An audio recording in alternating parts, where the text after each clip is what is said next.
It's the cookie. It's the cookie.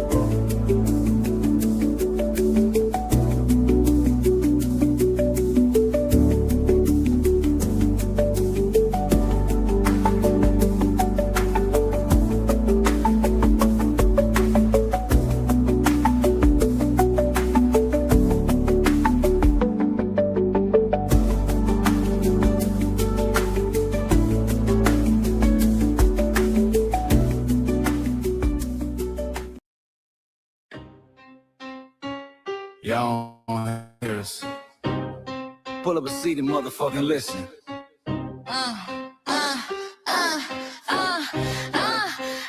Pull up a seat and motherfucking listen. Pack your bag, time to go home. Talking crazy on our soil where our blood and bones grown. This our grind, we outside on it. While y'all fools on the outside looking, y'all show no respect to Black America, so leave. Hey, Y'all don't get it, so it's time to go home. get the hell up out of America, take your disrespect and just fly on. Y'all don't get it, so it's time to go home. Get the hell up out of America, take your disrespect and just fly on. You landed on the tarmac, fresh off the boat. Talking about y'all building nothing, man, you choking on the note. My ancestors the reason that this country even breathes. Picked the cotton, built the White House, planted the seed. Jim Crow laws, red line the map, we was the target. You think that struggle's a costume, man, you can't mark it. We fought the wars, we bled the blood, we died for future's chance, and you come here and give our legacy a side eye while throwing shade on the guard. Why you benefit from doors we kicked down with our last breath? Now you spit on the architects who stared down death. Disrespectful, that's disrespectful, ungrateful, a slap in the face, the only people who gave a fuck. So let me show your ungrateful ass to the right place. Ho, ho. Pack your bags, time to go home. Talking crazy on our soil where our blood and bones grown. This our ground and we outside on it. While y'all fools on the outside looking, y'all show no respect to Black America, so leave. Y'all don't get it, so it's time to go home. Get the hell up out of America, take your disrespect and just fly on. Y'all don't get it, so it's time to go home. Get the hell up out of America, take your disrespect and just fly on. Passport, the visa, the privilege to be here. Cause my grandma did march for y'all, so disappear from our land. You cosplaying our pain. Think it's a trend you can borrow, but you ain't inherit the ghosts of our sorrow. We the foundation, the bedrock, the soil, and the root. You not no branch on our tree, and unproductive people always cosplaying me. Talking about we ain't do nothing, you lost your mind. We built this from nothing, time after time. From the beginning to now, we been the backbone and muscle. Why you look down on the struggle and cause a whole tussle? The energy style was discussing it's whack. So let's make it clear, there's no turning back. This land is paid for in full. In blood, sweat, and tears, and dreams deferred. You don't get to come into a house we built from the dirt and telling Black America y'all ain't worth nothing. That's a violation, facts. Pack your bags, time to go home. It's our soil on our soil where our blood and bones grown. Show respect, This ground, y'all just tenants on a leash. Oh, get the step. Show no respect to Black America, so leave. Oh, don't get it, so it's time to go home. Get the hell up out of America, taking your disrespect and just fly on. Oh, don't get it, so it's time to go home. Get the hell up out of America, taking your disrespect and just fly on. Yeah, fly little birdies. fly on back to where you came from. This ain't for you. The cell is sacred. We said what we said. It's time For y'all to go home. So fly a little birdies fly. So fly a little birdies fly. So fly a little birdies fly. Fly far, far away from here. So fly a little birdies fly. So fly a little birdies fly. So fly a little birdies fly. So fly a little birdies fly. So fly a little birdies fly. So fly a little birdies fly. Fly far, far away from here. So fly a little birdies fly. So fly a little birdies fly. So fly a little birdies fly. Fly far, far away from here. Bye bye, little birds.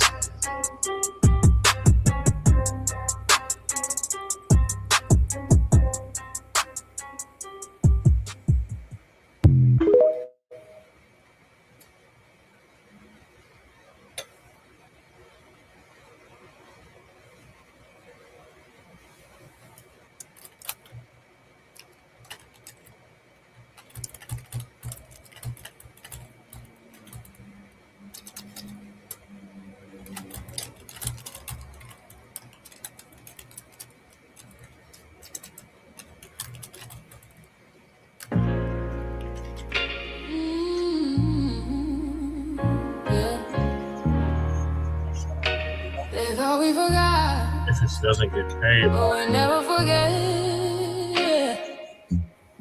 what do you want me to change this for? This one's for the room. This is the first. We built this land from dust and tears, 400 years, and we still here. They write new rules, but they don't see. Every freedom they got came off you and me. We planted seeds, they took the bloom. We lit the flame, they left the room. But we back now, know the skies. The spirits woke, we realize. All we want is what we earn. That sweat and blood, yeah, that table turn. You can't buy culture, can't fake that fight. This is our day, this is our ride. We happy. Say it loud, say it strong. We the heartbeat that's been there all along. Foundation of Black Americans, stand tall. We ain't begging for nothing, we built that all. Born from pain and grace, you can see the truth written in our face. We the soul, the sound, to fight the flame. Foundational Black Americans, say our name. They love our rhythm, but they dodge our blues. Use our voice when it fits their news. They take our sound, but not our scars. We the backbone, we the scars. Now the veil is gone, the mask is clear. We see the game, we know it's here. No more silence, no more lies. We lift that flag and watch it rise. Rise up. We the ones that made this nation breathe. Our roots are trees. We know it's rhythm and grace now. And now we reclaiming our rightful place. Can't copy courage, can't steal pain. You can't inherit so by changing names. Our story ain't done, it's the revival. We guard the gate, it's about survival. We FBA, say it proud, say it loud. The world dances on what we vow. Foundational Black Americans, still we stand, still we fight, still we demand. Every block, every song, we've been right here all along. The soul of a people strong and free. Foundational Black Americans. This always been 20. Like, no record.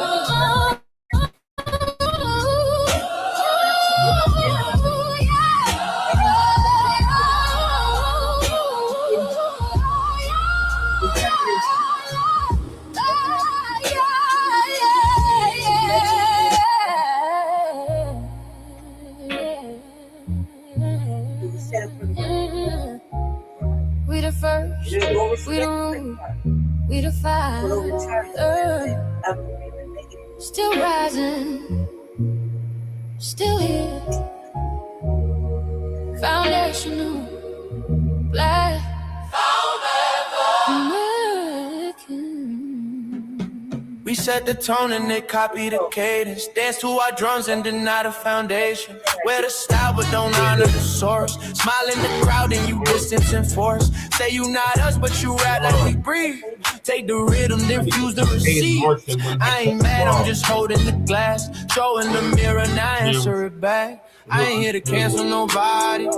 Just keep it honest, keep it solid. If you eat from the table we built, don't act surprised when we guard it. Do you like that? Do you like that? When I flip your sound and I ride like that. Do you like that? Do you like that? Do you like that? Cause that's how it feel when you borrow my culture. Then act like we never mattered. That's the great spirit. Okay, so we move to the first. Mike Larry. Now this shit here, They continued immediately. it's what I see it is. We're not fighting your battles. We're not carrying your fear. So you want me to change the auto page? We're not lending our history to people who erased us while we were here. Okay, Mm-hmm. you There's no money on that card. Just cause you born here, don't make you FBA. That makes you a citizen, learn the difference today. This is lineage, not a look you can wear, not a costume you borrow when it benefits you there. You used our culture like an access card, backstage pass, a straight facade, but now the mirror's in your face. No disguise, and you're uncomfortable looking truth in the eyes. We didn't leave our land to beg for a chance. We stayed, we fought, we took every advance. That's the separation, that's the line you cross. We paid the price, you learned the cost. You waving your flag on our soil, but fighting not to go back home.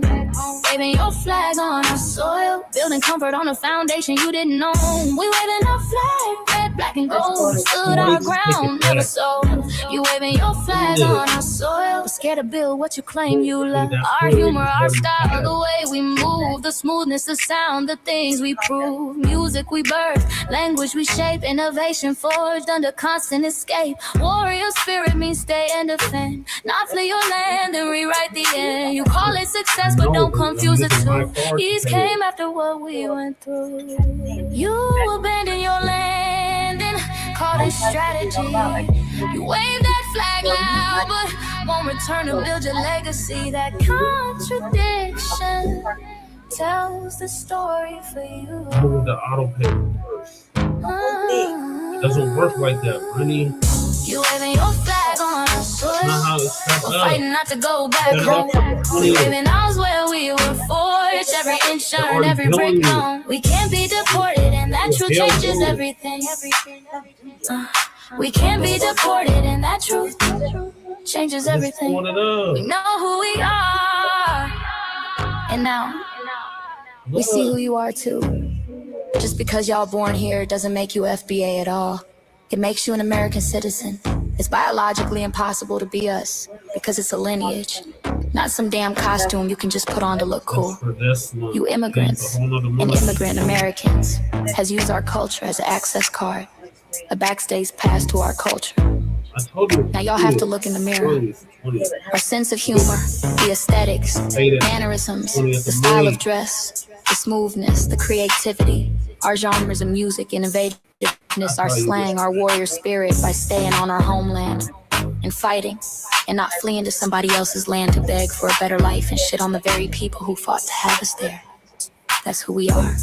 And we know who the hell y'all are waving your flag on our soil and fighting to make sure y'all don't go back.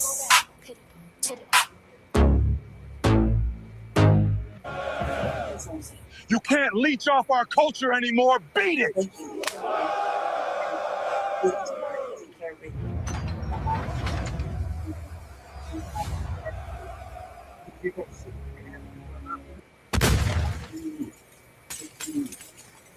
Trying to play something for me that I don't really understand. You understand? Play this for you. Mike Larry, man, What you guys you did it again. So We really making history. let's do this one. Let's go. Do you like that? Do you like that? Flip your sound. How you like that? Do you like that? Go inside. Just go in the building. Do you like that? Say it loud, don't walk it back. Do you like that? You grew up mimicking us, now y'all switch it up. Turn the carbon copy, y'all in black, what the fuck? It's funny y'all connecting to our culture like it's Wi-Fi. Surfing on our waves of our culture, no more Wi-Fi. Still in my culture for all these years. Look how time flies, all these colonizers in disguise. Y'all still hate us outside, study dope, vampires. It's the blood of our gift. They copy the flavor, sip the juice, love the results, hate the truth. Ooh, ooh, ooh. Do you like that? Do you like that? Do you like that? Flip your sound. How you like that? Do you like that? Democratic shields, talking points, the road they fill. Fish and chips, agent on the mic, judging FBA, but ain't you half white? Talking like you one of us, need a cool face. The agent type, cool face. Like the gym, it's a cold game. Throwing stones cause we build our own lane. I'm joking, kinda. but I mean it. Smile calm, pressure intact. Y'all proud where y'all from. Where they flag, beat they drum. When it's us, tone switch fast. Same pride, but it's too much. FDA pride, lineage solid. You can't put this on, can't try it on. Built here, stayed and fought. That's the difference. That's the cause. Do you like that? You're always like in a coastal state. Do you like that? Say it clear, don't twist the facts. Do you like that? When you're in a coastal state, that doesn't make any sense. Do you like that? Do you like Because you're that? always talking about, I'm tired. No, Brandy, you're always talking about, you're tired. I'm tired. I don't get no sleep. I need to. Oh my God, cuz. Oh, you're doing. You know, erasing history is something that you have to do when it comes to conquest, domination, and destroying a people. If people knew who they were, and what they were capable of in the past, they will understand what they have a possibility or a likelihood of doing in the future. Foundation of Black Americans, we've always had a culture of resistance. We cultivated a culture of resistance on this land, and we've been resisting ever since we've encountered European domination. But nothing was really popping in Europe until the transatlantic slave trade, and that's where they amassed a lot of wealth. One thing that I think is unique about our culture as far as how we resist, how we fight back, is just the environment we were put in from day one. Being only 13% of the population, the white supremacists were very meticulous about keeping that population at a certain amount. There was never a period when we did not resist the encroachment of the white. They have a natural behavior of authority no matter where they go. That's why they'll step up in front of us in the line at the store. We're not important. They don't even see us. We've never been able to excel. We've never been able to relax. We've never been able to just be, which means that existence is resistance. It must be something in our DNA, our historical background, to when something doesn't sit right with us, especially spiritually, in our souls and in our spirit, we just say no. We live in resistance. You know, from the moment we're born, we're in resistance. And it's handed down generation to generation. And so I think that cultural resistance is actually in our DNA, in our epigenetics, and then it blossoms out into the culture. So there's almost nothing in America that we do, from song to dance to politics to the way we talk, the way we dress, having coded languages considered to be slang today. Everything about Black American culture is a form of resistance.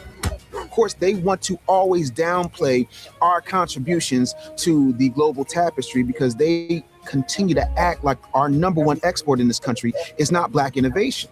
Everyone understands that our resistance has been the cornerstone of what foundational Black Americans have always done. We are the life that breathes everything into this nation. The further back you go, the further Black you go. It's just simple like that, brother. I mean, you gotta be, that's what it is I'm communicating. Not when you're half asleep. Hearing me and acting on what I'm saying. It's two different things. Take your own advice. You communicate. You don't communicate, Brandy. Listen, you it's do not about me. I'm not random spur of the moment shit. Just communicate. That's what I'm saying. Start now. Okay, Brandy. I got a lot of shit to do the next 2 weeks. Talk about it next time. Greetings, Black family. Greetings. Thank y'all for tuning in to another episode of Frontline Black News. I'm your host, Che Crewman. We're joined with the other host, Lady Che. And we got our West Coast correspondent, Shabaka San Corey. Shabaka's Black Experience Enhanced. Crew, we can't have you and Shabaka up here at the same time. So if Shabaka's up here, you can't be up here, and vice versa. We don't need the bullshit tonight. We really don't. On this season 6, episode 20, part 3, continuation part 2 of the Frontline Black News, we'll be discussing several topics. The first topic is Trump ceasefire.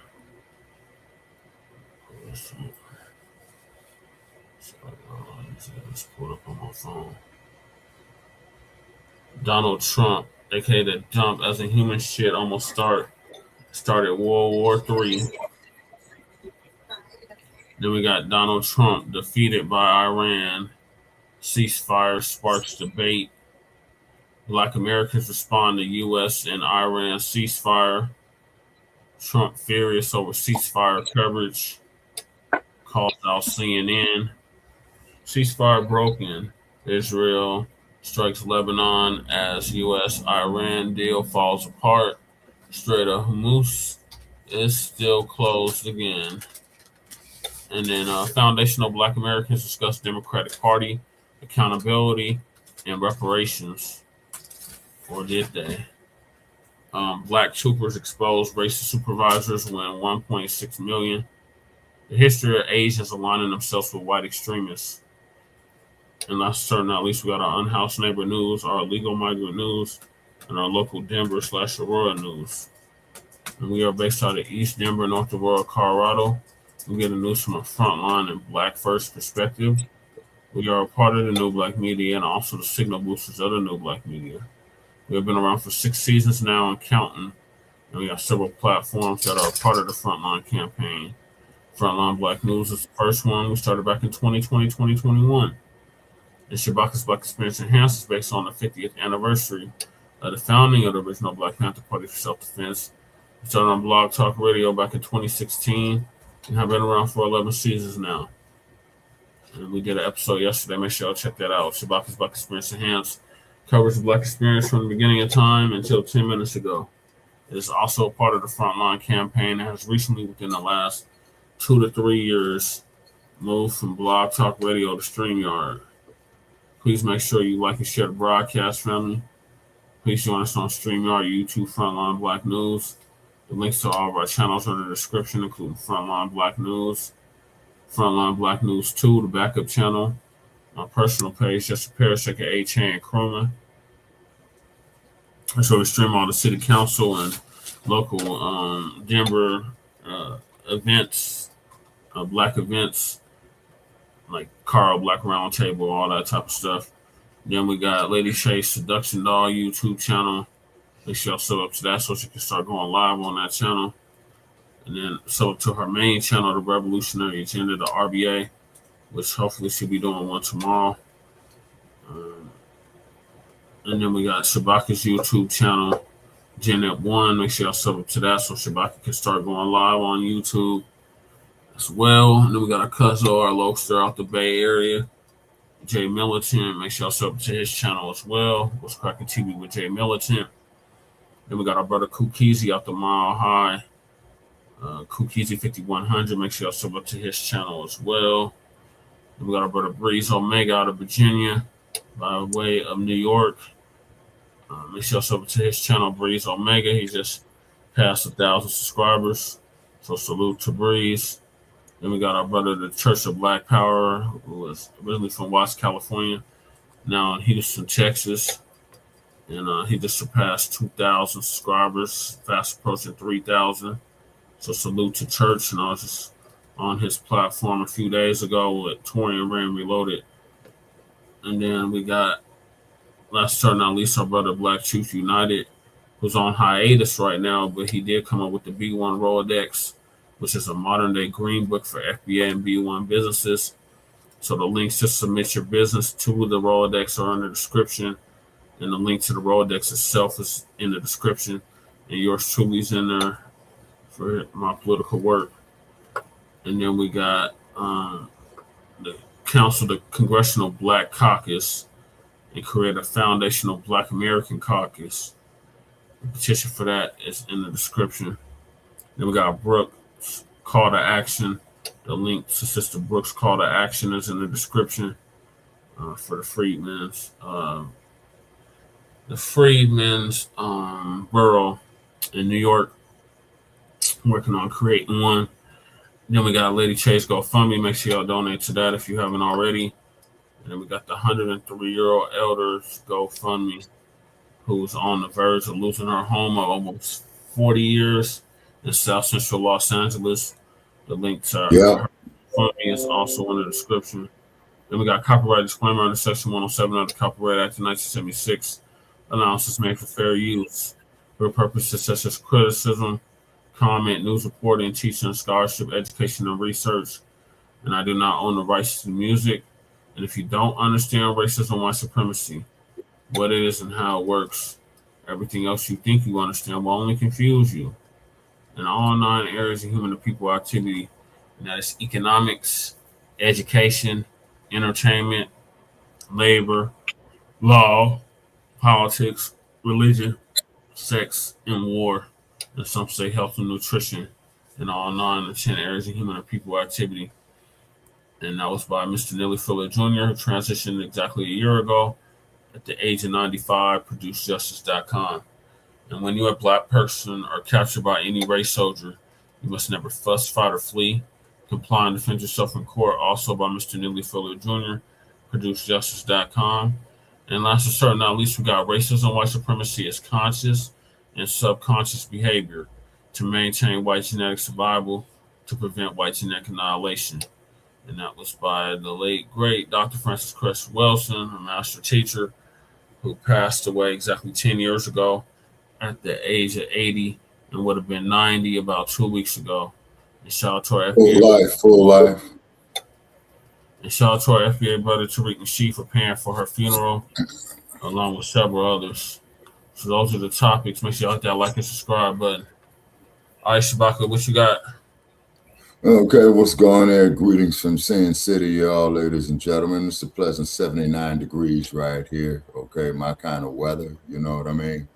And greetings to Goddess Navi. You know, I saw her there. No, Goddess Navi. Yeah, she's in the chat. We got our favorite troll in here, unless they put the wrench on him. Okay, who's the favorite troll? This is Down Regal. Bop him upside the head. Get your ass up out of here, Trick. Exit stage right. Salute, Goddess Navi. Thank you for tapping in. Mm-hmm. We got Crew on the chat. He trying to get up here, but I don't want y'all beefing, so I'm not bringing Crew up if Shabaka's up here. I appreciate that. I appreciate that, brother. I really do.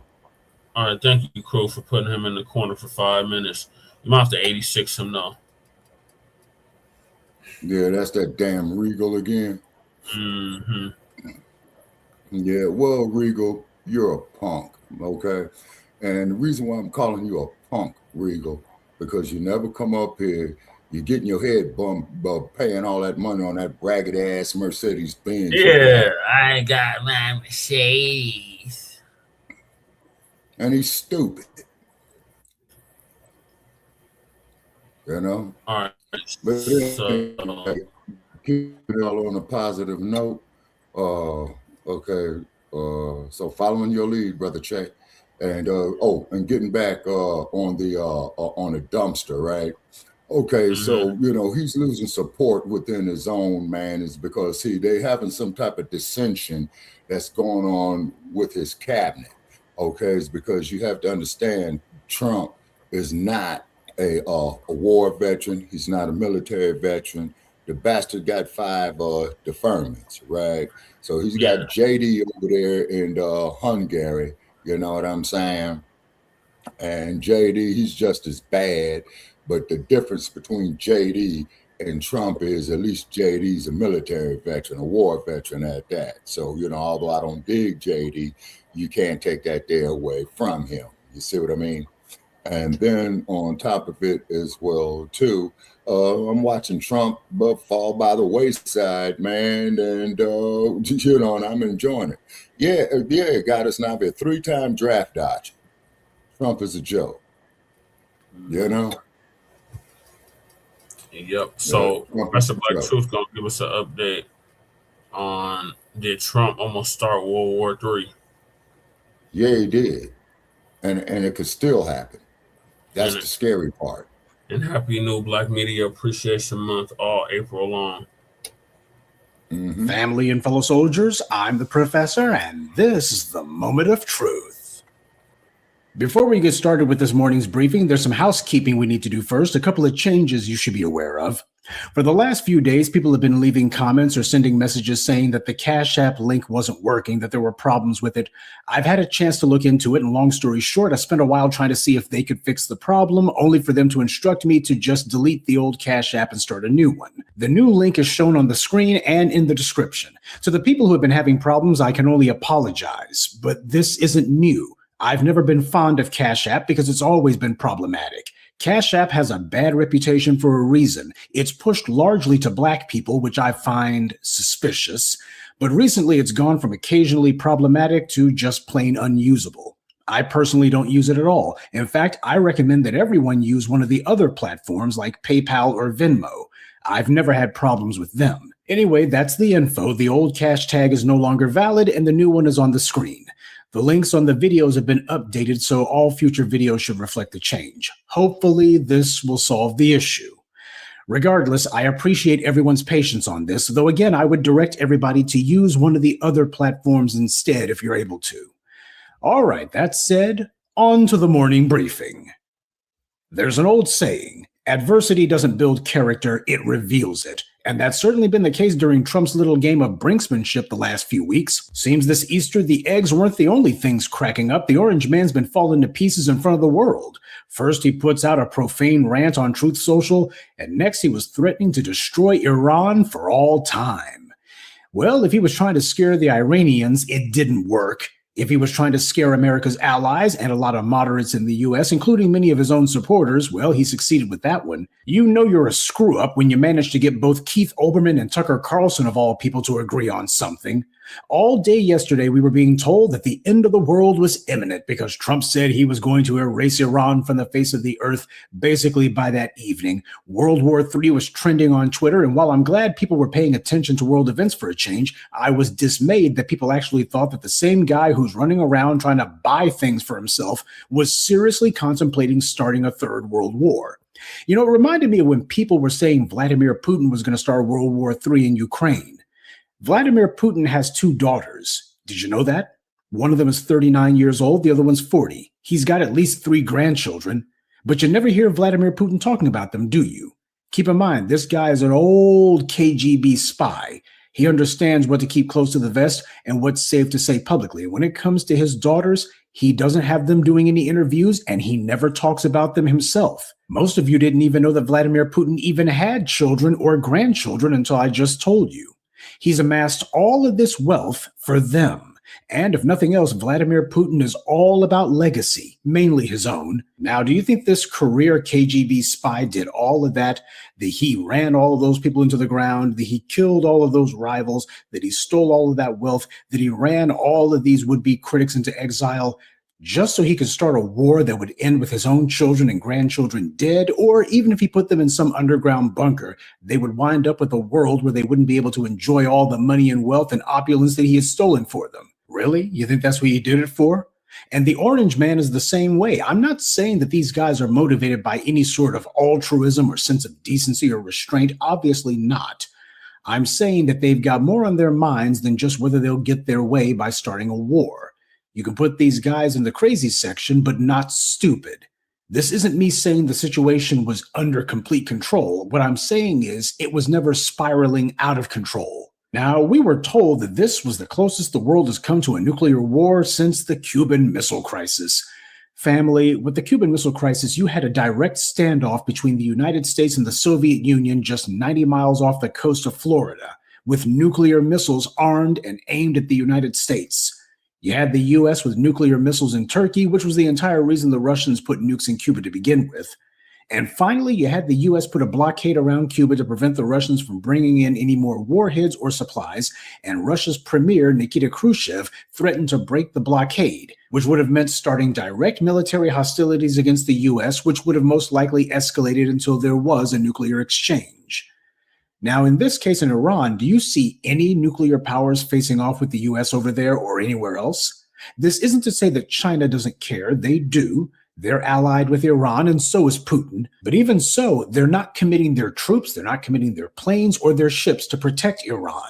Sure, they'll give Iran intelligence on what U.S. targets to hit in the region, the same way the U.S. has done to Russia and Ukraine, but you don't see Russia, China, or anyone else crossing the line into directly protecting Iran. The only ones who would actually throw nukes around would be Israel. Iran isn't the only one facing an existential crisis. Benjamin Netanyahu is also trying to figure out how to stay out of his own political grave and out of a prison cell, and he'll do anything to make sure that happens.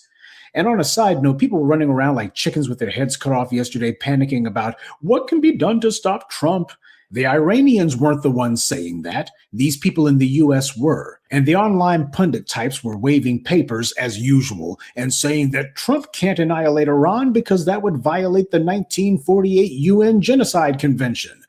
Yeah, because there's a lot of countries like Pol Pot and Rwanda and Bosnia and the Israelis in Gaza. They've all been religiously devoted to making sure that they observe the UN Genocide Convention stringently, right? And this is the reason that you listen to the Blacc Media, because just a few days ago, I addressed specifically that issue. The UN's Genocide Convention, which the United States is exempt from because that's the condition that the U.S. demanded if the UN wanted the U.S. to sign on to it. So sure, the U.S. has its name on the Genocide Convention, but part of the agreement was you can't enforce it against the U.S. unless the U.S. Senate agrees first. Now, has there ever been any country in the history of the world that has told foreign powers, yeah, come on in and go ahead and hold our guys accountable for crimes against humanity? Where the hell do they do that at?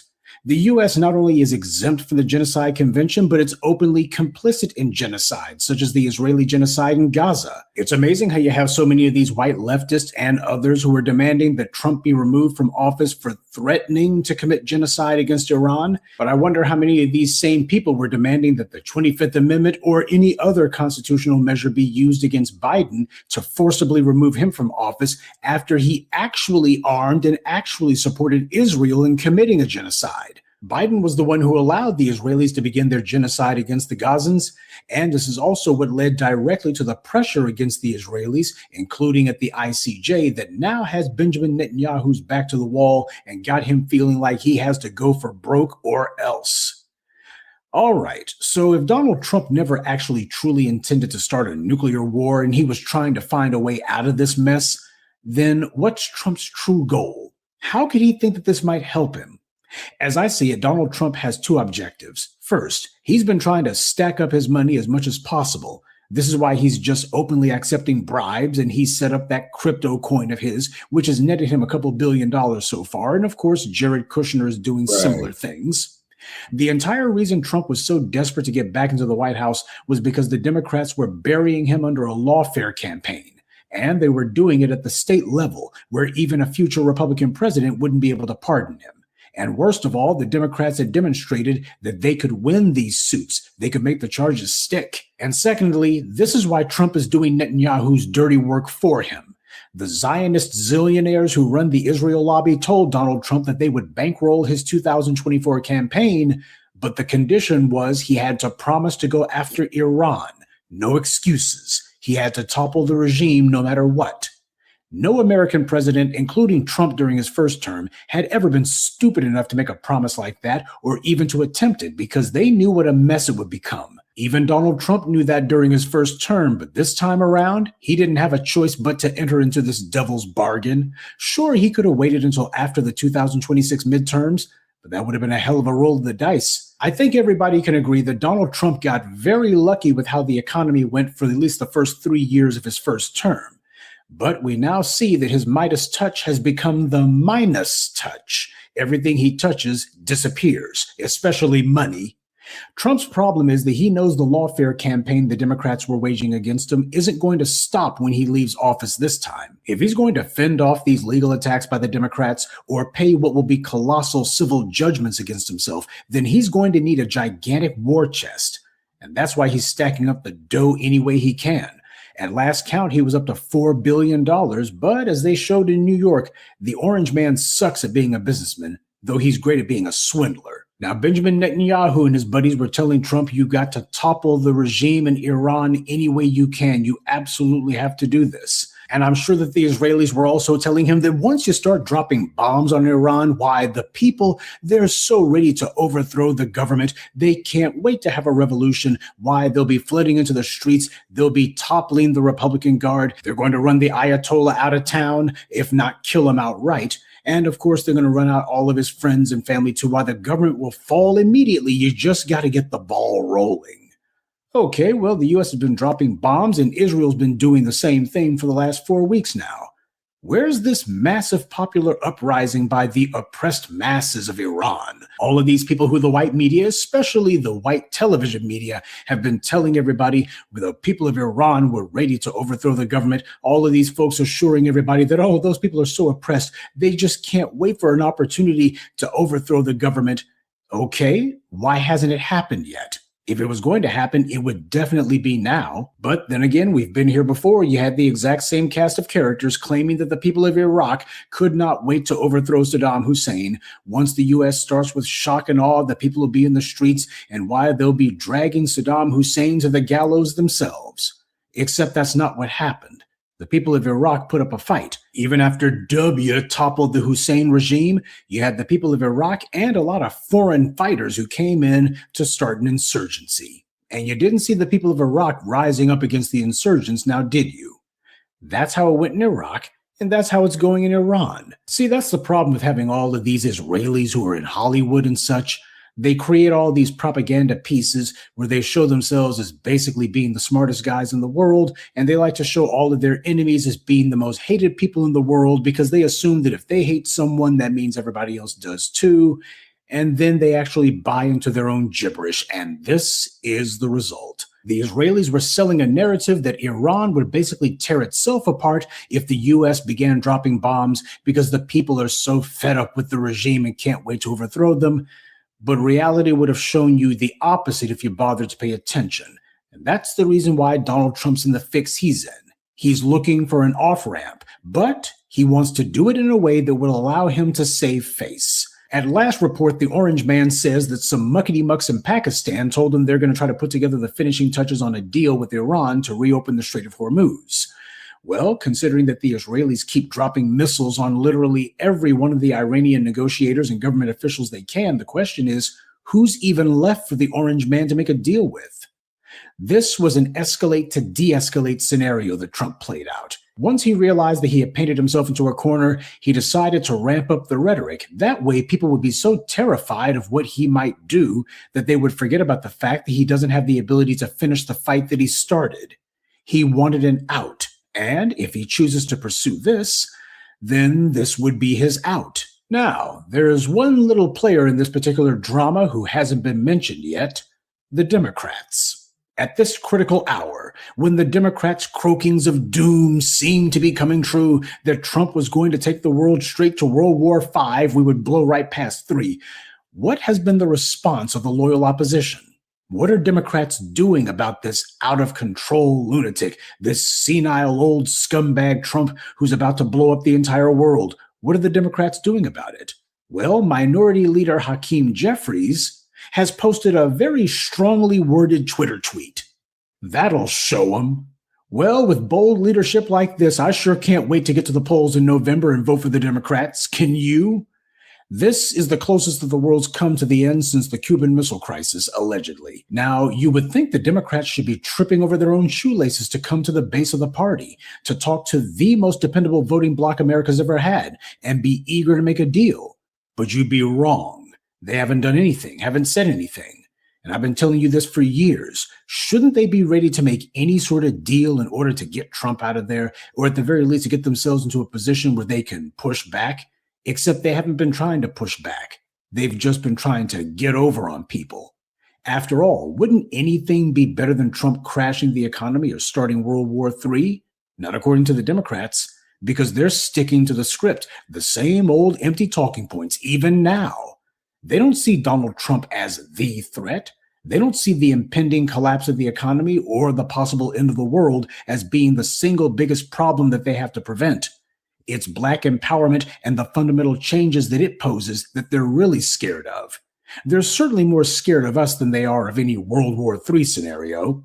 So any of the shills, plants, agents, and ops in the comments section who try to tell us that the Democrats want our vote, no, the Democrats just showed they will literally do anything to avoid having to produce for Black voters. And no, it's not just because they were so preoccupied with Trump's shenanigans the last few weeks.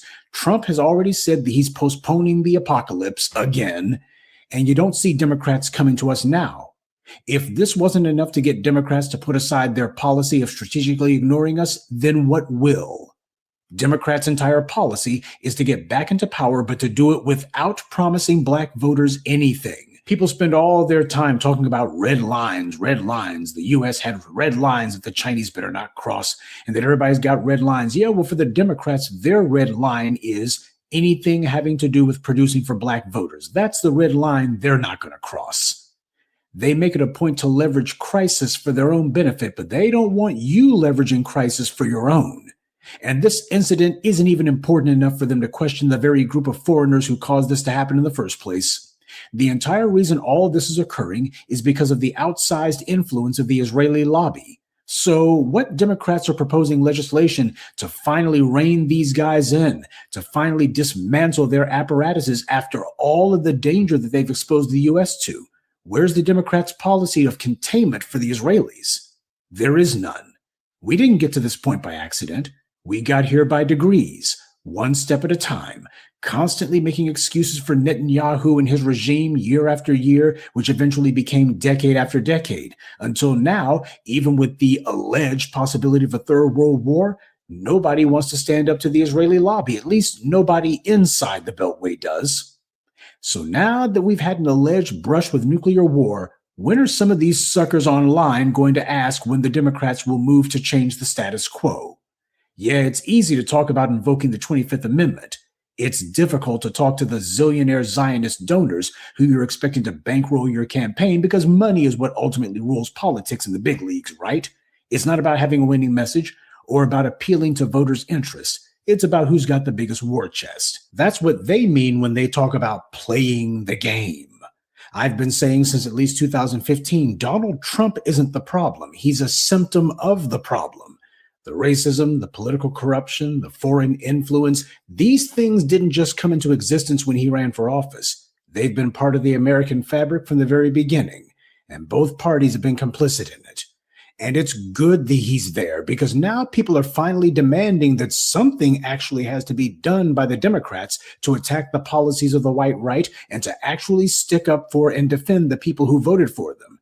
And the Democrats are showing they don't want to. For many, many years now, there's been a political and social roadblock in the way of progress. Things have to come to a head before there can be forward movement. Barack Obama was an attempt to contain what was almost a revolution in 2008. The leaders of this country on both the right and the left feared the possibility of people being in the streets in 2008, and worse, the reality of people in the streets in 2020 more than they did the last 30 days in the Middle East. Because those years were the only real threat to their existence. They know what to do about a nuclear war. They can run to an underground basement, be spirited away to an undisclosed location. But what do they do when the threat is the very people that they've oppressed and lied to for centuries? People who are not on the other side of the world but right in their faces. They don't have any nuclear weapons for that one. Donald Trump's not the only one who's facing a crisis and desperately looking for an off-ramp that will allow him to remain in power but not have to lose face. The only difference is, at least with the Orange Man, everyone knows better than to expect him to look out for anyone else. Good day, and be one. I'd like to take a moment to mention some of our contributors. Fresner Peralt, Alice Ransom, Minnie FBA, Stephen 12, and Jacques Hargett. Salute to them and thank you to everyone for listening, liking, and sharing this message. Black empowerment only exists because of you.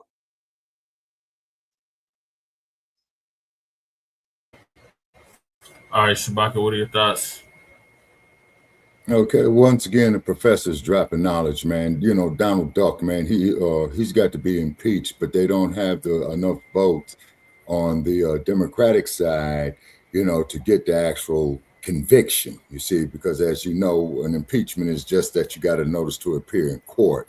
The key is to get him convicted. And until the president is removed from office, Brother Che, get him impeached for what though, exactly, Shabaka? Like, okay, if you were listening to Professor Black Truth, he said Trump not the problem, he's a symptom of the problem. So we're gonna get rid of him and replace him with what? Well, the only thing you can replace him with is J.D. Vance, you know. But the only difference between Trump and J.D. Vance is that J.D. Vance is a war veteran. You see, Trump is not. And then Trump is ego tripping, number one, severely. And then, you know, he's got old elephant ears over there with him, Dumbo, who's probably telling him what to do. You see what I mean? You know, they need to impeach him over there where he is as well, too. I'm talking about Dumbo. You know who I mean, right? Yeah, it's all about he shouldn't even be in the office. Yeah, exactly. Okay. And then on top of that there, too, is that Trump is ego tripping. You know what I'm saying? No, he was Ohio. He was the governor of Ohio, not Indiana. When was he the governor of Indiana? I'm confused. No, he never was the governor of Indiana. You know what I'm saying? All right. And then, too, is it's all about this money, right? Now, let me give you something that I just saw, Brother Che, is that on the news, it was talking about, you know, is that the gas prices are not going to go up. Keep in mind, they're not going to go up. But these motherfuckers don't ever say, well, about the prices going down. You see what I mean? Yeah. That's the key right there. See, so if he was to do something right, or J.D. Vance, or that hypocritical Congress, you see what I'm saying? They will pass a damn law, man, to make the damn gas be no more than $3 a gallon. You see? But then you got corporate greed with it. You got Wall Street with it. You got the stockholders with it. And I think, man, about a year or year and a half, man, we was talking about, you know, the preferred stock versus the common stock. Just like that trick from Pfizer says, our only duty is to our stockholders. That's the problem right there. In regard to the fuel, that is. You see what I mean? And then, of course, too, with all these ships that they're sinking over there in the Strait of Hormuz, the Red Sea, or what have you, look what that is doing to the ecology. Yeah, it was you Pence. See what I'm saying? Pence that was the governor. Yeah, you see. So look what that there is doing to the ecology. Okay, and then Goddess Navi, okay, you out there in California, no gas price decrease is ever spoken of, but only seen when it's allowed. You see, now that's what I'm saying. See, Goddess, this is chess, not checkers. You see what I'm saying? And then what they're gonna do, just like the clip that you did on Shabaka's Black Experience Enhanced with Lisa Cabrera, Che, is that they forcing the gas price up, right? So of course, to the truck drivers, the diesel fuel is higher, so they getting paid less. That's a hell of a job doing it. So they're going to be charging more. Then when it gets to the loading dock, you see what I'm saying? You know, they're going to have less personnel, so that's going to slow down the production. You say, you know, from the loading dock point of view, because everything that you use, man, that you could feel or touch, computers, laptops, dishes, man, tools, starts on the loading dock somewhere. Yeah. Same thing with railroads. You see what I mean? And so Donald Duck is drunk with power. Okay, number one. Two is he's very, very egotistical. See, that's the problem. The dude is too much of it. You know, he's in love with himself. He's narcissistic. You see what I'm saying? Narcissistic, yeah. Yeah, narcissistic. Now out here, man, I told you, Brother Che, 2 weeks ago, man, I'm paying $4.50 for a damn gallon of gas out here in Las Vegas, right? Mm-hmm. Do you know, man, that shit is up to damn $6 now? Jesus. Yeah. I think it's still hovering around 4 here. Yeah, okay, so y'all are doing good. Now, California, if it's 6 here, it's damn near every bit of $8 in California. You see what I'm saying? And Goddess Navi is out there. She could probably give us some feedback on it when she gets a chance, because she's out there and near the Palmdale area, you say. And then, two, all what this is going to do, Brother Che, is cause a chain reaction in the economy.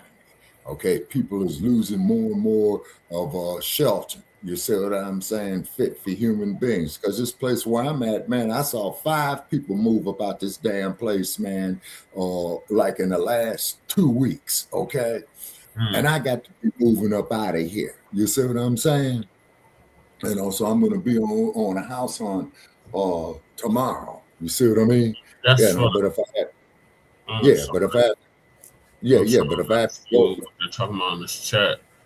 Crew, is that for regular or is that for premium? The $450.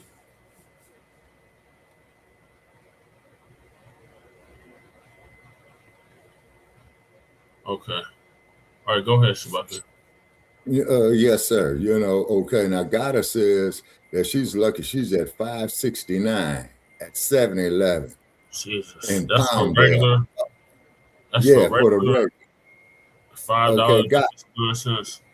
Yeah, at 7-Eleven. Now, Goddess, okay, you have to be careful about getting that 7-Eleven gas, okay?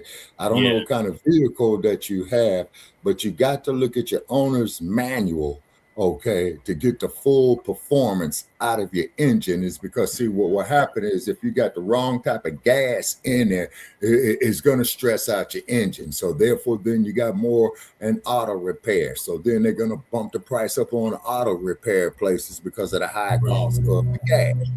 You see, all right, and then the cold part about it is, you see, but the dumpster don't care because, see, what the dumpster wants, repeat, what the dumpster wants, Brother Che, as we have said for the last 2.5 years, is everybody going out there to that damn desert out here and they're going to shut the damn water off. Well, yeah, he's going to put everybody in Utah. Yeah, okay. Yeah, no, but you can get water in Utah because you got a lot of snow there.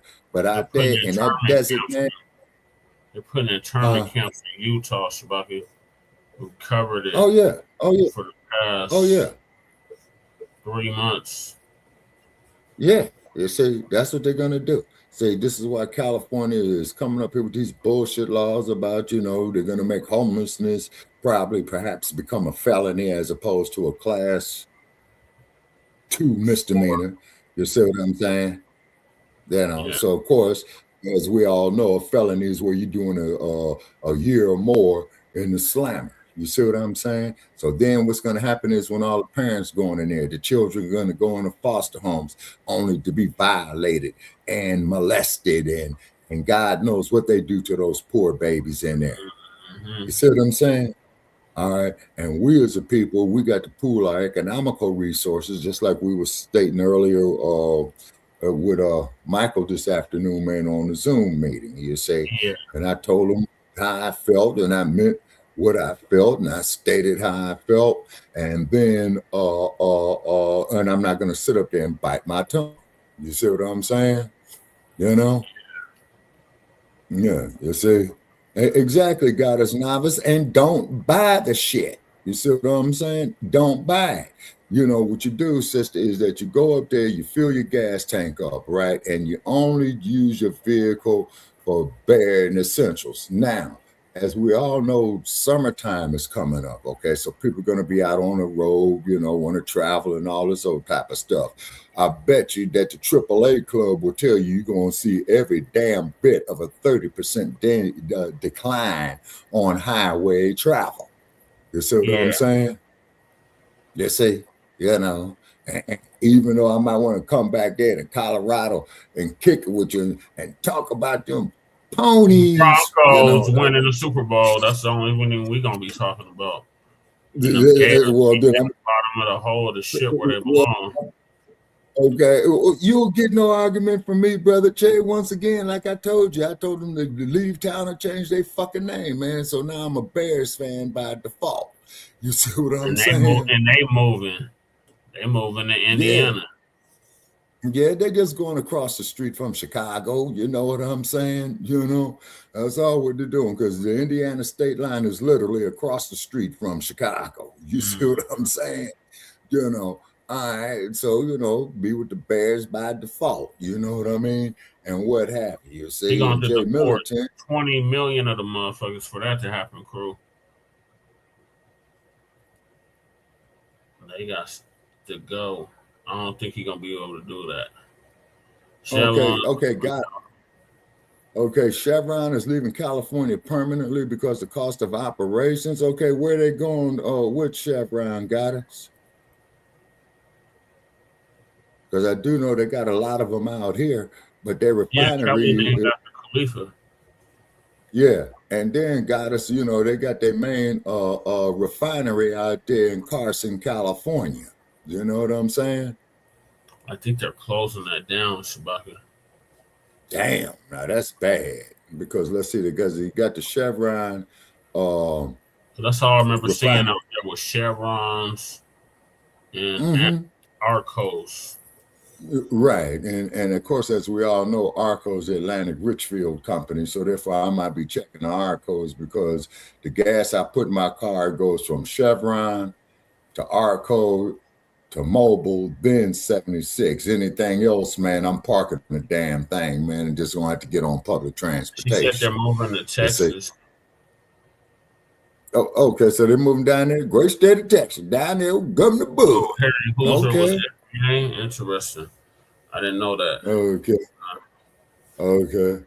And Goddess says Screwsome ain't not gonna let that happen, huh? Yeah, well, old Screwsome, you know what I'm saying? I have a low opinion of him, because I do not have no respect for no man who's gonna carry an extramarital affair with his best and his wife. The damn general manager said they're moving to Indiana. Oh, talking about the Bears. Yeah. Oh, yeah, they are moving to Texas. No, they're not moving to Texas. They're moving to Indiana. Yeah. Yeah, and then too, you right, Goddess Navi. He is going. Screwsome does need to go. You see what I'm saying? But Screwsome, Nancy Pelosi is his aunt. You see what I'm saying? So that's his lever right there, in California politics. It stinks. You know what I'm saying? It stinks, And then on top of it as well, too, probably in California, they're going to probably tie a case up in a damn California State Supreme Court, which is right there in San Francisco. You know what I'm saying? And I thought it was in Sacramento, man. I found out the damn California State Supreme Court there, man, is in San Francisco, right over there by San Francisco City Hall that they call Brooks Hall. Yeah, that's where I went the first time I went there. Yeah, exactly. And then on top of it as well, too, is this is why, Brother Chad, I cannot emphasize enough, for Black business, to start being secular, because we got the technology, we got the knowledge, we got the youth, you see, to do it, to have us. I know, Brother Che, you're absolutely correct. You see what I'm saying? So you're going to have to streamline the capital. You see what I'm saying? And what do I mean by streamline the capital? Okay, these cats are going to have to come up with some type of ventures, man, and do the power of the parlay on the boss up. That's what I was saying earlier today, man, when we did the Zoom with Michael. You see what I'm saying? Because this all-inclusive shit, man, benefits every other motherfucking group out here except us. You see? They say, except us. And it's designed that way, is because they fear our unity. They fear those 5 digits coming together, putting another group in their place. You see what I'm saying? Why do you think they got rid of Malcolm? Why do you think they got rid of MLK? Why do you think they got rid of the Black Panthers? You see what I'm saying? Now, what is that deal that old crazy man said? Hoover, just an organization of Black people is a threat to national security. Yeah, exactly. You see, now how the hell are we going to be a threat to the national security? And we built this damn place. And even Dumpster had said that. You see what I'm saying? And, I may not agree with Dumpster, but truth is truth. You see? Yeah. Okay. Now, Goddess says she voted against him, and in 2 recalls, his ass is out next year, thanks to Father God. Yeah. Because I think he's termed out in California, Goddess. But you would know more about that than me, because, like I said, I left California, 4 years ago, and I ain't regretted it. Lady Shay want to chime in. Go ahead, Lady Shay. Well, the fact is this. When he got into office, we already knew what he was going to do. The fact is that he's going above and beyond the Call of Duty of what he used to do, what he did the first time. He's not popular right now. That's whatever. The allies, everybody's turning their back on him. It's kind of like for show. It's like they'll be back right into his good graces, right? Here shortly. This is all just what do you call it? Auditioning. It's just for show. Exactly. No, that's exactly what he's doing, Lady Shay, is auditioning. The thing about the war is that there's profit in war. Everything that has to do with any kind of money, we're paying for it. He's pocketing it. It's just what it is. Now they're going to get him out of office? Nope, probably not. They're going to make a show of it. It's just what it is. Are they pandering to anybody in particular because we got midterms coming up? No, they're not even worried about it. They're not concerned about us. Nobody gives a fuck about us. Nobody's pandering to us or asking our opinion. So we're just basically giving our opinion for free on YouTube. That's just what's happening right now. Exactly. As far as what's being presented to us, we're not getting the full story of nothing. Never. That's just the way it is. The thing is that we're going to suffer. We're suffering financially as it is. Right. It's going to be like, look, the more he fucks around, the more it eventually will come to America's shores. And the more we'll have to deal with, because he's doing not ambiguous threats. He's doing main threats. He's cussing. When has the president ever cussed at another country? That's just crazy talk. He's like losing his temper. He's losing patience. Right. Things like that. There's just really unbecoming behaviors. He's unstable, Lady Shay. It's just that he's not getting his way, and he thought he could just bully himself around and take everything from everybody and tell everybody what they can and can't do with their country, like the Strait, the thing on Hormuz. Like that's theirs. They don't have to give up shit. They're not going to, so they're not going to make deals with it. They'll happily wait that shit out till they get a different president. They don't care. Just like the same thing with the Ukraine and Russia. They'll happily continue what they're doing until they get something that they want or somebody they like that they can manipulate and maneuver. That's what's happening. Now, as far as what did I say? It's always going to take one dictator to call another dictator so they can all turn their back on him. And what happened? They did. They said no to him. They've been saying no to him. Right. And he's seeing it. So he's kind of like out there in the boat by himself with just a handful of motherfuckers he's with. He keeps firing everybody. That's just like what we're doing when we cancel people. So if it's not in if it's not in his alignment, then that's just what it is, right? It's kind of like bad form. The thing is that we're gonna have to keep an eye on it.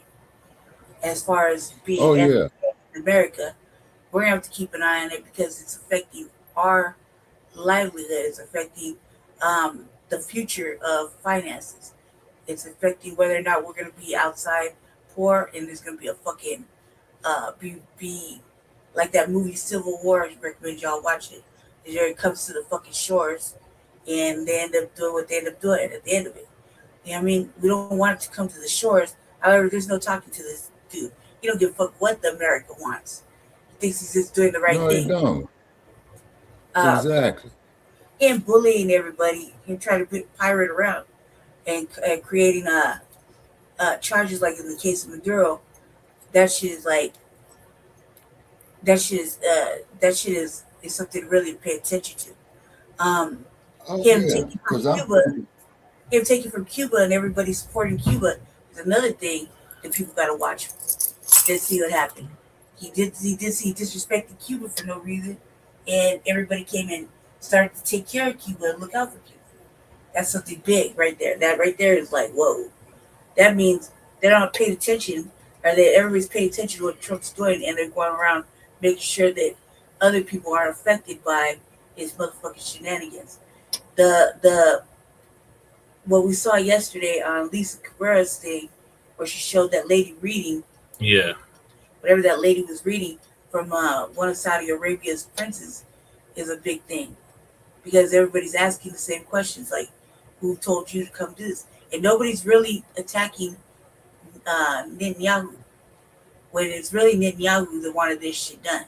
He's always wanted this shit done, and nobody's really attacking him. Nobody has the balls or courage. I don't know what it is, but they're sticking together like two best buddies, and which is not in America's best interest. But nobody gives a good goddamn what's in America's best interest, let alone what's good for black people. So as FBA, we really need to pay attention and to protect ourselves and continue what we're doing and force the hand over here. While everything's being forced, we might as well force our way into what we're asking for, demanding. So that's all I have to say about that. Okay, and as Goddess Navi says right here that I agree with, Trump needs to be underneath the, Trump needs to be under the fucking jail and impeached. Okay, now Goddess Navi, you are right. Okay, but what it is though is that he controls the Congress. You see what I'm saying? Now keep in mind, all right, is that he could be impeached. That's only him getting a parking ticket saying he's got to show up in court. The key is to get that bastard convicted, because see, no president has ever been removed through an impeachment. Okay, so for all practical purposes, until it actually happens, all it is just theory. You see what I mean? It's just speculation. Yeah, that's what I'm saying, Brother Che. Theory. Educated guess. You know what I'm saying? You know, the Constitution. There's a lot of things that theory, Shabaka. I don't want to go down that route. Right. But yeah. You'll be able to take his sensationalism and speculation at the distraction. It's really a distraction. So as long as we stay focused and pay attention to what's gonna affect us ultimately, and the shit with the oil, we do not have plenty of oil. Yeah, and then Goddess Navi says, damn. You know, we don't have plenty of oil. He's emotional as a bitch. Damn, Goddess Navi. Wow. He doesn't have plenty of oil like he says he does, because we wouldn't be stealing it, trying to steal it from fucking Venezuela or take it from Japan or wherever the fuck he's intercepting it. And he was intercepting it and taking it. So that's thievery. Secondly, nobody wanted to fuck around with Venezuela's old ass prehistoric motherfucking oil because it wasn't refined and they had to do too much work for it. Mm-hmm. Now, the other big place is motherfucking Saudi Arabia, right?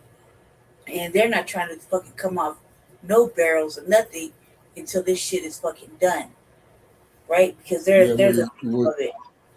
So see, Saudi Arabia is a monarchy. We're not sitting on all this oil because there's fucking all kinds of things that are preventing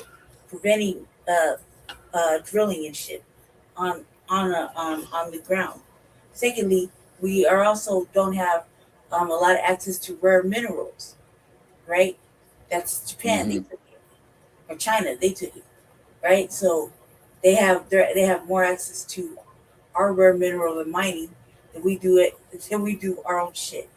So we're at a disadvantage because we don't have control over nothing. Like really, we're so fucking, you might as well just call it destitute. We have to deal with everybody for our shit, and that's because they set it up that way, for previously through treaties, agreements, and whatever. Just like if fucking Canada want to shut the lights off for certain states, they can do that. Just like we want to shut the water off for certain states, we can do that. Yeah. You see what I'm saying? And that's what we're doing, Shabaka. We're cutting you off. No, we hijacking the water, man. Everybody said, give me 2 times, Frankie Cabonus. All the good fellas ain't gonna let that happen, man. Listen, you can't hijack what isn't there because the water's been siphoned up and it's been taken to support these motherfucking data centers without anybody noticing. And now I know because I do the research and I'm actively on a board that fucking really looks into the shit. So I'm all over it. But it's too late now. Now, like in our state, we're under a whole fucking heavy restriction. And then we've been in a restriction since I fucking came into Colorado. Since we came into Colorado. And that was in the late 80s, early 90s. So this is no big deal, but it's just big now because we got data centers and shit. Mm-hmm. Mm-hmm. Now, another thing. Not telling us about.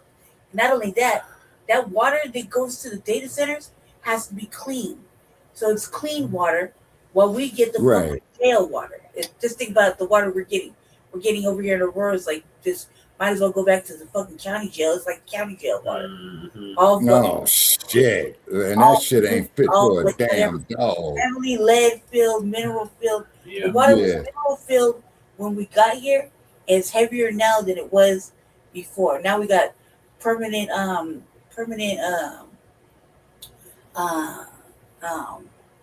water restrictions.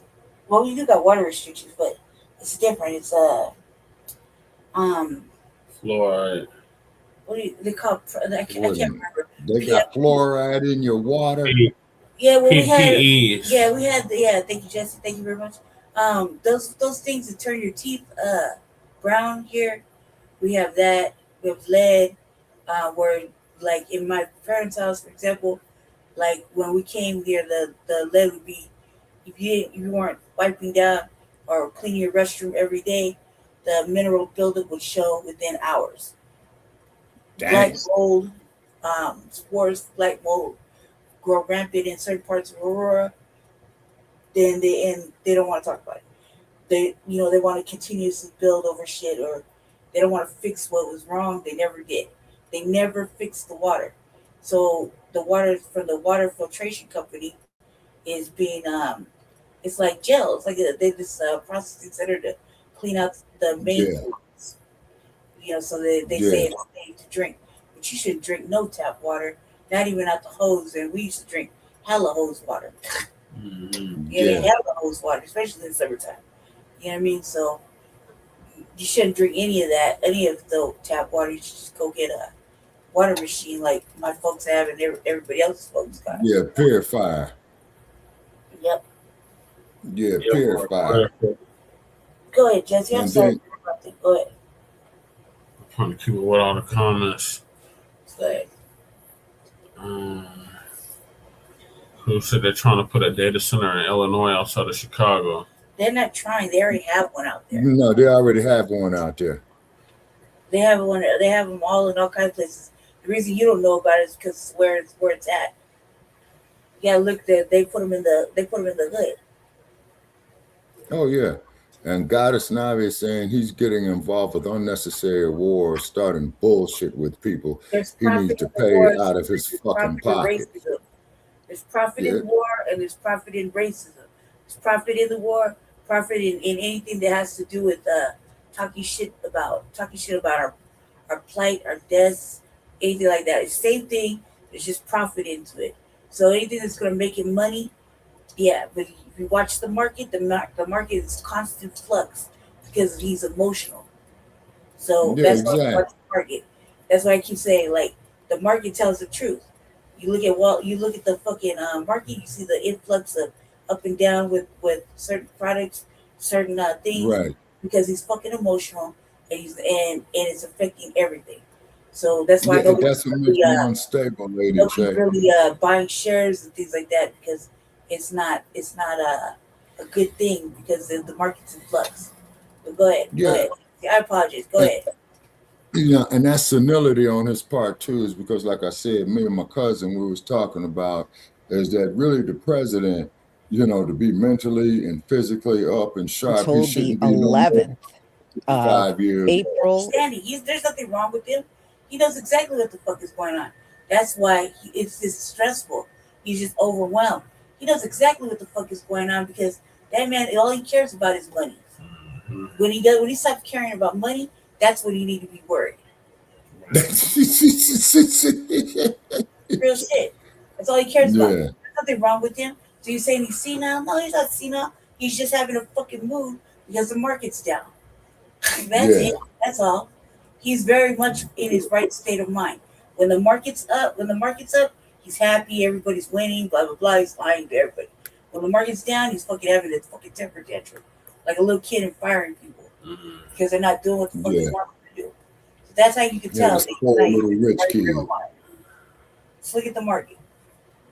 All right, thank you, Lady Che. So moving along, the dump, as in human shit, and we want to make that perfectly clear, defeated by Iran.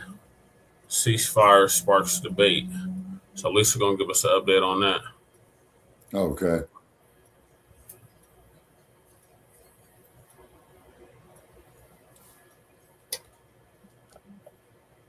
And then I saw, man, before Lisa gets started, Shalom, Brother Che, I saw a family. clip where they bombed the building, man, and you literally saw dead bodies flying out Well, the I'll building. tell you what, there are some big celebrations going on over in Iran. And I've been looking at the people in the streets, and they are definitely declaring a victory for real. So, that being said, we're going to take a look at what happened in detail. Now, I do have actually my usual videos, and I also have one from the Daily Beast. So, let me see here. Oh, Cow Dog. What's up, Cow Dog? Salute, Cow Dog. Okay, so before we get started, I just wanted to remind you we have a Botana oil sale going on this week. So it's called Everything Botana 30. That is the promo code you're going to use for Etsy and Shopify. And TikTok shop, you really won't have to worry about that. You'll get the discount. So, ladies and gentlemen, let's talk. Donald Trump agreed to a ceasefire. Now, the reason why this is being viewed as a victory is because through Pakistan, Donald Trump presented a 15-point agreement to a ceasefire that Iran straight up rejected. They did not accept Donald Trump's terms. Iran came up with their own terms, which were 10 points, 10 things they wanted done. Donald Trump agreed to all 10 of the items Iran was requesting to do a ceasefire. So think about that. Iran rejected Donald Trump, but Donald Trump accepted theirs. So that's why many people are saying this is a victory for Iran. And I agree, it is a victory for them. You know, Donald Trump's got to meet all 10 of their demands. He agreed to do it. So quite naturally, there are a lot of people that are angry with Donald Trump We don't like it. We don't know what to say. for agreeing to everything. But, you know, what can they really do other than be mad? Nothing. And there are a lot of people that see this as a defeat, which it is, you know. So I'm going to let you listen. We're going to start with the Daily Beast. And let me share my screen.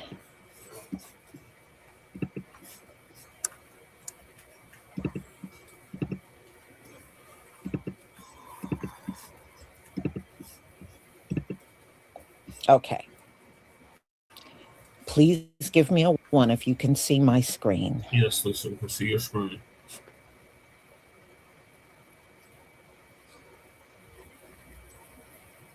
Now, how's my acoustics, man? Good. You sound good, Shabaka. Thank you. Thank you. Oh, yeah, it's going to be a lot of butt sore people because they don't like my my avatar, and I don't care. Donald Trump has been defeated. The U.S. is defeated. And he had to accept that in order to get the ceasefire. That's an old That's a avatar. defeat. All right. Thank you for the ones, everybody. Who's picking on her about her avatar? Somebody in the chat. I don't know. Well, we got a troll in the chat. Tell the With trick to tonight's come ceasefire on. with Iran barely 3 hours old, there have been at least 2 statements we've now seen from Tehran on it. President Trump tonight is disputing one of them. CNN's Matthew Chance has new reporting that sheds light on the one the president is complaining about. He joins us now from Doha, Qatar. Matthew?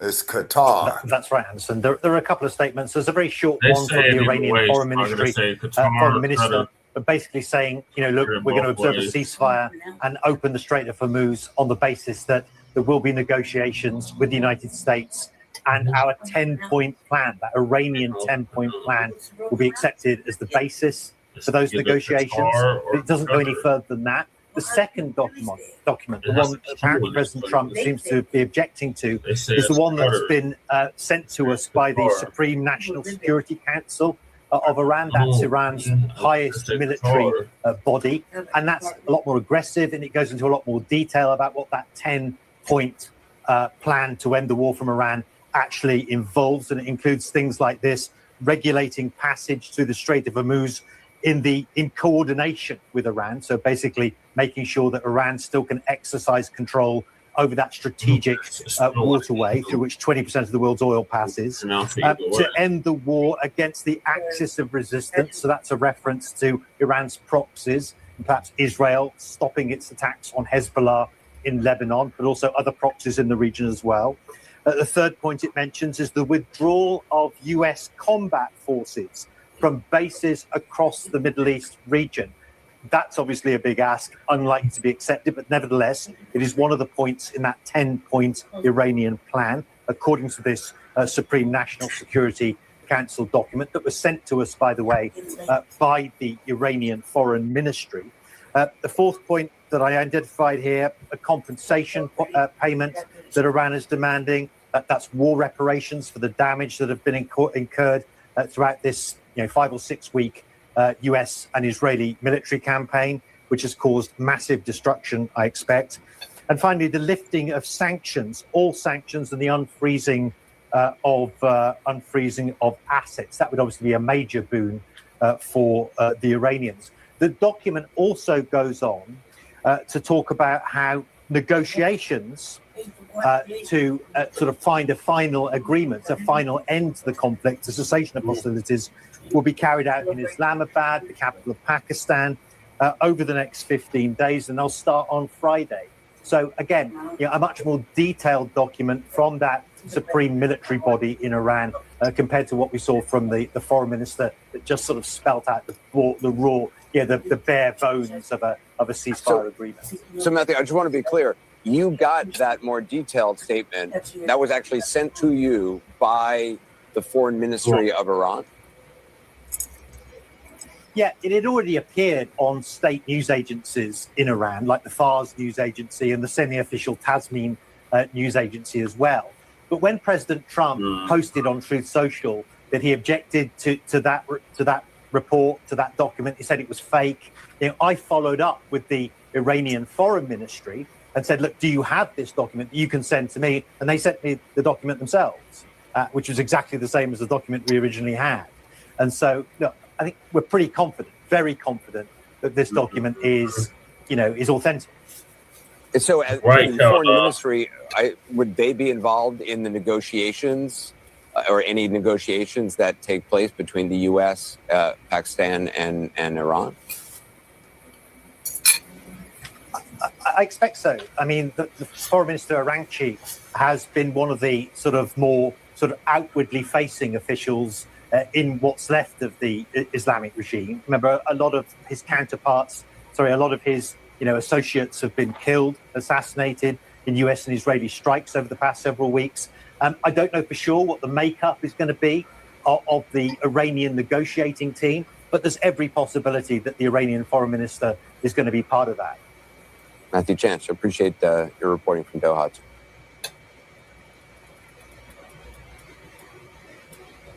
All right, y'all.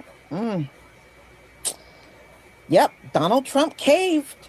He caved, y'all. Yep. He caved. He did. And you can't take that back. You just can't. So, yes, there is reaction, even one from Iran, because they know who Donald Trump is and they know what he's all about. And they came right out and said, oh, no, Donald Trump, don't try to spin this as a victory. See, I mean, everybody knows Donald Trump. So he'll go behind the scenes and admit defeat, but he'll get in front of the cameras and claim the U.S. won this war. You know how Donald Trump is. Everybody knows what a big liar he is. Full of shit. All right. All right, y'all. So let's get into it. Please give me a one if you can see my. It was about if he was going to get that Strait open back up. I didn't have to threaten him. Right. He threatened him. Yeah, I know about Israel still bombed in Iran after the ceasefire was called. I do know about that. And I also know Israel also bombed Lebanon yesterday as well after the ceasefire was called. So it's almost like just because Donald Trump made this deal, it doesn't seem that they are interested in going along with it. And yes, that's going to become a problem because Iran is not going to continue to get bombed and you're supposed to have a ceasefire. And this actually proves Iran right. They said this. They have tried to negotiate with Donald Trump in the past, and every time during the negotiation, they would continue to bomb Iran. And as you can see, that is exactly what happened. Not gonna hold to that anyway. Again. It's like Israel. So there you go. They sure didn't lie about it. All right, y'all. Thank you for the ones. That's why they can't they can't hold an agreement because nobody's going to adhere to it. Trump, don't try to dress up defeat as victory at this point. You are only deceiving yourself. The reality is that the decisions you made have failed, and now you are trying to present it as a win, but the whole world is watching. This is not a success. It is a clear failure, and the more you try to hide it, the more the truth will come out. There is no way. The man who wrote The Art of the Deal is basically saying that we're going to start with Iran's 10-point proposal as the framework. We're going to read that in just one moment, but that is a huge concession to the country of Iran. He says, well, everybody, we just received a Truth Social post moments ago, and Donald Trump has officially tacoed. In this case, I am very glad he backed down from destroying the entire civilization of Iran, which was his threat. For weeks, he has been threatening direct war crimes against the citizens of Iran by striking their desalination plants, striking power plants in the region, and taking out their oil refineries by claiming this was all military infrastructure, but in fact using such an over-inclusive, over-expansive definition of military infrastructure that he could justify killing, even schoolgirls who are at school, just like they did during the opening salvo of this war. I have only read most of this, but I haven't finished it yet because I decided to just turn on the camera and live react to this with you all. I really do not like the president of the United States using the threat of nukes or using the threat of entire civilizations being destroyed in a genocidal mania as an excuse to negotiate or reach some sort of ceasefire. Now, of course, I'm happy he backed down, but this entire situation only furthers the argument for the 25th Amendment and for immediate impeachment. This entire situation only furthers the argument for constitutional guardrails on who can start a war. So make sure you drop a like and subscribe to the Atomocracy feed if you've appreciated the relentless truth-telling on this channel and help us get to 2 million subscribers. So Trump said just moments ago, as human chains were forming around the country of Iran, around power plants in particular. Thousands of Iranians are forming human chains around power plants and across bridges after President Trump threatened to target critical infrastructure if the regime does not agree by 8 p.m. Eastern tonight to a deal that includes reopening the Strait of Hormuz.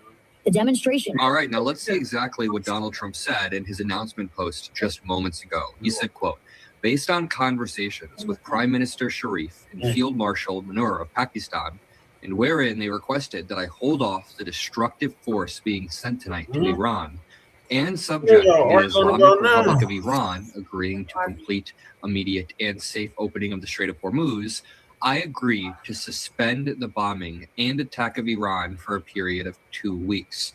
Okay, interesting. So it seems like he's still saying that this is all subject to the IRGC opening the Strait of Hormuz, which they may not have fully agreed to do. He could be putting the cart before the horse and backing down before Iran has even opened the Strait of Hormuz.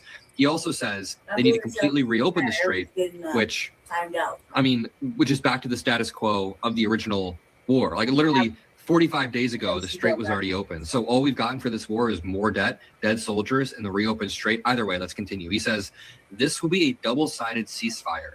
The reason for doing so is that we have already met and exceeded all military objectives and are very far along with a definitive agreement concerning long-term peace with Iran and peace in the Middle East. Okay, they claimed that during his first term.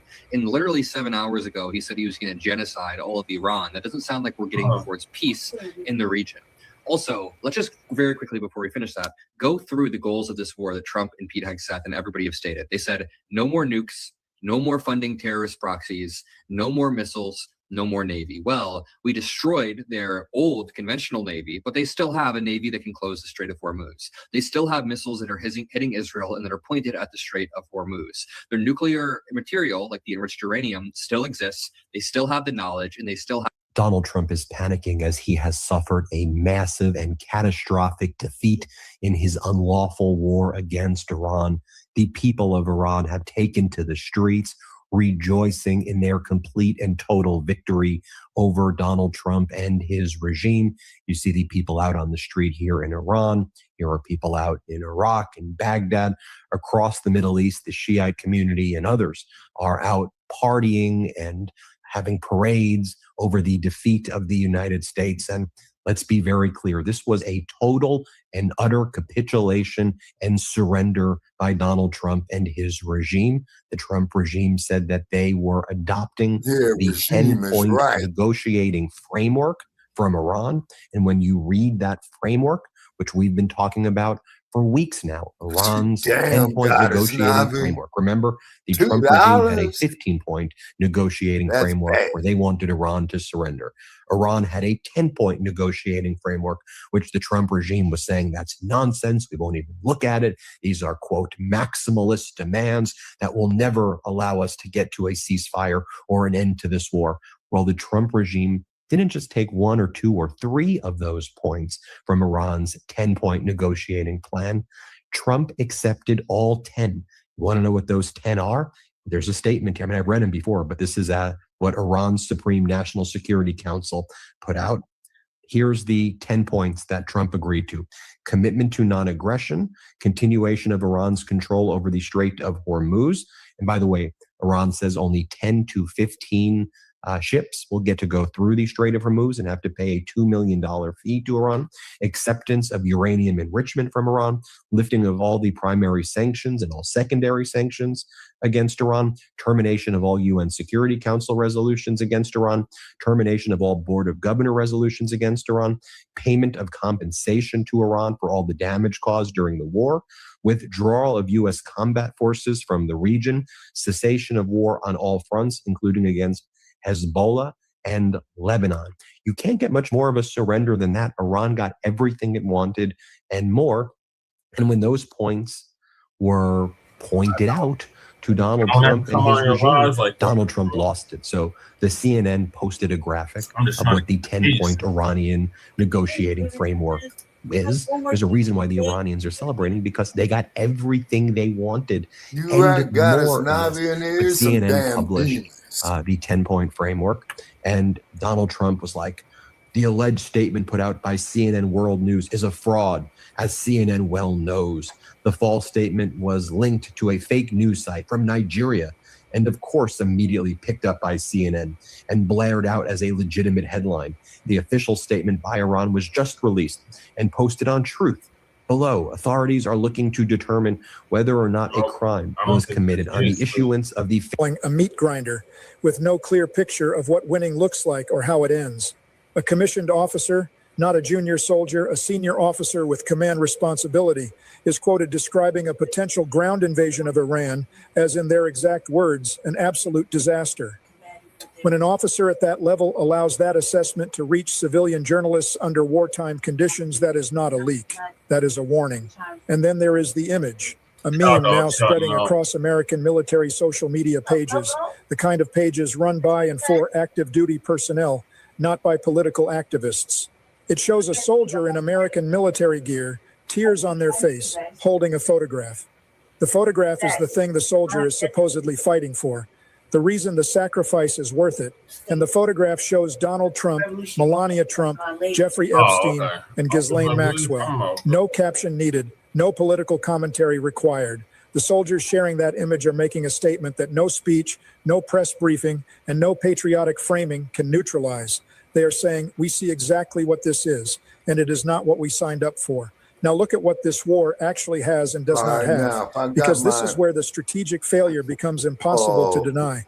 Every military campaign requires one thing above everything else, a defined end state, a specific achievable condition that once reached means the war is over. That's what that shit was about with William Calley in Vietnam. This conflict does not have one. Trump issued a 48-hour ultimatum. Remember, they was coming after them Democrats for telling soldiers to defy his orders.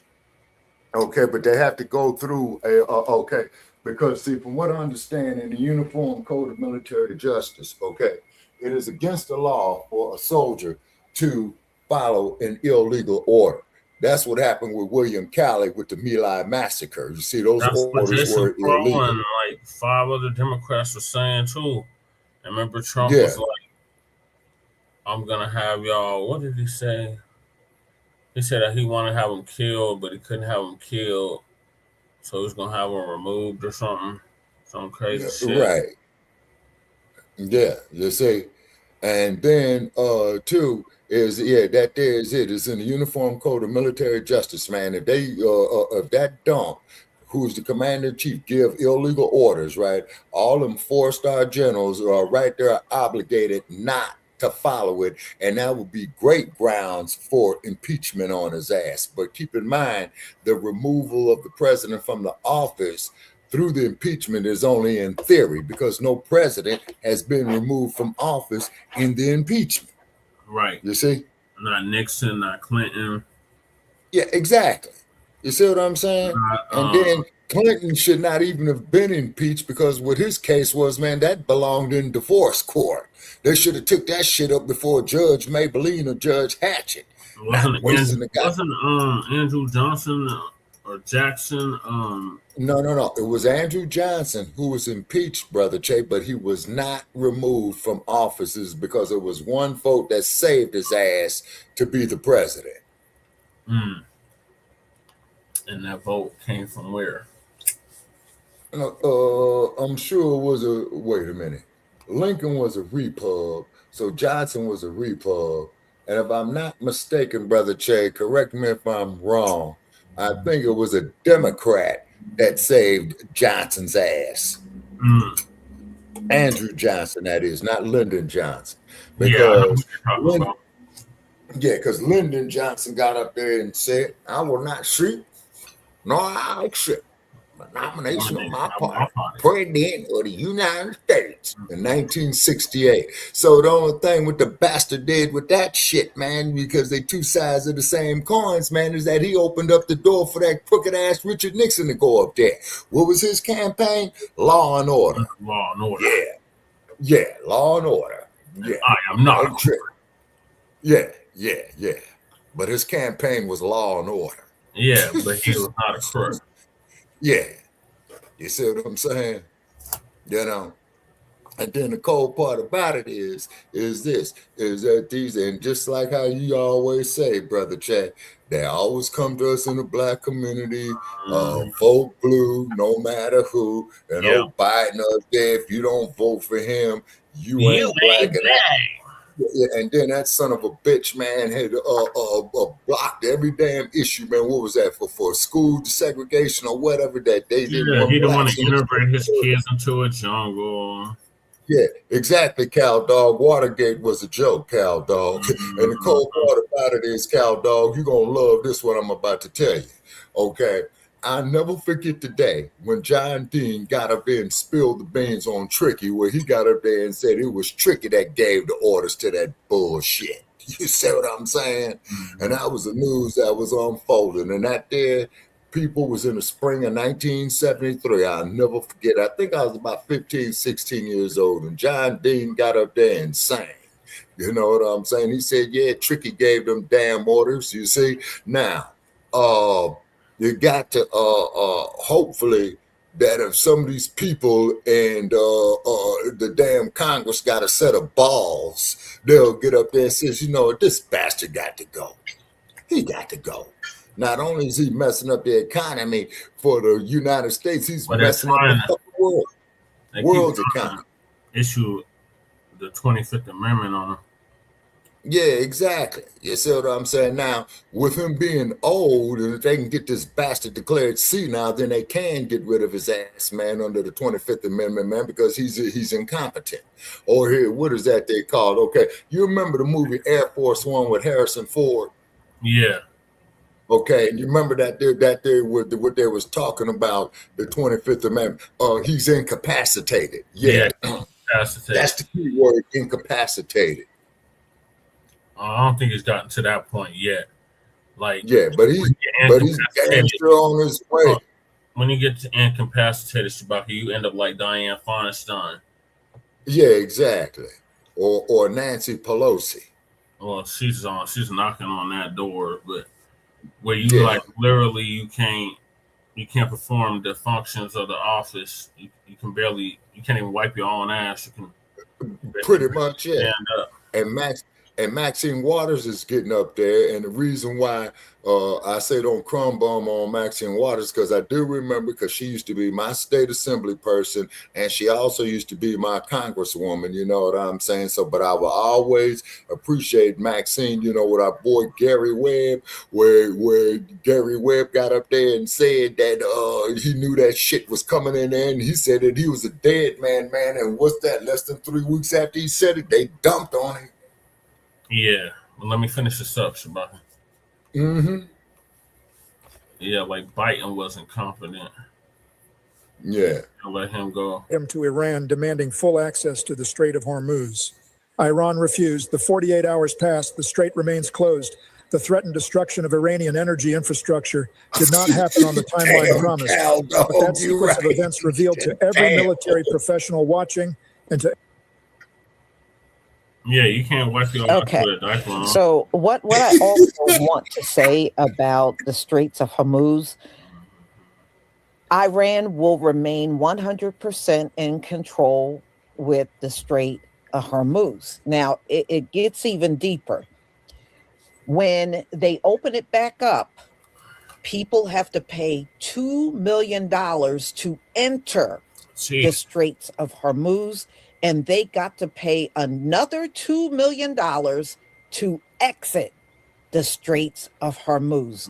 So okay, now that's some mob shit right there, man. $4 million to give to the Iranians to enter and exit the Straits of Hormuz. And you know, now they've been paying in Chinese yuan. Yeah, so Donald Trump can't dictate to them what they can and cannot do, because with the ceasefire, he agreed to let them stay. He can't even let them do it. He agreed Iran will control it. That's what he agreed to. He can't let them do anything because it really is not anything that belongs to the U.S. It belongs to them. So he can't do anything but comply, and that's what he's doing. All right, let's go on.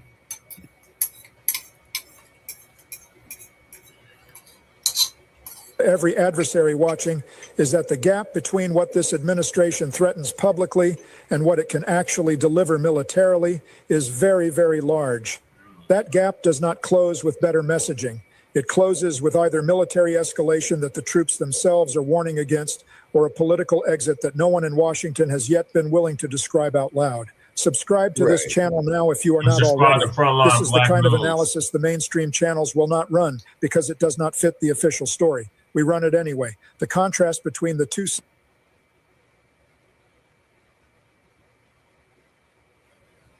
Okay, y'all. You know what this is, y'all? Donald Trump got defeated on the world stage. And let me tell you something. Nobody's ever going to be afraid of the U.S. again. They saw one country manhandle two countries. And the U.S. was boasting to be a superpower, which you can forget about that superpower talk. You can forget it. And you can forget about these high IQs. You MAGAs need to take MAGA off of your hat and put taco up there. Y'all need to walk around with taco hats. Yeah. So anyway, y'all, the U.S. is never going to be able to take a dominant position in the world again. They can't. You know, they got their asses handed to them. Always chickening out. When they really believe they were going to get in this fight and Iran was going to beg to concede in about a day or two. I think that's how it was sold to Donald Trump. That's why he was so eager to get involved in this strike that Israel came up with, and he joined them. Because I really think the talks behind the scenes, they were telling Donald Trump this was going to be quick. Yeah, that's true. And as the weeks went by, he realized it didn't look like it was going to be quick. But by then, he was in over his head. And he's still in over his head because this is a temporary ceasefire, y'all. This ain't permanent. This is temporary. All right. And that means after the 2 weeks is over, they can resume fighting. Yep. They can easily resume fighting. And you saw in there also, Donald Trump has agreed to pay reparations to Iran. Wow. They want compensation for the U.S. tearing up their country with all those missiles. And that was in that 10-point agreement for a ceasefire. And he agreed to all 10.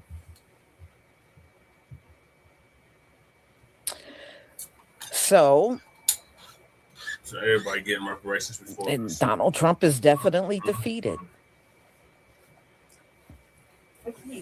Donald Trump belongs now, in this jail. was funny because when I woke up this morning, I was looking at a series of different articles. And one of them was Donald Trump plans on putting 50% tariffs on any country that supplies Iran with weapons. Yeah, she's just passionate, Army. That's the threat he got out there. And I don't think anybody is paying attention to Donald Trump's threat at this point. Oh, y'all love that Taco Tuesday. There are so many memes out there today on that. And I know Donald Trump saw it. So anyway, y'all, you know, I don't think even if countries, because I know China and Russia have already gave Iran weapons, and they said Chinese trains were going into Iran the whole time this war was going on, and China has been supplying them with whatever they could. So are you going to throw 50% tariff? Because China, the last time Donald Trump threw tariffs on China, China threw tariffs back on the U.S. So they got the ability to do the same thing to you. So y'all, nope, this is definitely not a victory for the U.S. I'm not going to be surprised if Donald Trump in the next few days come out and try to claim to be victorious in the whole thing, and he's not. He's not at all. And nobody on this earth is going to see this as a victory for the U.S. Nobody's going to see it that way. Damn. Mm-hmm. Yeah, I mean, he gonna still try to get in front of the cameras, talking tough and everything. Ain't nobody paying attention to that shit.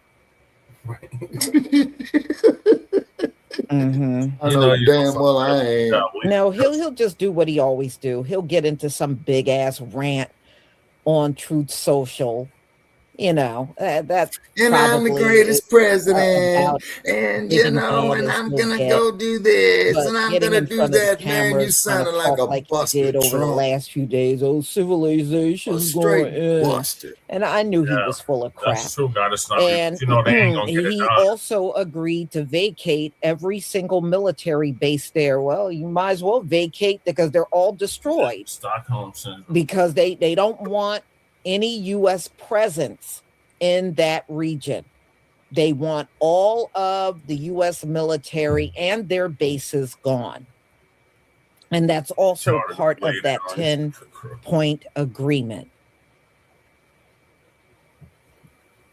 Okay, now I got so a question. Look like the troops will be coming out of there. Okay, I got a question. Yeah, Okay, he's a Saudi big Arabia is a He was monarchy. big failure in his first administration. Black Panther strike. He was a failure then.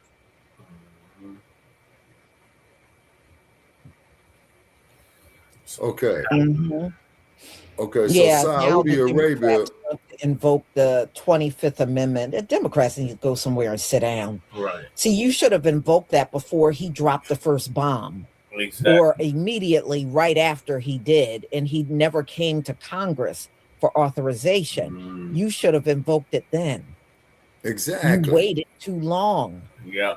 5 weeks later, all the bombs Right. that took place on a See, regular and that's that basis. same bullshit, man, that they let that dude they William didn't wait Calley be for a one day. scapegoat for. So now you're ready to do it? Damn, talk about a What do day you mean late and a Congress buck gave them short. money? After the fact. We don't have nothing but elected cowards. All of them. They're all cowards in the Senate and Congress. Yeah, they're a bunch of busted. That's elected in office and this war was sitting not on sanctioned. Capitol Hill. You're all a bunch of cowards. I don't even see the point in you even. Right. He didn't go through Congress, crew. He didn't go through Congress at all. He just said, I'm going to do what I'm going to do. There was no need to go. They said we weren't. They weren't even. They didn't have anything like that. They said that. They didn't have, who didn't have anything like what? They weren't close to no nuclear nothing. They weren't even bothering nobody. That shit was made up. Yeah, There was just no like the weapons of mass necessity to go to war. destruction. That's Yeah, what always we making said. excuses to go to war, but the same thing with Iraq. But that was sanctioned by Congress. This Right. was not sanctioned by Congress. That's No, it was. that's the difference. You see, and then on top of it as well too. So with it not being sanctioned by the Congress, Brother Che, you would think that the theory of impeachment would already be happening. See, to quote you, Brother Che, in a perfect world. In a perfect world, Shabaka, this is not it. Yeah, precisely my point. Yeah, see, this will. Yeah, I agree with you wholeheartedly. With you on that. It's all about the money. These crooked bastards, man, is getting paid under the table. You see what I'm saying? But you know what else that came to across my mind today, man? He could be doing all this shit, man, because he know he's getting ready to get caught up in them damn Epstein files. Even Now, the Cal, dog, I agree with you on that. Our reparations should start with a defense budget. You damn right about that, OG. even Yeah. Obama got Congress approval to do what he did. Like when he went into Libya. Yeah, and kill Gaddafi. Because of Hillary's damn emails. Right. In the Benghazi shit. Mm-hmm. And that's why they got Snowden still in damn Russia. So they come back to the U.S., they gonna kill him or something, right? Mm-hmm. Well, it's mob shit, man. You got gangsters running this shit. Come on, man. You got gangsters running this shit. Yep, exactly, Nabi. It's a gangster operation. That's what Cornel West said. Mm-hmm. How is he the same as Obama? I'm confused. Obama did not. He just got funded to go on to Libya. I could have sworn he had got Congress approval to go on to Libya. He did. He did. Yeah, trick bomber got us, Navi. That's exactly what it was. They say it's because, you know, when we did a story on the on Gaddafi, brother Che, you know, a couple got married, man. They got a house, they got 50 grand in the bank, their kids got free education. You know what I'm saying? Everybody went out there and worked off there in the fields. You know what I'm saying? Up there, man, for the agriculture. You know, even Gaddafi was out there doing his work out there in the field, because I remember they had interviewed him one time, and he was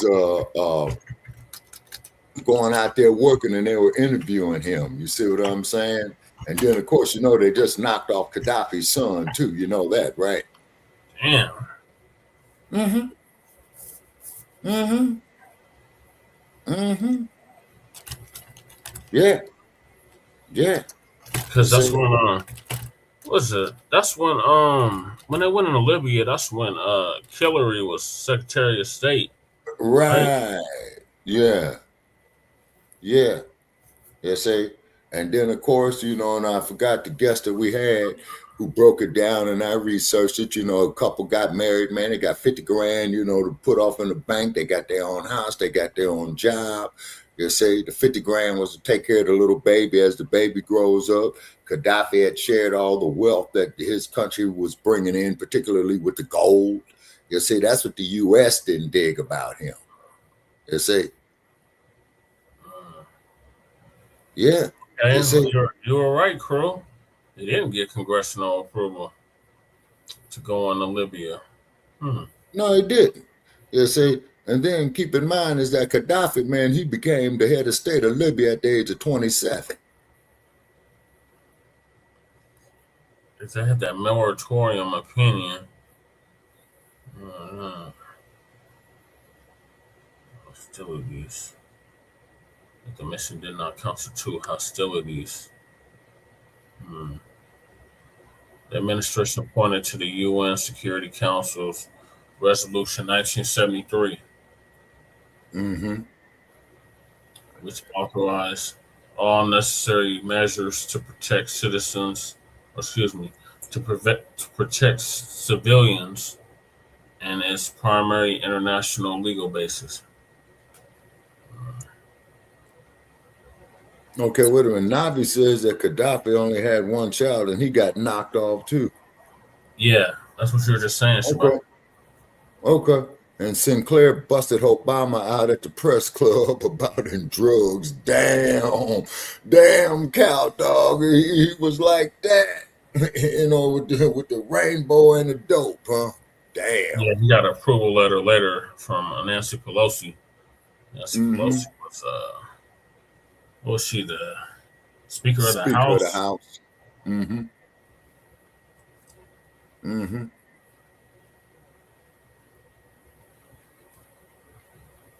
Yeah, Obama stole much money and boosted that alphabetized agenda shit.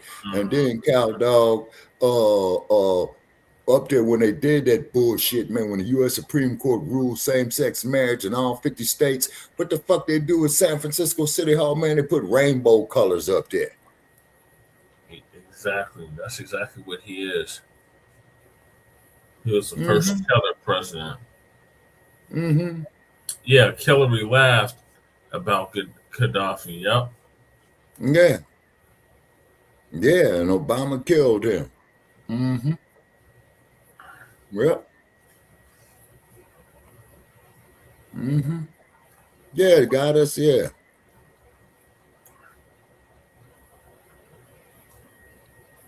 Yeah, cow dog. Then had that bullshit up there at the White House too, man. Yeah, you're right. I forgot about that, cow dog. And then when he goes over there to Kenya with that bullshit, man, they told his ass to get the fuck up out of there. Yep. Then he tries to go to Ethiopia, and Ethiopia said, man, we heard about your bullshit in Nairobi, motherfucker. Don't even bother. You sound like me. I'm always correct.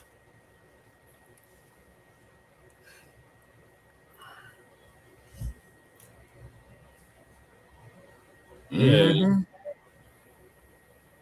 Nope. Well, I don't know. John Hanson, right? Eisenhower. Well, they try to say that Eisenhower was like J. Edgar Hoover, that he might have been black. Another imitation of life case. Lincoln. No, Lincoln.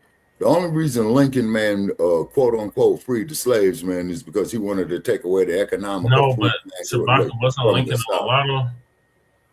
Oh, Lincoln? No, Lincoln was a white dude. No, he had Melungeon ancestors. His mama was Melungeon. Okay,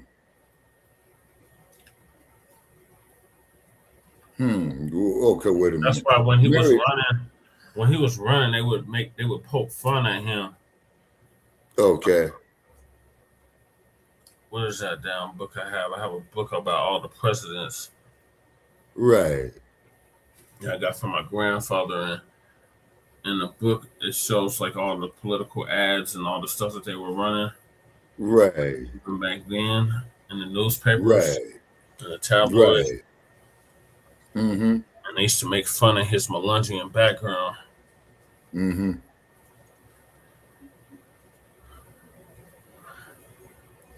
Okay, what state was Lincoln born in?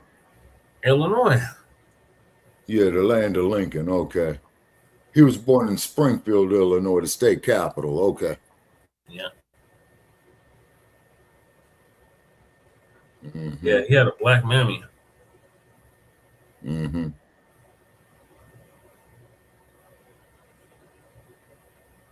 Yeah, and then there's something about Lincoln had walked so far to get a book or to return a book or some bullshit like that. Mm-hmm. Yeah. Mm-hmm. Yeah, and I be seeing a lot of Land of Lincoln plates out here too from the Chi. You know what I'm saying? Yeah, I'm sure. I would usually say that for like President's Day or something, but that already passed. He's from Illinois and Missouri. Yeah. Okay, Missouri and Illinois across the Mississippi River from each other, Brother Che. You know that. Right. But where was he born, Crew? Was he born in Illinois or Missouri? No, wait a minute. I think he was born in Springfield. He was born in Chicago. Or you were born in, I know an entire Lincoln still had that forces on it. Okay, so was he born in Illinois or was he born in Missouri?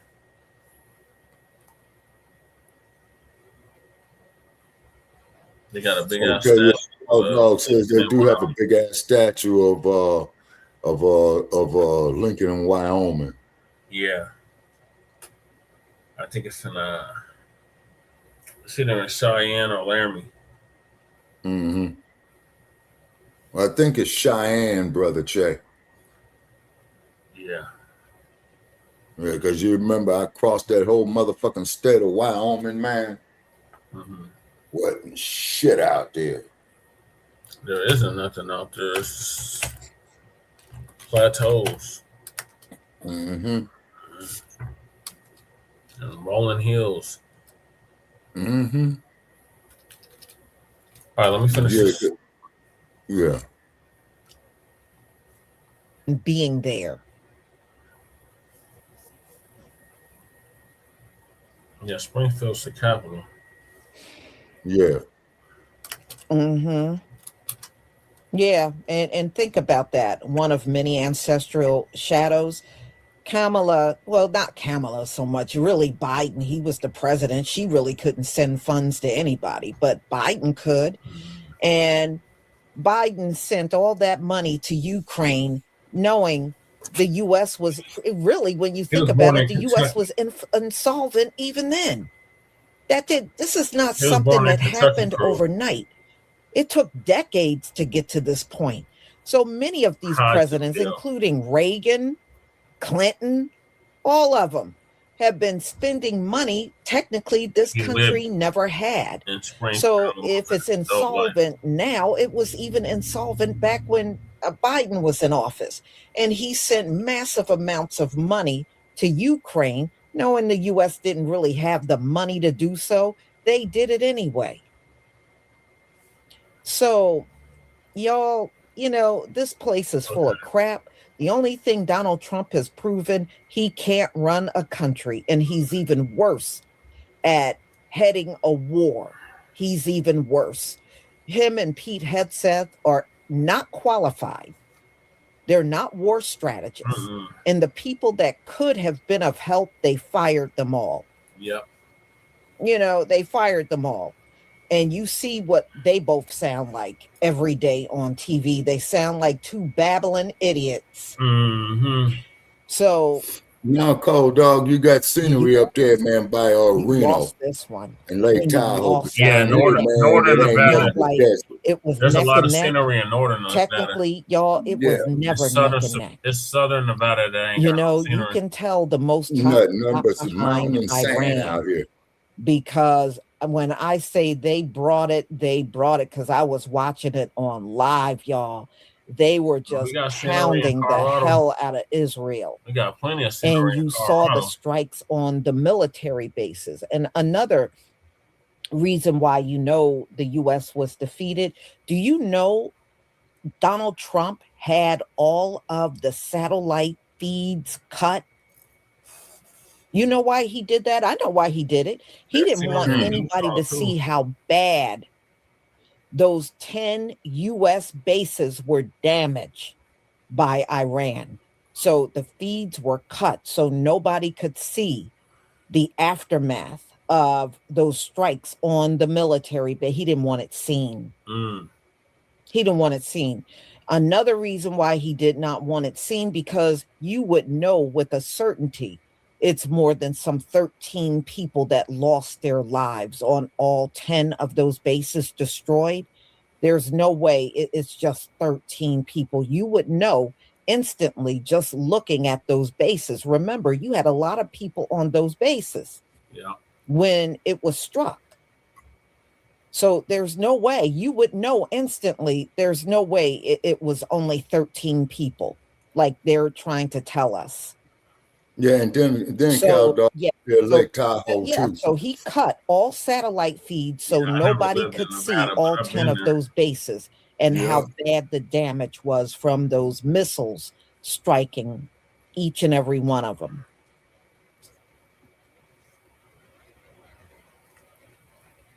They got scenery in like Erie. Yeah, he don't want anybody to be able to do it. And I'm like, okay, I'm not surprised he did that. Because we sure haven't seen any up close photos of those bases. But I'm sure in the coming years when this long is over, it might drop then. But I know that it has to be bad to make that move. It has to be really devastating. The other one, Finley. What's the other one? So, y'all, I'm going to go ahead and include. There is a couple of other stories I'm looking at, so I might come back and post something. Yeah, Cal Dog, you're right. Lake Tahoe is full of scenery. All right, so thank you so much for being here. Thank you for all of your support, and have a wonderful afternoon, family. Shalom. Shalom. Yeah, Fernley. Yeah. Fernley. That's what it is. Yep. Fernley. Yeah, Fernley. Yep. All right, Shabaka. What are your thoughts? That the dump's been defeated by Iran. Ceasefire sparks debate. Yeah, exactly. So what it is right there, go to show his ass, that's incompetence right there, number one, because like I said, he doesn't have no military experience. Now, the only motherfucker he got up there with some righteous military experience with him, man, is J.D. Vance. Yep. Because J.D. Vance is a war veteran. You see what I'm saying? But I saw J.D. speak on the tube today, man, and just reading between the lines, I may be wrong, but I really don't think JD is with Trump. And what I mean by that, he's with Trump on getting the damn oil, right? But the tactics that Trump is using, man, is in question based off of what I've seen. Yeah. See? Yeah. And then you know how they punked out old boy Zelensky, or whatever what his name is, man. They turned him into a straight buster. Yeah, it did. Yeah. Yeah. All right, so oh, that's what I was gonna play. What our people got to say about this? What's that? So, Black Americans respond to U.S. and Iran ceasefire. Okay, they're coming to colored folk asking them that. FBA, not just colored folk, but Foundational Black Americans, yeah. So Water God too. Got 2 weeks. And talk this out, okay? Because life have given you a second chance, okay? Take it. The moral of the story is, your name is Iran, okay? You don't want it to be changed to. I had to run away because Trump destroyed it. Might have to drop a dime on them niggas. For sure. You know what I'm saying? Stop. Yeah, Oklahoma. I don't like that shit. For sure, bro. Yeah, Oklahoma. I don't like that shit. Yeah, Oklahoma is just straight Dust Bowl.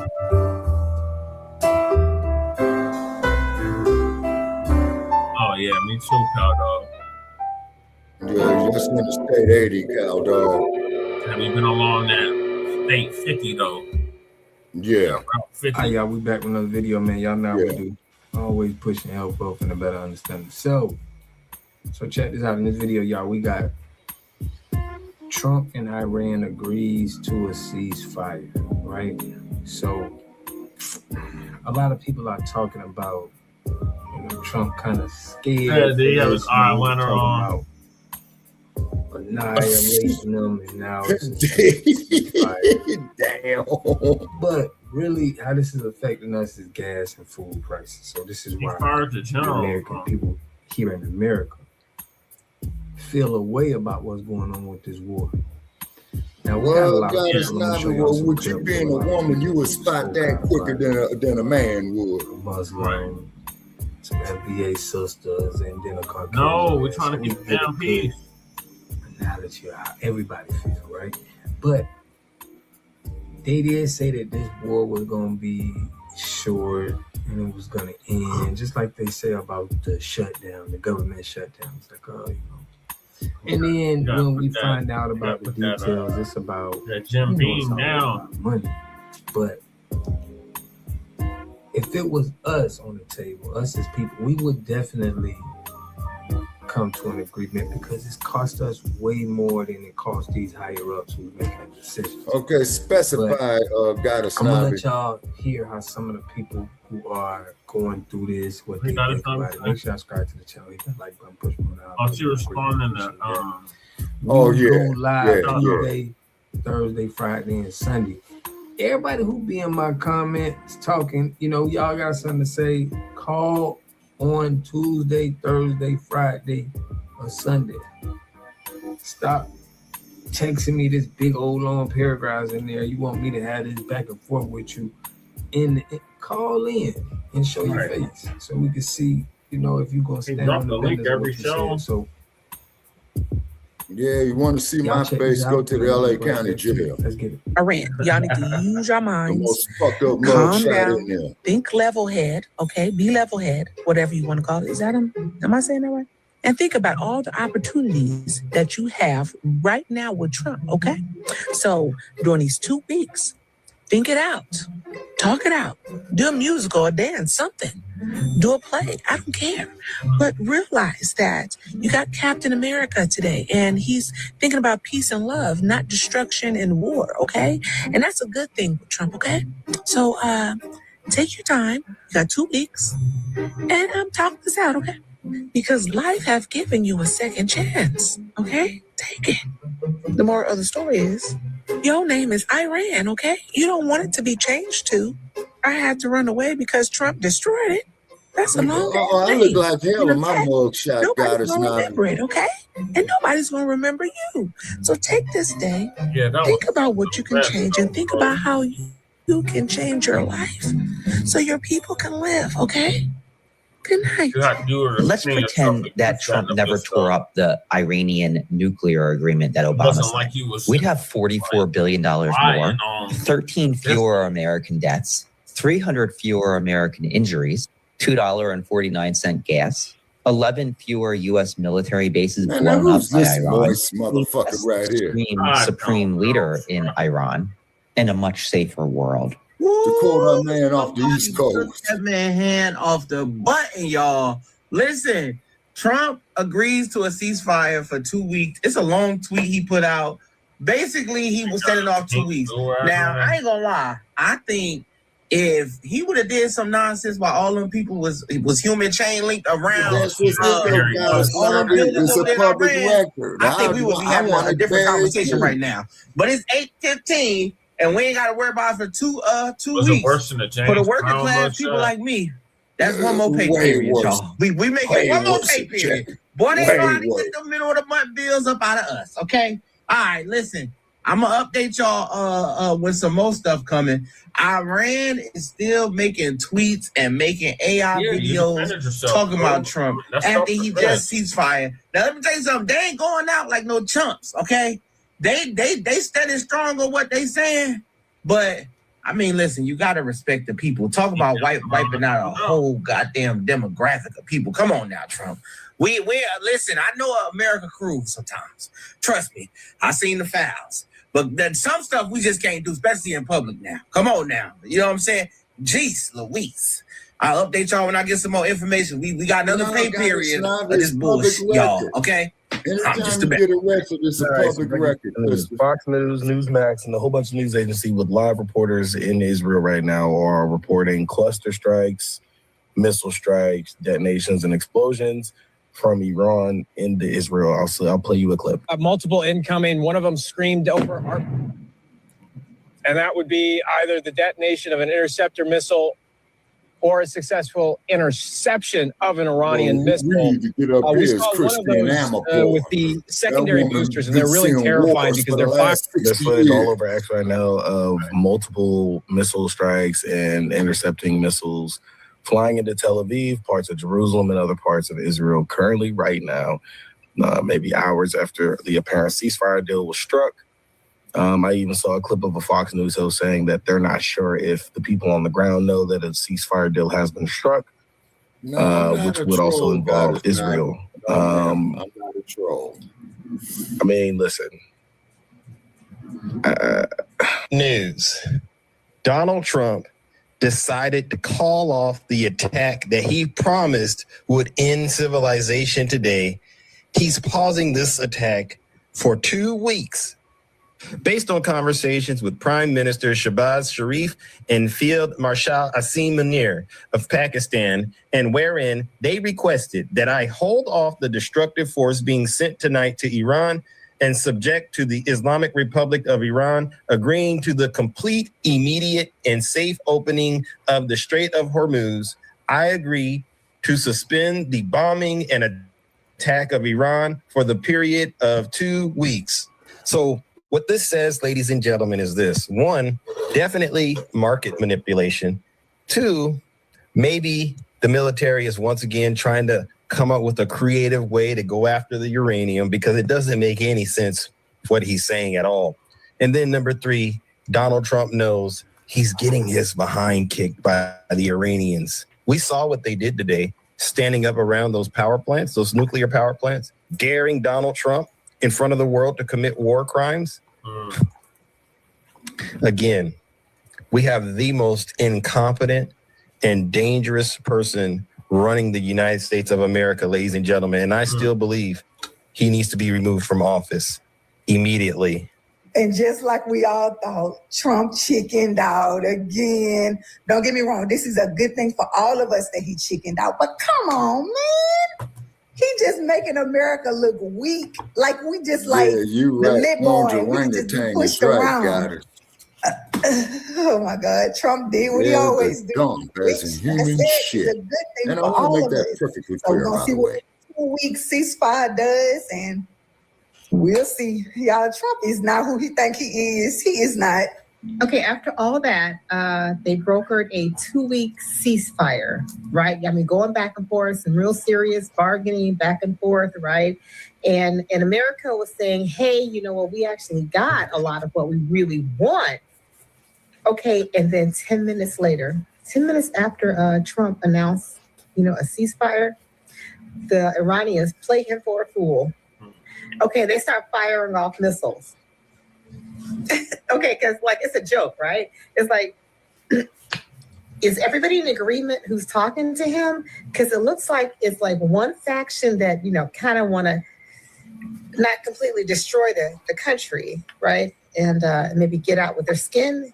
And then there's another fraction that seems like they're willing to burn it all. This is jihadi for them. Burn, baby, burn. So now what's Trump going to do?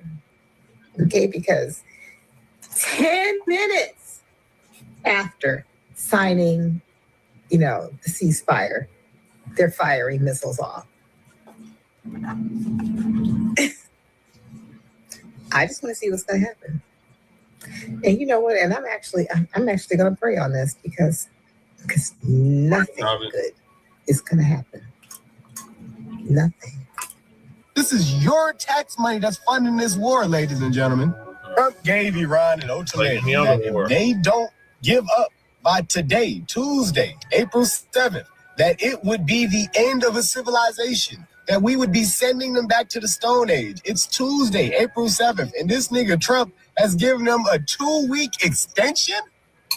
This nigga gave a 2-week notice to the end of the war? Let me tell you something, Ella. All the times I've given a 2-week notice in my life, I've never waited the full 2 weeks. Right. I've always left before that 2 weeks was up. I promise you. Because what the do you really expect me to work on in 2 weeks and you expect me to leave? Let's be honest about this. And this is Donald Trump we talking about. This nigga's gone bankrupt so many times. You expect this nigga to keep it professional? No. Your president is tweeting like he's playing Call of Duty Modern Warfare 3, nigga, on Xbox 360. That's exactly what he's doing. This nigga is That's talking exactly ridiculous, what he's doing. He can't hold it down. Yep. But we're the ones who have to pay the cost. Donald Trump retreated. Iran called his bluff and he was forced to accept a 2-week ceasefire deal. Iran confirms that the U.S. was forced to accept a 10-point plan leading to a 2-week ceasefire with the Israeli occupation state included. Because Iran is the only one out here actually practicing diplomacy. The last-minute negotiations were mediated by Pakistan and are seen as a major victory for Iran. The Iranian Supreme National Security Council said the U.S. suffered an undeniable, historic, and crushing defeat. Additionally, their statement reported that Donald Trump accepted the enrichment of uranium, lifting of all primary and secondary sanctions, paying compensation to Iran, withdrawal of U.S. combat forces from the region, and cessation of war on all fronts, including Lebanon. Now, Donald Trump issued his own statement just before the 8 p.m. deadline via his Truth Social, saying, "The pause in Iran is tied to agreeing to the complete, immediate, and safe opening of the Strait of Hormuz." He also claims the U.S. already met and exceeded all military objectives. But analysts are saying Trump didn't have any good options but to take the ceasefire deal. He was backed into a corner. His hand was forced because there were no winning options on the table for the U.S. He talked a big game about escalatory steps, but everybody in the region knows that if you go after Iran's energy infrastructure and power plants, it will do the same thing to the entire Gulf, which would result in a worse energy crisis than we have now, something Donald Trump wouldn't be able to sustain. It would destroy his presidency.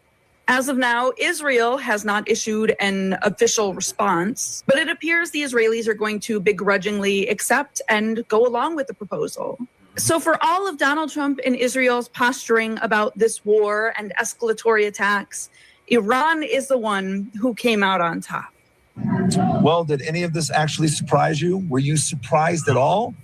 I told you he was going to surrender. I told you he was going to find a convenient excuse at the last minute.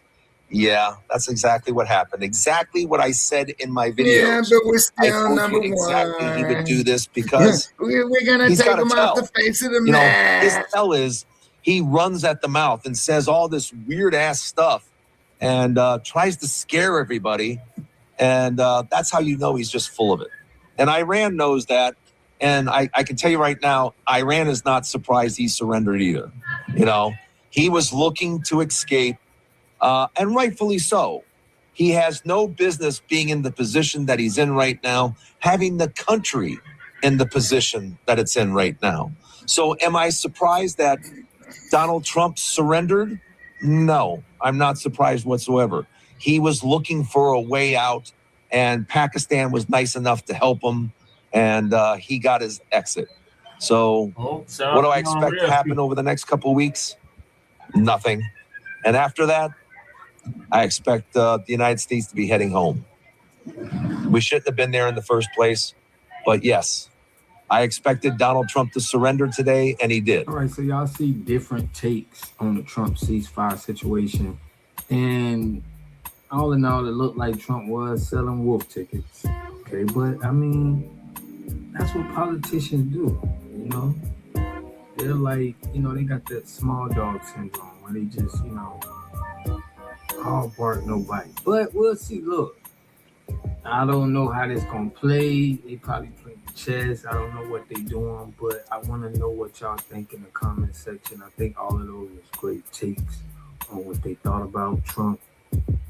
But I really want to know what's next. Okay, they took 2 weeks that they're not gonna be trying to take each other's head off.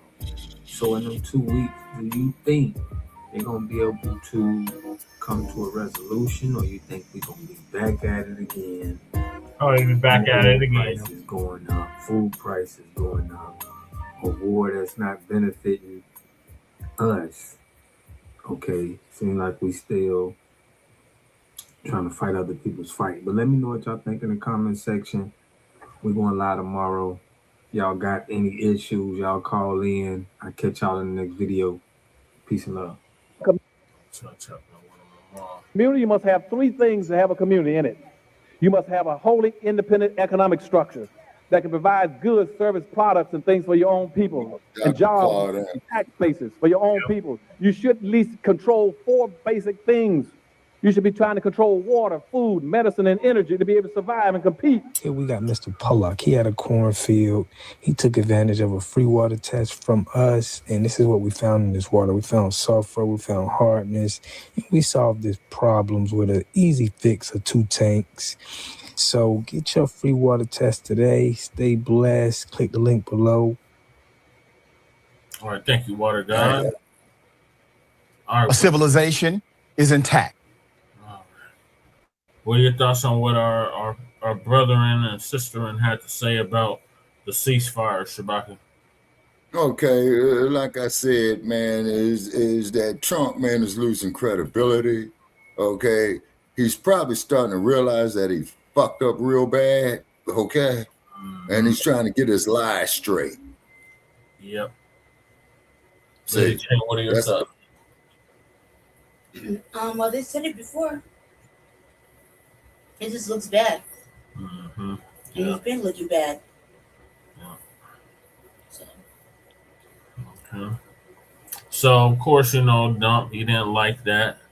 So he threw a fit over the coverage of the Iran ceasefire deal. Mm-hmm.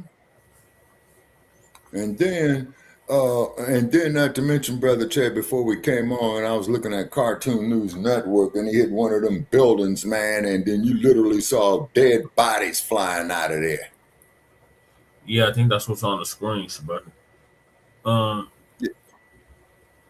So he threw a fit.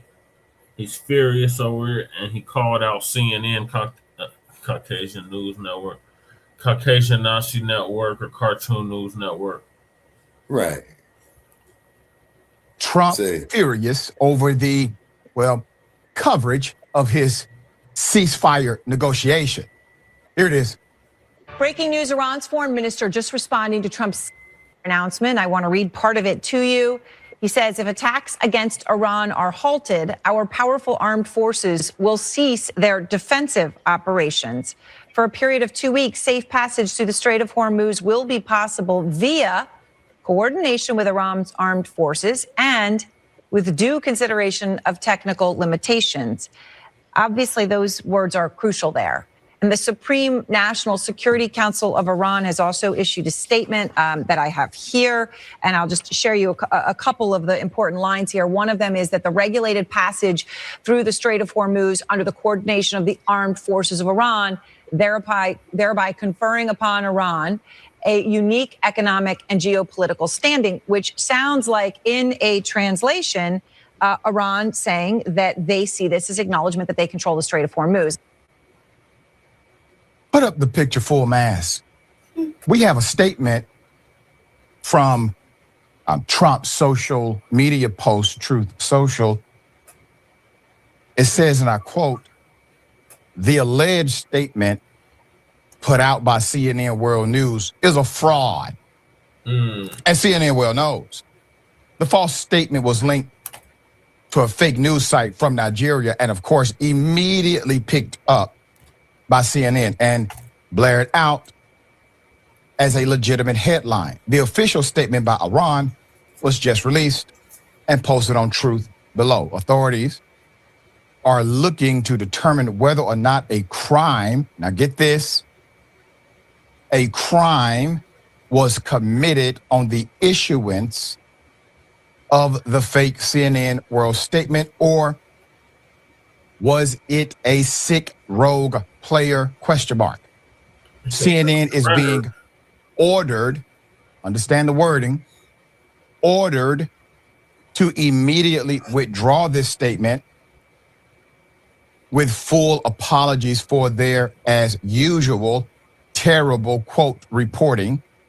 Results of the investigation will be announced in the near future. Before I continue, Trump has equated what is being said about this war to the reporting of a journalist. He did not say an update about the conflict that soldiers are engaged in from the United States of America. He will provide you an update on that. He says he will provide you an update on the investigation into CNN. Exactly. Wolf tickets, cow dog. There's more. CNN delivered a follow-up report based on Trump's outrage. Here it is. There are a couple of statements. There's a very short one from the Iranian foreign minister, basically saying, look, we're going to observe a ceasefire and open the Strait of Hormuz on the basis that there will be negotiations with the United States, and our 10-point plan, that Iranian 10-point plan, will be accepted as the basis for those negotiations. But it doesn't go any further than that. The second document, the one apparently President Trump seems to be objecting to, is the one that's been sent to us by the Supreme National Security Council of Iran. That's Iran's highest military body. And that's a lot more aggressive, and it goes into a lot more detail about what that 10-point plan to end the war from Iran actually involves. And it includes things like this: regulating passage through the Strait of Hormuz in coordination with Iran. So basically making sure that Iran still can exercise control over that strategic waterway through which 20% of the world's oil passes. Was it Beverly Hills or Los Angeles? Sounds like a doubling down, and Iran is still in control. Okay. Tactical control, proxy control. It was a mansion, though. 10-point plan. Put it in. Here we go. Despite the chaos, here's what we know about the 10-point plan that has been helped by the Pakistani government per negotiation. An Iranian publication posted the list, which Trump says is a, quote, workable basis on which to negotiate. Number one, the U.S. must fundamentally commit to guaranteeing non-aggression. Number two, continuation of Iran's control over the Strait of Hormuz. Number three. All right, cow dog. So some dude was going live showing it, huh? Iranian for its nuclear program.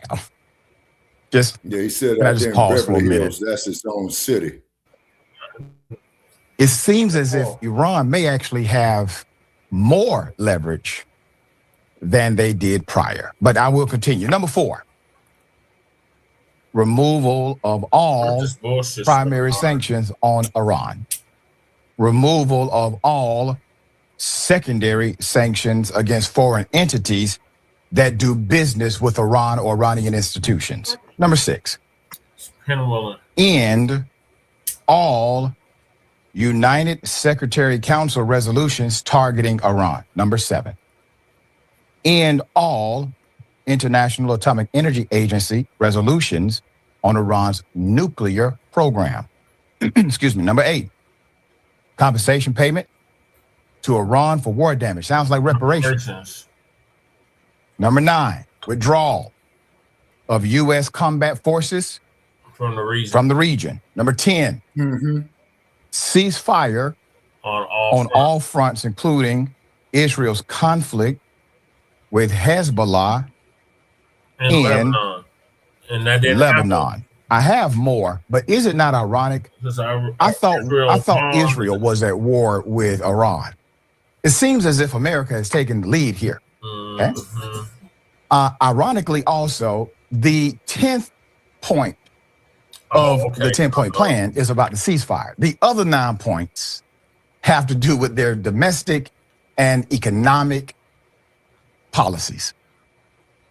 Here we go. So all sides have presented vastly different versions of the terms. Iran said the deal would allow it to formalize its new practice of now charging ships passing through the Strait of Hormuz. Did you hear that? The new practice of charging ships to go through the Strait of Hormuz. This was not the policy prior to them taking actual control of the Strait of Hormuz. So now they have a new economic engine courtesy of Donald Trump's schizophrenic foreign policy.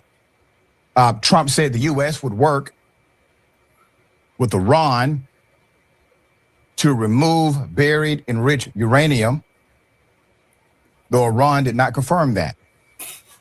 Pakistan and others said fighting would pause in Lebanon, which Israel has invaded to fight the Iran-backed Hezbollah, a militant group. But Israeli Prime Minister Netanyahu said early Wednesday that the deal doesn't cover fighting against Hezbollah. Senator Chris Murphy talks about how much of a disaster this whole thing is, according to Chris. Here it is. I mean, listen, who knows what's going on? Donald Trump lies every single day. Clearly, he's not telling the truth. But if you accept even part of the Iranian statement, Donald Trump has agreed to give Iran control of the Strait of Hormuz.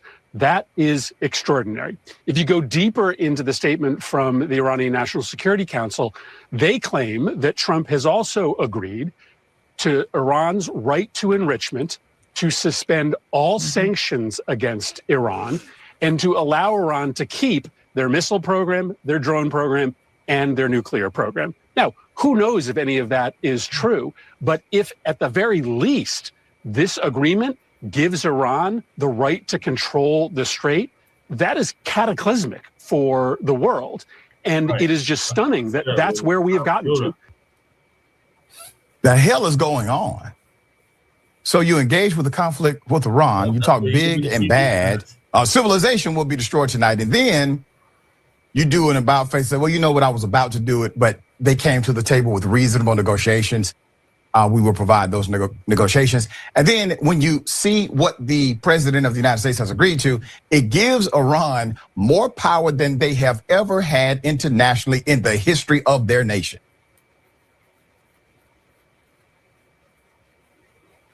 Trump said just a few days ago, we're good on oil in America. We don't need the Strait, is what he said to reporters. So why this about face? What has happened?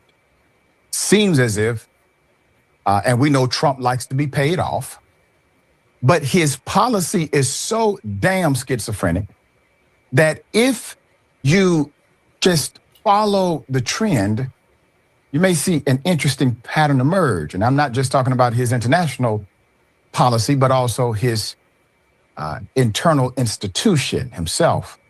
He makes decisions for himself. He makes decisions for himself. Don't forget that part. And please don't say he wouldn't do something like that, would he? How many years have we been saying that about this particular individual? None of it makes sense, except for you have a human being who's compromised in the most powerful position in America. Now, here we go. Let's talk about the alleviation of the embarrassment. So Hegseth is doing this best strong arm plan here. Crew. Defense Secretary Pete Hegseth. Early born day. Interesting. Doubling down on America's humiliation, Iran is showing who seems to have the upper hand. The Iranian regime wants to pocket $1 million for each ship that passes through the reopened Strait of Hormuz for 2 weeks, while the U.S. and Iran negotiate a peace deal, regional officials have claimed. According to Bloomberg, the ships must inform intermediary companies linked to the Islamic Revolutionary Guard Corps of the ship's cargo, destination, and the ultimate owner of that particular vessel. They got that in common. Iran then charges what they call a toll of at least $1 per barrel, and this must be paid in the Chinese cryptocurrency, which we talked about on this show a while ago in reference to the Iranian and the Chinese government connection or their partnership in both currency and also satellite navigation. There's more. Defense Secretary Hegseth on Wednesday called on Iran to turn over its stockpile of 970 pounds of highly enriched uranium, saying that President Trump could still order a U.S. commando raid to seize the material, which could be quickly made ready to use in a nuclear device. Quote, we know exactly what they have, Mr. Hegseth told reporters at a news conference at the Pentagon the day after the United States and Tehran agreed on a 2-week ceasefire as a step to negotiate a broader resolution. Quote, they will either give it to us, Mr. Hegseth said, of the enriched material, or we'll take it out. Such a mission would at minimum involve hundreds of special U.S. operation troops and would come with high risk, current and former commanders said. When asked exactly how the enriched uranium would be removed, Hegseth said, quote, that's something the president is going to have to solve, end quote. You would think that we won based on how our government and Fox News is reporting on this. Here it is. No other president has shown the courage and resolve of this commander-in-chief. President Trump forged this moment. Iran begged for this ceasefire, and we all know it. No. Well, that's another motherfucker what we right do know there. Hegseth, man, is that they made some dope-ass Lego rap characters out of this whole thing. Crew. We do know that they trolled Trump and embarrassed him holistically. We do know that they have more rights to the Strait officially than they did prior. And we do know that they have found another way to monetize that they did not have before. We do know that children have died. We do know that military soldiers have been killed for a feckless coward who dodged any opportunity to serve his nation himself or even pay taxes. That's what we do. Here's what Laura Ingraham had to say. I just got off the phone with President Trump, and I will say this, we'll read the whole post later. He literally just had to rewrite the whole show. He was extremely serious in my conversation with him just now. And he was also cautiously, but seriously optimistic. He told me that the negotiations are and were incredibly complex. He does not want them jeopardized. There still needs to be an announced agreement. And of course, we all know in this part of the world, anything can happen, but it sure looks like Iran blinked. What? Iran blinked. Iran was the one saying, bring it. Iran was the one saying, nope, we're not talking to you anymore. Let's fight. Iran is the one who, after Trump threatened to destroy their civilization, which, by the way, is a war crime to target civilian infrastructure, really for the sake of oil. It was Iran who had their people surround those particular targets and show solidarity with the broader international community. Prayer vigils were held in the United States of America against the United States of America. All right, here we go. So Israel, were they informed? Nope, not until the end. Israel, which wasn't formally part of the Iran negotiations, wasn't happy that it got word that a deal was finalized at a late stage and wasn't consulted. That's according to mediators and a person very familiar with the matter.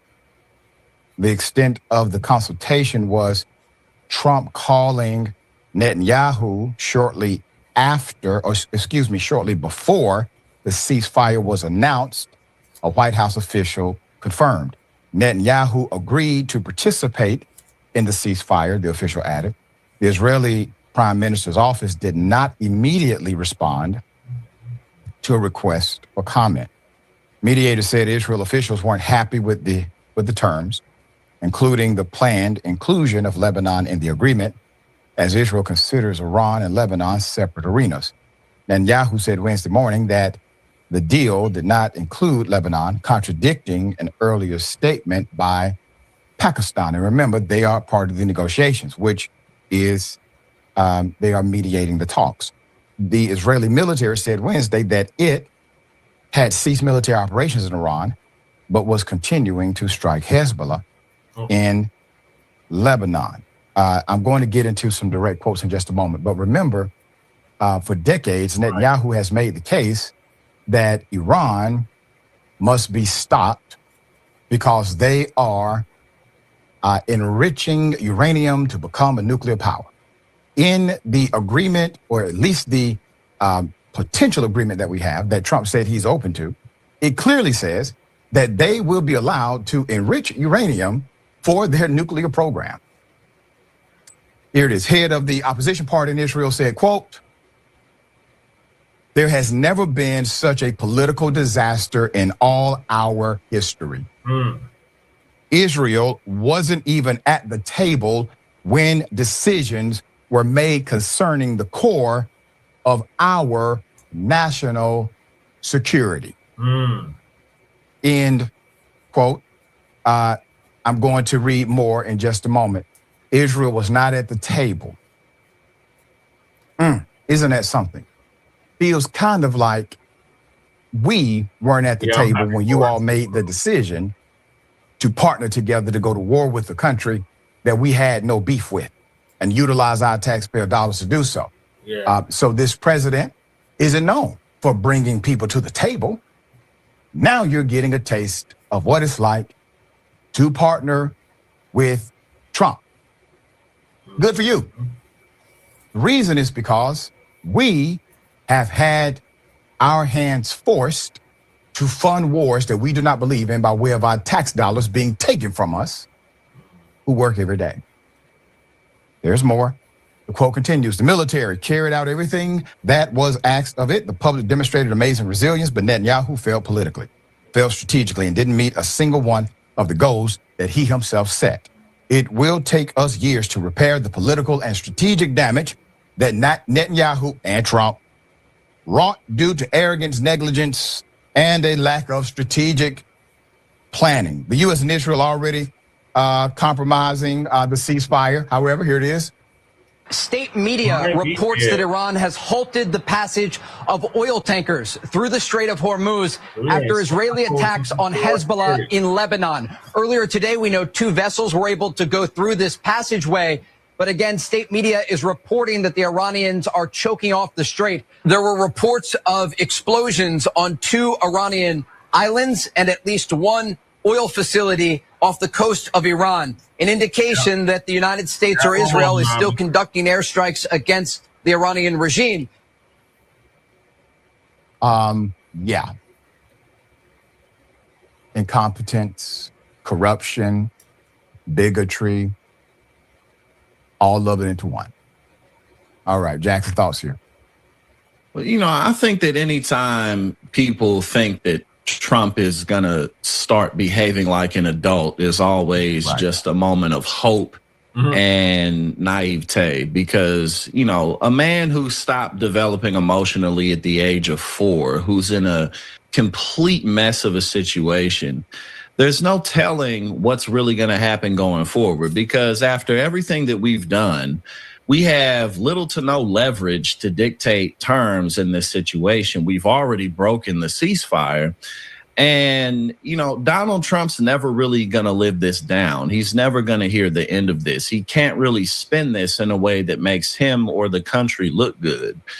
So is he really going to pull out of there, or is he going to wake up in a day or two and feel like he has to get revenge on his name because people aren't putting enough respect on his name today?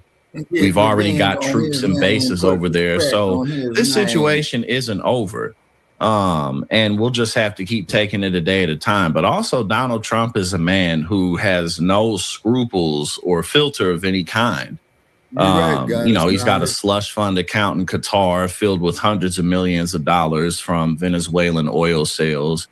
He's, you know, the president for life on the board of the peace board that he made. And he just funneled $1.25 billion from various government agencies into this board, into an account that he controls. His family's made billions of dollars from his presidency. I mean, like, there's no mechanism in his body, in his brain, in his soul that tells him, no, don't do this. This isn't a good idea.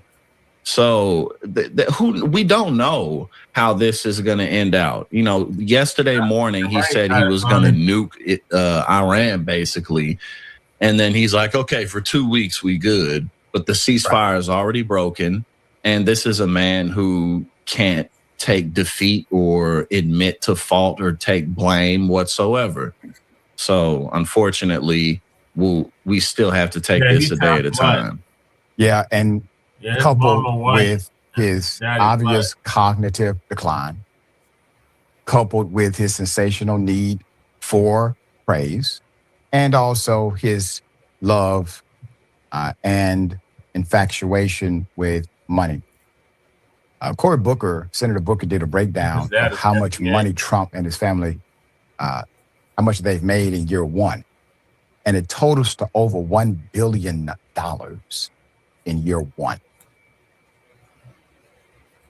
All right, Shabaka, what are your thoughts on the dump as in human shit? As of Israel. And we want to make that perfect. So, okay, want to make that perfectly clear, number one, and I think his conception was a wasted fuck. Damn. So the mama should have swallowed instead of... Exactly, you know it. You know, the man, I mean, man, this dude is a piece of work, man. You know what I'm saying? He's a crook. Nah, you know it. I know it. The American people know it. He's convicted of 34 counts. Okay, all felonies, and why this asshole man ain't been not doing life is beyond me. But it is what it is. White privilege. Yeah, exactly. You see, and then like you know how when they have his presidential portrait, man, they put in the White House after his ass leaves, man, just put his goddamn mug shots up there. The same ones where he's looking sinister. Oh yeah, he's looking sinister, evil, reptilian. You know what I'm saying? Yeah, you know, mad about it. Yeah. And then now the cold part about Trump, okay, is this. You remember when he used to do the show called The Apprentice? Yes, Shabaka. Okay, and you remember when he used to promote the fights there in what is that? Atlantic City, New Jersey. Now back then, I didn't have a problem with it, right? But as soon as that motherfucker announced that he was running for president, man, this cat went through a total metamorphosis. But however, old saying in South Central Los Angeles, Never apologize for how you honestly feel. And one thing about the dumpster, he is not apologizing of how he honestly feels. And I'm sure Cow Dog would agree with me on that. I'm sure you heard it. You still with us, Cow Dog? Yeah, he's still in the chat. Okay. And the cold part about it is, man, is that Trump is full of game, man. You know what I'm saying? And the cold part that really, yeah. It was time to cash him in. Yeah. And then the dude is standing there, man, with his hand up his ass looking stupid. You see what I'm saying? I mean, he's a real fucking clown, man. You know what I'm saying? And then the cold part about it is that you got all these dumbass, sad-ass motherfuckers out here, just like that video I sent you where that old boy had said about American sad-ass up there. Yeah. You know what I'm saying? They looking and feeling real stupid. You see what I'm saying? You know? Yeah, he was trying too hard. Yeah, you see? Yeah, double and triple down. Say, crew, check this out, man. Hey, crew, check this out. This is the only time I'm going to address you, man. And I'm going to ask Brother Che to kick your ass up off the fucking platform tonight. Yeah, motherfucker, you got to go, punk. And that's all I got to say to him. All right. So moving right along. Jesus. Go ahead. Why? But Trump, man, is a mess. That's all I could say. Lady Che got a question for you. Go ahead, Lady Che. Why? Yeah. He's already in the chat. Because he's a punk, Lady Che. I do not like him. And right. You can see, and you witnessed this whole podcast all this evening, okay? And he's like a little boy wanting attention. See, crew wants attention. What did you say, Jesse? He's been saying all kinds of stuff. He said I double and triple down.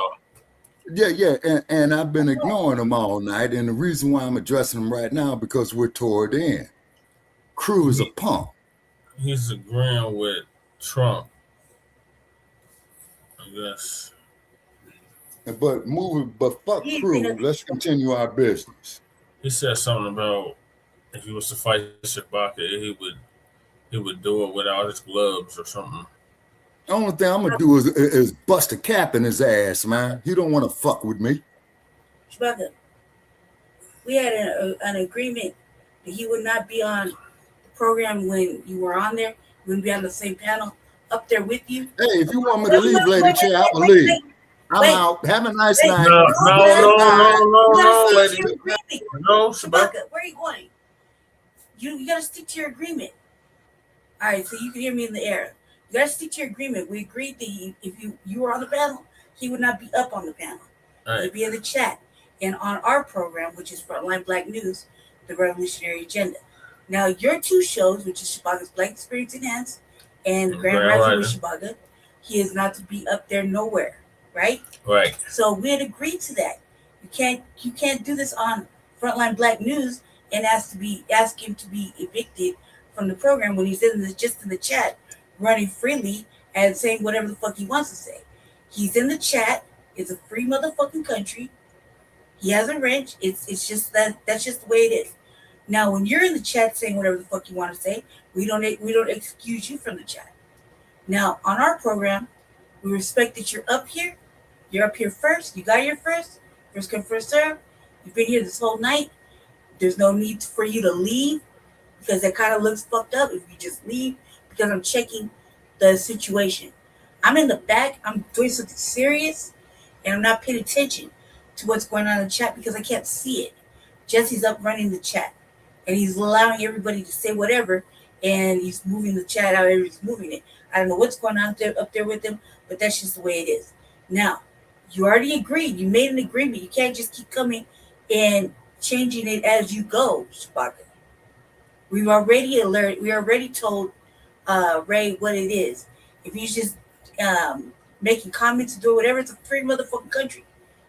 We're not gonna kick him out just because. But we are gonna check him. Ray, behave your fucking self, or you will have to leave. I mean, we understand it's right before your birthday, but stop antagonizing him. You know what you're doing. You know how to push his buttons. Just stop. Obviously, he's not in the mood, and that's just that. But Shabaka, you can't just be making up rules as you go and decide that you're going to ask us to kick him off, because we're not going to do that. We had already adhered and agreed to what you wanted without any pushback. Right, Jesse? Right. We didn't give you no pushback. You said what you wanted. We agreed, and we were with you on it, and that's that. So you can't keep asking us to make changes and kick who off or do whatever because you're uncomfortable. Just ignore his ass like everybody else does, right? He's obviously antagonist. He wants attention to it. Ray, you're not gonna get no attention till you go to the RVA. Okay, so that's just the way it is. You can do whatever you want to do. It doesn't make no difference. We're in here right now doing this work right now because that's what we do as signal boosters. We ain't got the time for the bullshit of the shenanigans today. Lots of things are going on. Some serious stuff outside of the show is going on. So where our minds are set are not in play mode, even though we know it's your fucking birthday and I'm with you, Atticus. But we just can't do that right now as the show goes on. So carry on, Jesse, with your next topic, and we'll take it from there. Shabaka, please come back. If you don't come back, it's cool. We understand. We'll just chalk it up to, data plan and blah, blah, blah. But whatever. You don't run off like that because I check you, because this is our shit. When you do it over there on your shit and you want nobody to be cussing and acting accordingly, I behave myself. All right. Okay? Amongst Should all I kinds of bring crew up disrespectful or no? shit. No. Ray, you don't get to come up because Shabaka left. Shabaka left because he was uncomfortable because you're fucking upsetting him. So this is not a reward for you to come up on the platform just to do further damage. So stay there and just get some act right about yourself today. Okay? Because you're not going to be running off our West Coast correspondent. He's been with us. We've been with him for like damn near 10 years. Yeah. That's just the way it is. So if he has a mood right now, let him go cool off. Everybody take their time to cool off. That's what responsible, regular Black people do. Mm-hmm. So we're going to move on to the next topic. Go ahead, Jesse. Run that topic. Thank you, Lady Che. So the ceasefire has been broken, and Israel strikes Lebanon as U.S.-Iran deal falls apart. Strait of Hormuz is still not over. We're going to look at, and before we get to that, of course, I'm going to do my reminder, 12 Tribes on Earth. From now until the 11th of April is on sale, 30% off. So that includes the 4-ounce bottle, the 8-ounce bottle, the 4-ounce jar of whipped botanic oil, and also the 8-ounce jar, and the bundle where you get a 4-ounce botana oil, a whipped 4-ounce, and a whipped 8-ounce. That is all 30% off. And you can get that discount on TikTok, no, it's still going to Etsy, the 11th, and so you Shopify. still got 2 more days. If it requires a promo code, make sure you use everything Botana 30. Type it in as one word. All right, y'all. Let's get to there's 3 things the revolutionaries never supposed to Iran. out. All right, please give me a 1 if you can see my screen. Yes, Lisa, we can see your screen. Can anybody in the chat guess what those 3 things are? Your power tools. Okay.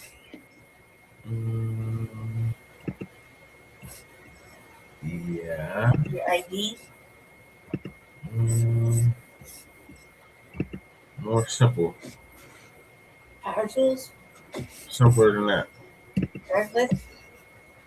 This is huge breaking news coming in. Iran is closing the Strait of Hormuz again. Iran says it is stopping any more ships from passing through the Strait of Hormuz until Israel stops attacking Lebanon. As ceasefire deal included that Israel must stop attacking Lebanon, but the Trump and Prime Minister of Israel, Benjamin Netanyahu, has issued a statement saying he supports the U.S. decision to suspend attacks against Iran for 2 weeks, but the ceasefire does not include fighting against Hezbollah forces in Lebanon, so there is complete chaos right now. Moreover, Pakistan Pakistan's prime minister says violations of the ceasefire have already been reported today. And Iran is saying attacking Lebanon was part of the deal, and we're not going to allow any more ships through the Strait of Hormuz until Israel stops attacking Lebanon. Meanwhile, reports suggest that shipping through the Strait is still heavily restricted, with vessels requiring Iranian approval and many companies refusing to pass due to safety concerns. Thousands of ships and crews remain stuck as uncertainty continues. Right now, with conflicting signals from Iran and the United States, this situation remains extremely unstable and could change at any moment. Make sure to follow for latest updates.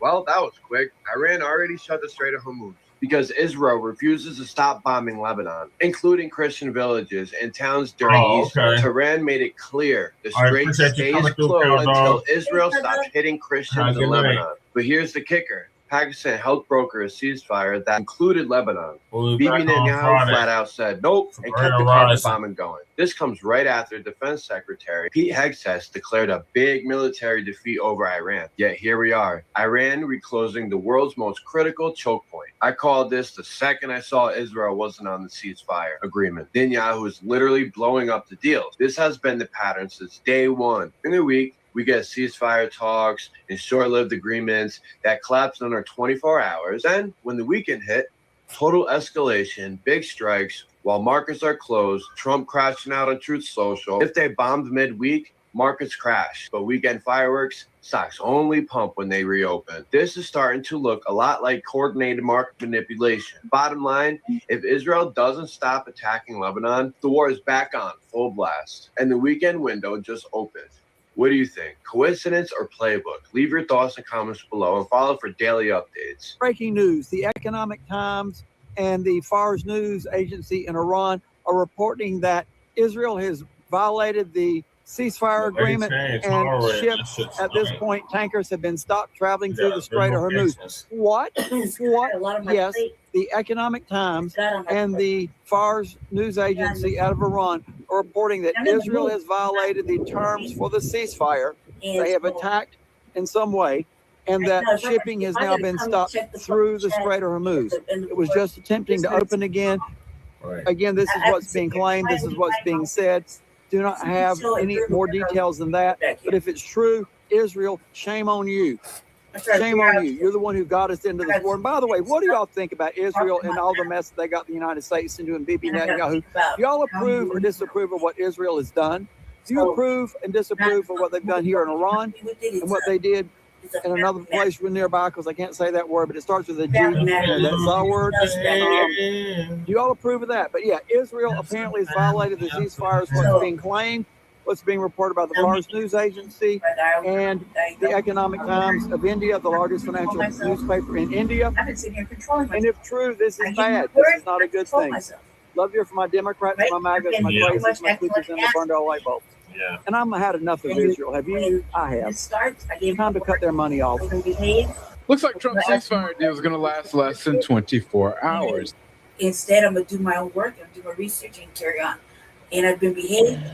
Okay. So what I'm telling you is you're acting out. Nay, all day. You said, isn't Lebanon a separate country? What does it have to do with Iran? It was part of the deal because there are certain nations that Israel have been bombing continuously over probably decades now.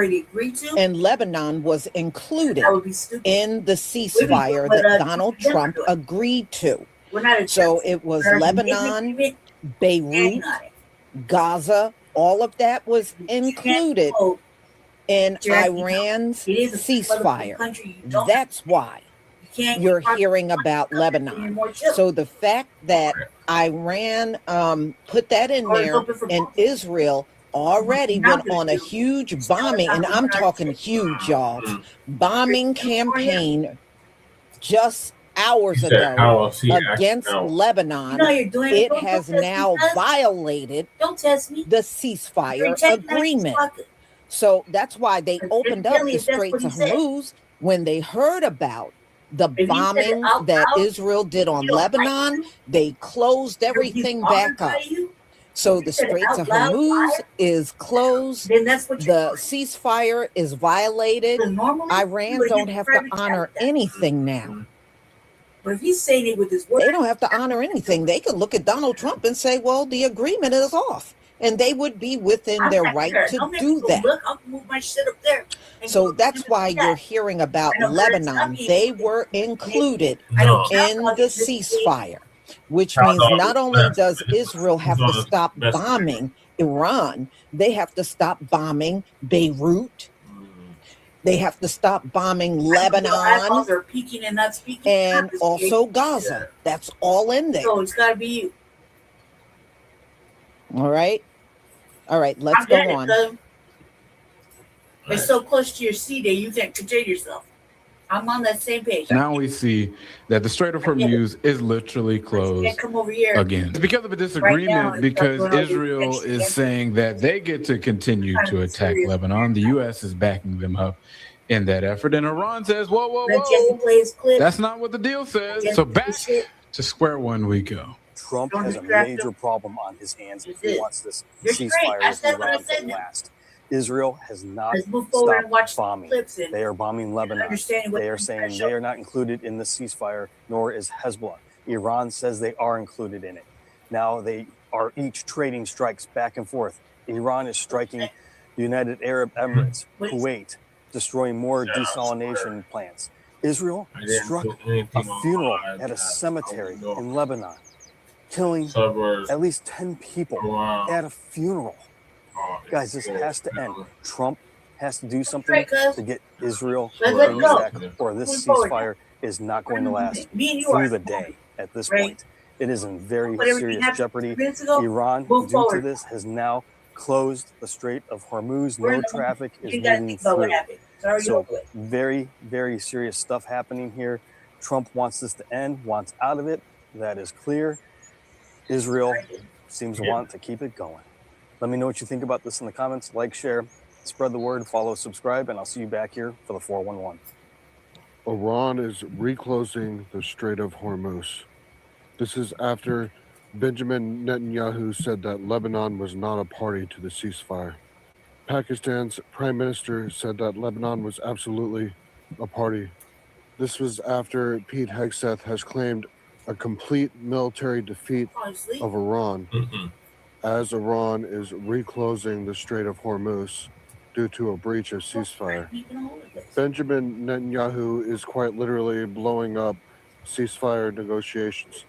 Expect things to escalate as we go into the weekend, and when oil markets close on Friday night, the window opens. You see, if you do a major attack during the week when the markets are open all over the world, then the markets will instantly drop.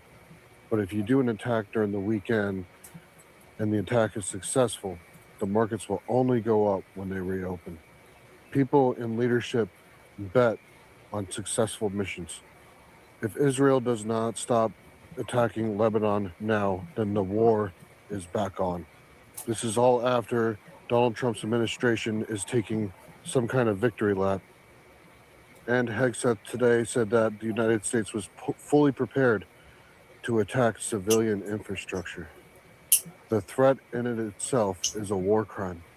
According to Donald Trump's own language, if the Strait of Hormuz is not reopened, then they're going to resume attacks. So I'm going to be following this very closely as things develop. So drop a follow on TikTok, subscribe on Instagram, subscribe on YouTube, support my work, demos in bio. I love you guys. I'll talk to you later. That's why he's all right, gang. Breaking news. This just in. Iran has closed the Strait of Hormuz yet again and has threatened to withdraw from the ceasefire if Israel keeps striking Lebanon. So I already did a video today earlier saying that Israel has hit Lebanon over 100 times within 10 minutes. And this was one of their largest strikes on Lebanon to date. Multiple massacres, injured, people unalived, and thankfully, Iran has said enough. Now, of course, the Trump administration is saying, hey, you know, not attacking the Lebanese or not attacking Hezbollah was never a part of the original agreement. Iran's like, bullshit. Yes, it was. So here we go. Not even 24 hours. Not even. And quite frankly, we all knew that Israel had no intentions on stopping the aggression towards Lebanon or Gaza. They are on a genocidal war path, and they need to be stopped. They are not only a threat to their own community, to their own people, but they are a threat to the world. And my question is, why is Iran the only country that's standing up? Why is Iran the only one willing to take it there against a psychotic and genocidal country? I understand Russia's dealing with that whole Ukraine situation and China's busy, taking over AI and about to rule the world, but enough is enough. Like, more people got to jump in this. And no, I'm not advocating for World War III, but at a certain point, you just got to say, stop what you're doing or we will f you up. And that's just what it is. So if Israel is incapable of stopping their unnecessary, unlawful, and psychotic aggression against Palestinians and against Lebanese, they need to be stopped. And if you don't care about human lives, you don't care about babies getting burnt and bombed, all right, whatever, cool, that's you. But just so you know, all this loss of life, all this darkness, is going to come with a heavy price tag. Yep. And people will pay for this one way or another. Whether that's at the pump or at the dump, somebody going to end up slumped. Time for the world to act. No more games. The so-called ceasefire has already been violated. This is quickly devolving into chaos before our eyes as attacks continue. An oil refinery on Iran's Lavon Island. Y'all, at the end of the day, this is the fault of King Saul. Go back in the Bible and go over that story of King Saul.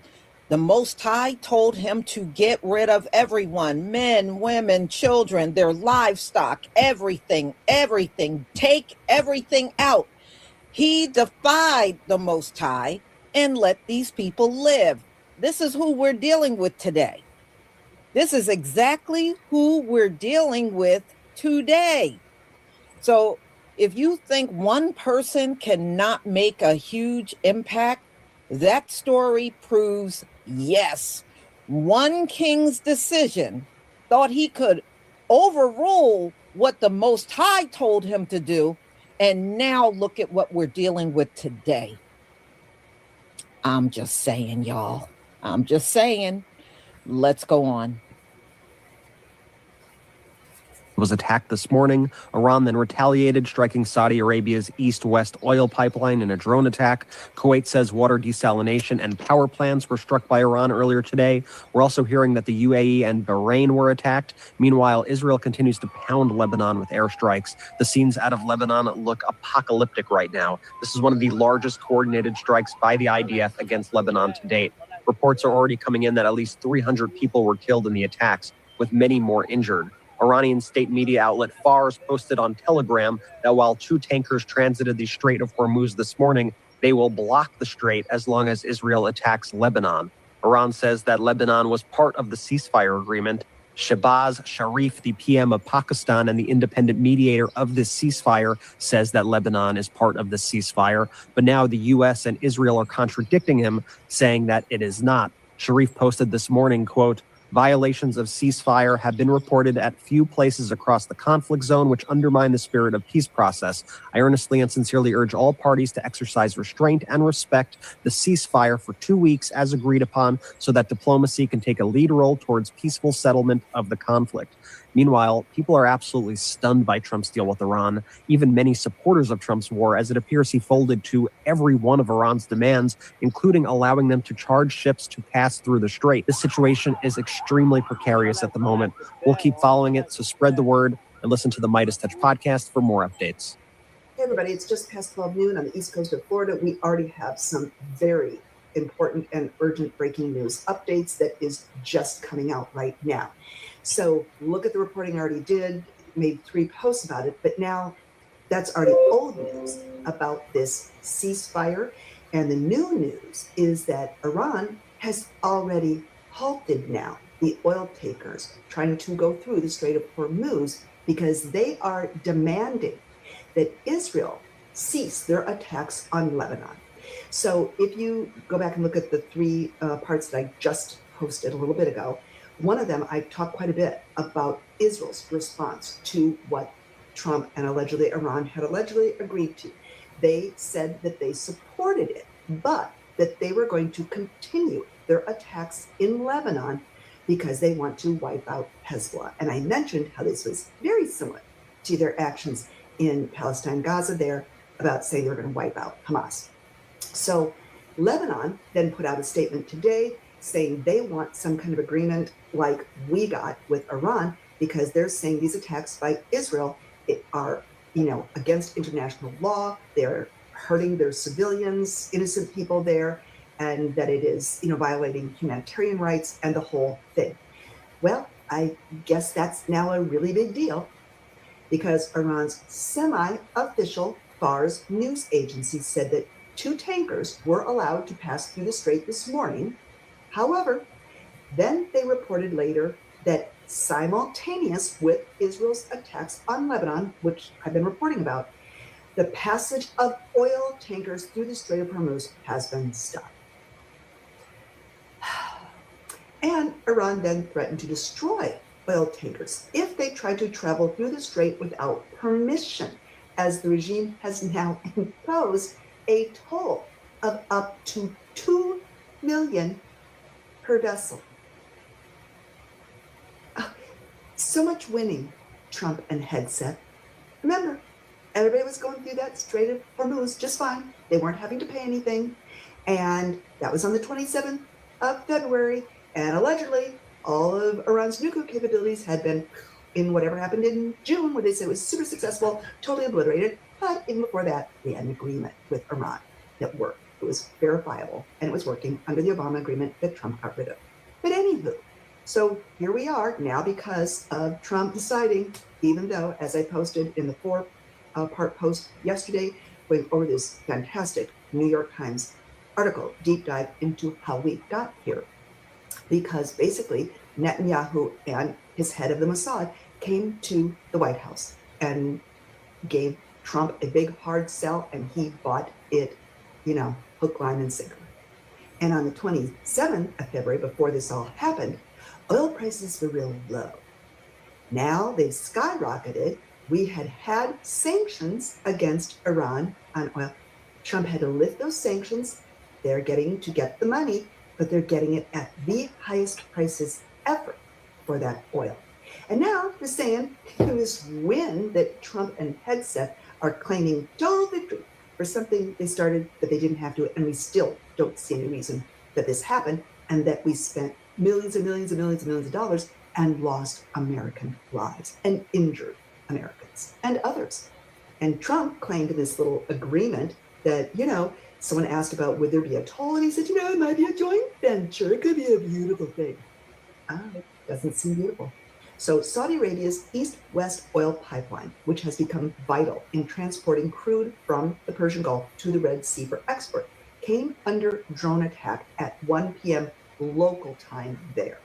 And this is what is reporting in the Financial Times. So now, apparently, Republican Senator Lindsey Graham demanded that J.D. Vance appear before Congress to explain the terms of the agreement after J.D. Vance, who we know opposed the war, and again, I talk about this in that 4-part series, allegedly, he spearheaded these new 11th hour peace talks last night before the 8 p.m. deadline. Lindsey Graham is posting on X, quote, "The supposed negotiating document, in my view, has some troubling aspects, but time will tell. I look forward to the architects of this proposal, the Vice President and others, coming forward to Congress and explaining how a negotiated deal meets our national security objectives in Iran." I don't agree with Lindsey Graham on anything. However, in this case, it is true. What Trump and what Hegseth and those, the Pentagon briefing that I watched this morning, what they're trying to claim just doesn't appear to be factual at all.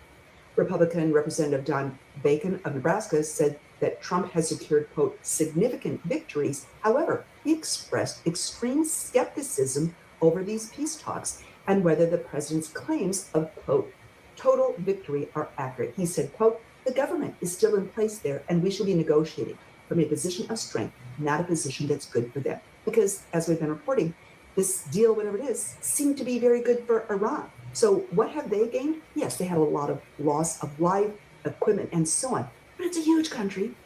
they are able to keep producing, apparently, these weapons at very low cost. They also have 92 billion people there. And now, to the world, they look like the underdog that somehow stood up to the biggest country with the biggest military, as Hegseth keeps reminding everyone.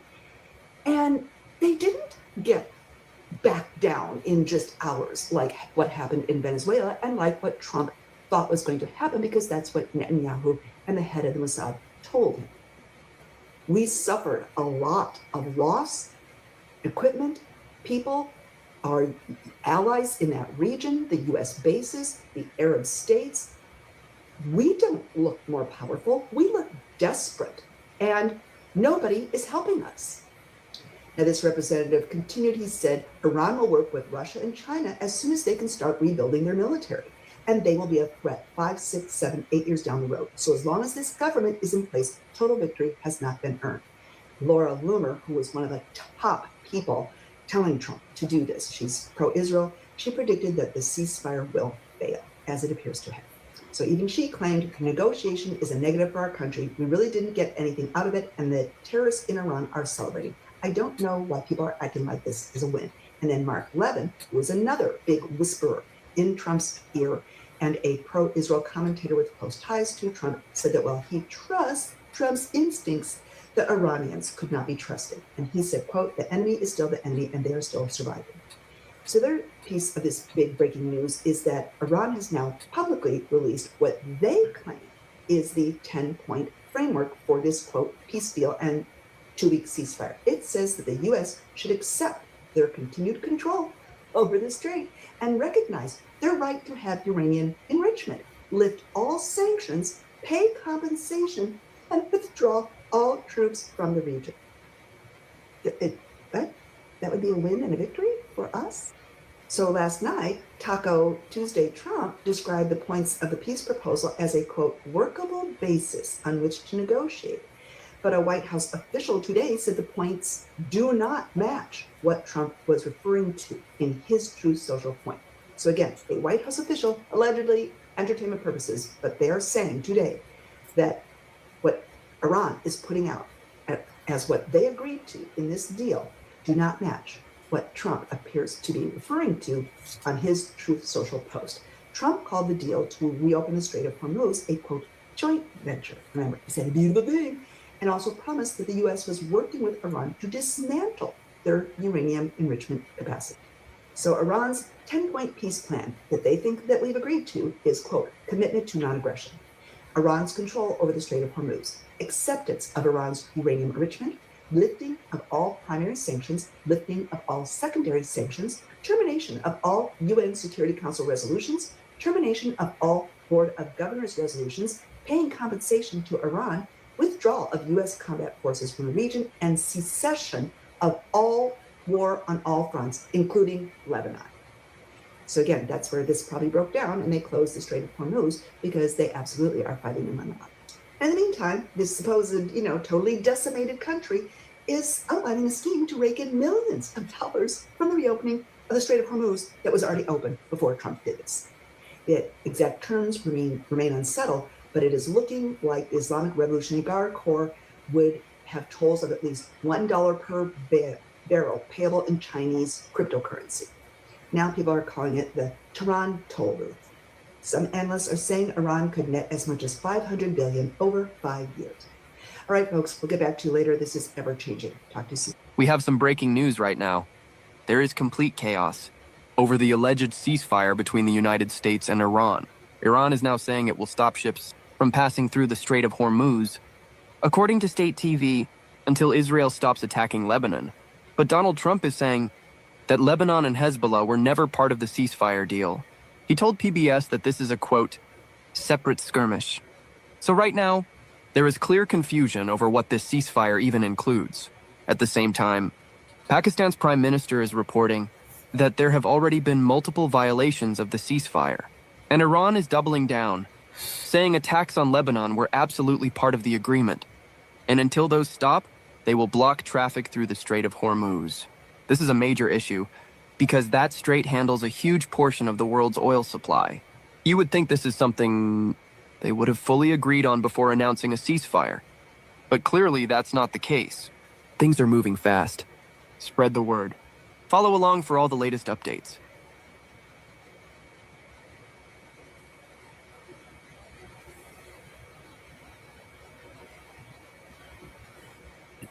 You know what, y'all?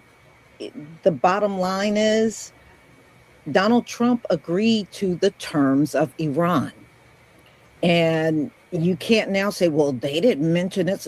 You know what? That's why you need to fully understand the terms of the ceasefire before you agree. Donald Trump act like you would think somebody in junior high school is running the country.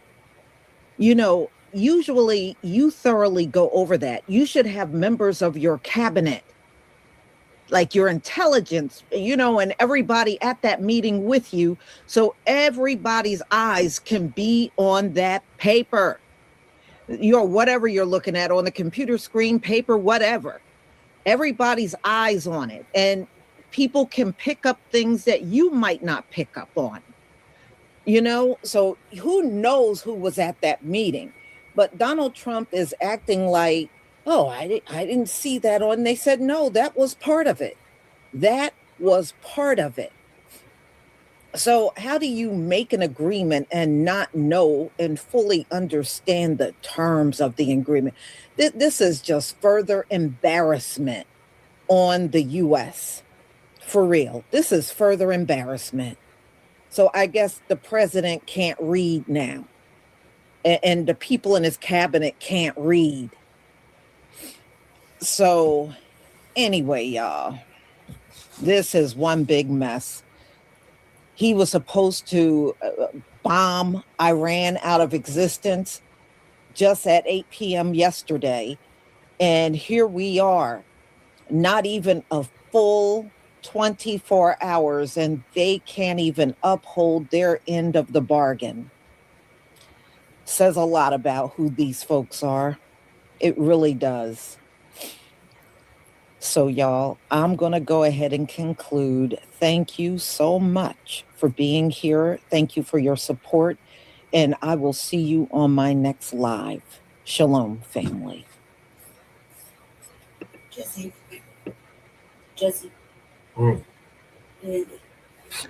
Okay, what's going on, everybody? We are here, we're live. Thank you all for joining me today. If you haven't already, please make sure you hit the like button, subscribe to the channel if you're new to the channel, and most importantly, oh man, I'm about to pass out, y'all. We gotta finish it. I mean, that is pretty much it. But you got the nipple, unannounced nipple stuff. Yeah. So I'm gonna see if I can stay up for that. So we got Foundational Black Americans discuss Democratic Party accountability and reparations. Or did they?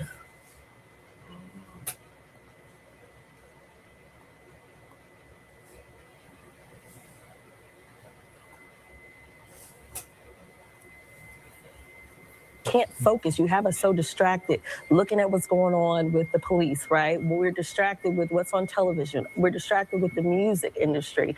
There's so many ways that they're purposely trying to distract us as Black. Rather than love anybody. Peace, family. I'm back again. Now, brother, you know, I always talk about, you know, when dealing with foundational Black Americans, we teach people how to treat us. We have to be responsible for ourselves and each other, right? When you look at yourself in the mirror and you see that reflection, you have to like what you see. You have to love yourself in order to love anybody else. And if we want other groups to respect us, we have to first start respecting ourselves. The first part of reparations is repairing the mind, right? It's repairing the mind. That's the first aspect of reparations, right?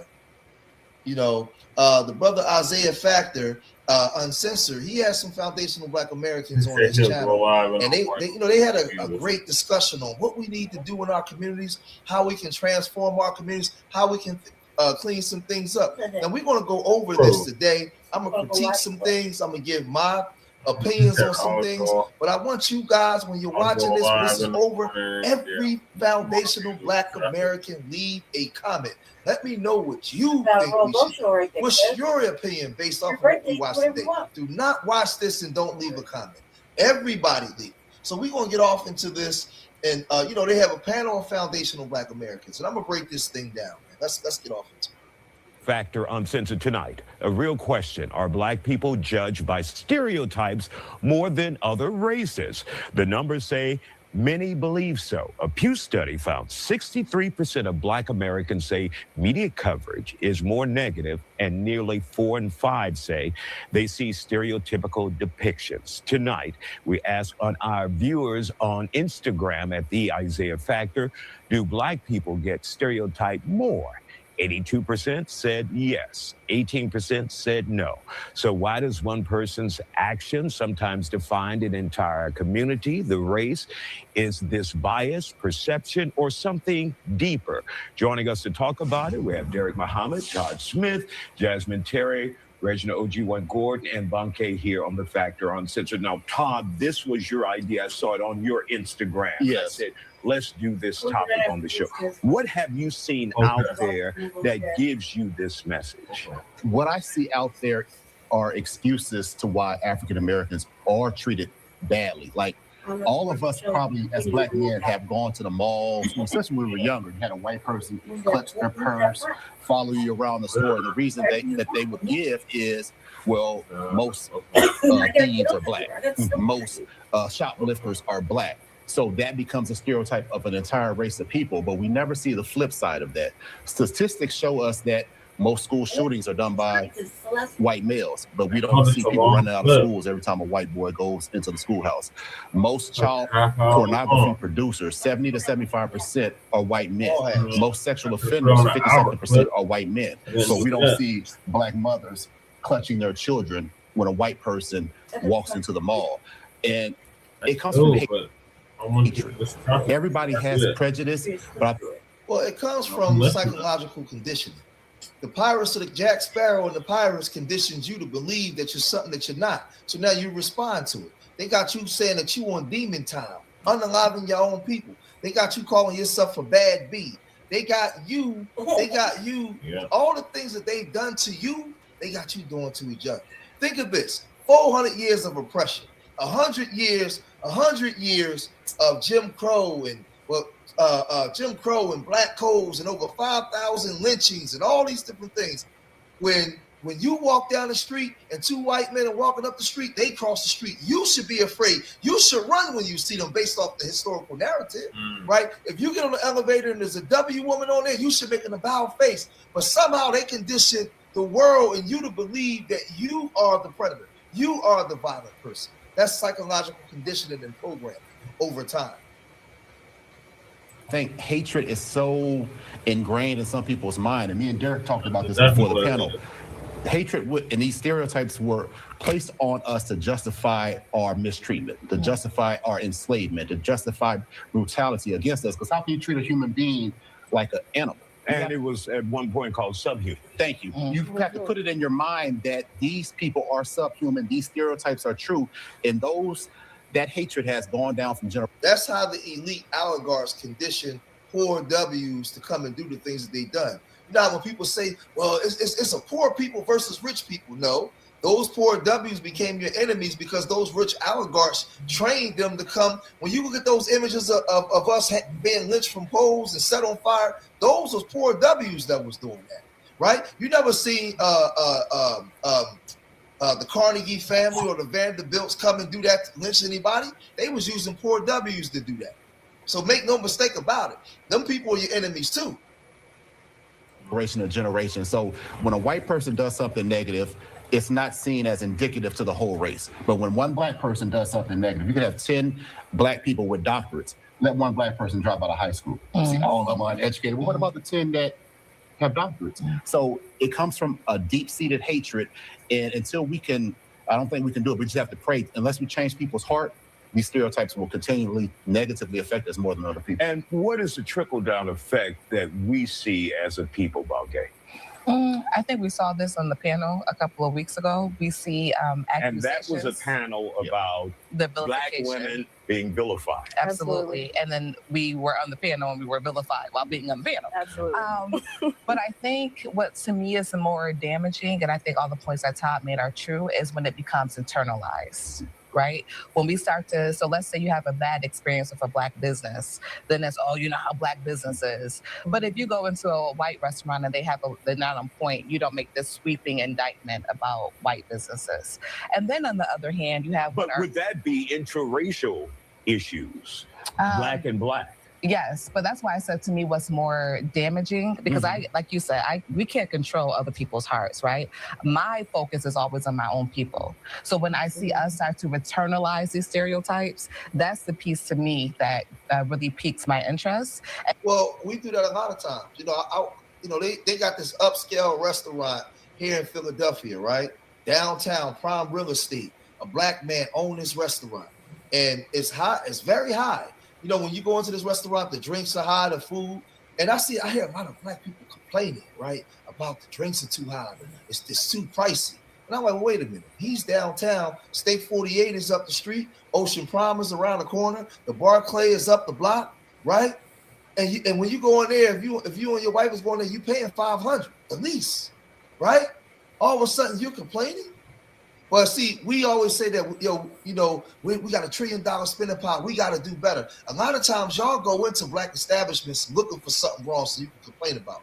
And you'll say, no, I don't do it. Subconsciously, yes, you do. A lot of y'all do, right? And what I'm saying is we have to learn to be patient with our people.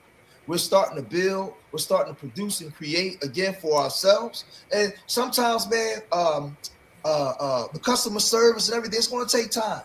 It's going to take time because we've been kept out of the loop for so long. So be patient with your people, man. Do not go in there with the same stereotypical lens that the W's condition us to see our own people through.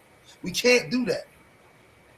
And then even the idea of positive stereotypes, like I've seen on social media, white women bragging about this, like, oh, I teach my children if they get lost in the grocery store, go find a Black woman. And it's like, I'm not here to do your labor. So what you're saying is that we're trustworthy, we're nurturing, we'll put the country on the map. Mammy syndrome. The mammy syndrome. And all these things are, true and positive, but let us decide, right? You don't know how to deal with that positive, huh? You're like, it's positive in a 50s, 60s. Right. Yeah. It's more labor. We're the muse of the earth. Absolutely. And Reginald, is there denial, though, in our community?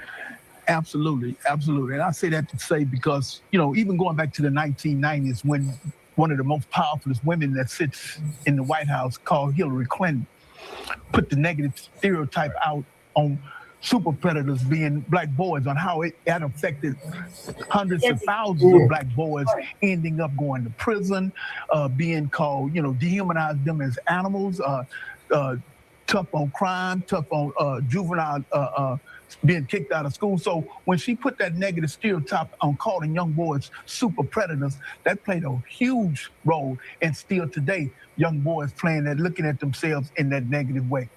Go ahead, Derek. Real quick, Derek, your thoughts about this. Are we, however, letting some individuals slip through the cracks and not calling them out for their behavior in the Black community? Of course, I would say that we are letting some individuals slip through the cracks, but... And then again, I would ask, is that our responsibility as a people? Well, because when you think about the white community, the Hispanic community, everyone didn't have to be responsible for everyone. Yeah, well, we have to... I was always taught that if you want to solve a problem, you have to go to the root of the problem. And even though we do have a problem with inferiority complexes, and as my sister stated, we go into a Black-owned business and we have one bad experience and all of a sudden there's a sweeping indictment. Oh, see, this is why I don't support Black-owned businesses. But if we do that because we've been conditioned to see ourselves that way. And sometimes we do it subconsciously, not even realizing it. Because when you raised in this country and the way that they programmed us to be like, look at those Negroes over there. So if one person do it, everybody get the blame, right? So you are affected by that. Let's proceed. you have a bad experience in an Asian-owned businesses, you may not go back to that particular location, but it's not an indictment on all Asian-owned businesses. But where does this come from?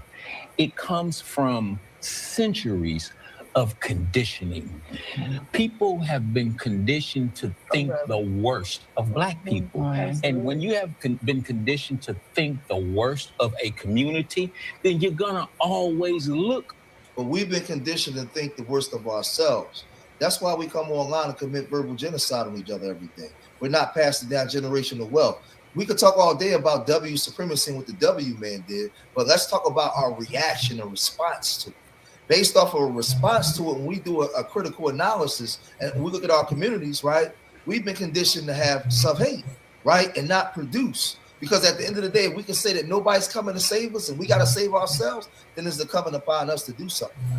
We got to do something about it. We got to remedy our own problem. Let's proceed. For the worst. You see a 6'2" Black boy. First question you ask him is, do you play basketball? You see a 6'2" white boy. Oh, he might be, the president one day. There are all of these negative stereotypes about Black fathers, even though the CDC came out with a study that says that Black fathers are more involved and engaged in their children's lives on a day-to-day basis than anybody else. Same with Black women. Look at Michelle Obama. Michelle Obama defied all of those stereotypes. She was the most graceful first lady that this country has ever seen. And because they couldn't find anything negative about her character, they started talking about the way the sister looked, even though she's beautiful. As if Barbara Bush and Nancy Reagan were beauty queens. We got to take a break there. I ain't running from here. We just have to take a break. Up next, before we let Jasmine help us land it, we ask the hard question. Is it the system or are we part of the problem too? We'll expand on that. Stay with us here on The Factor.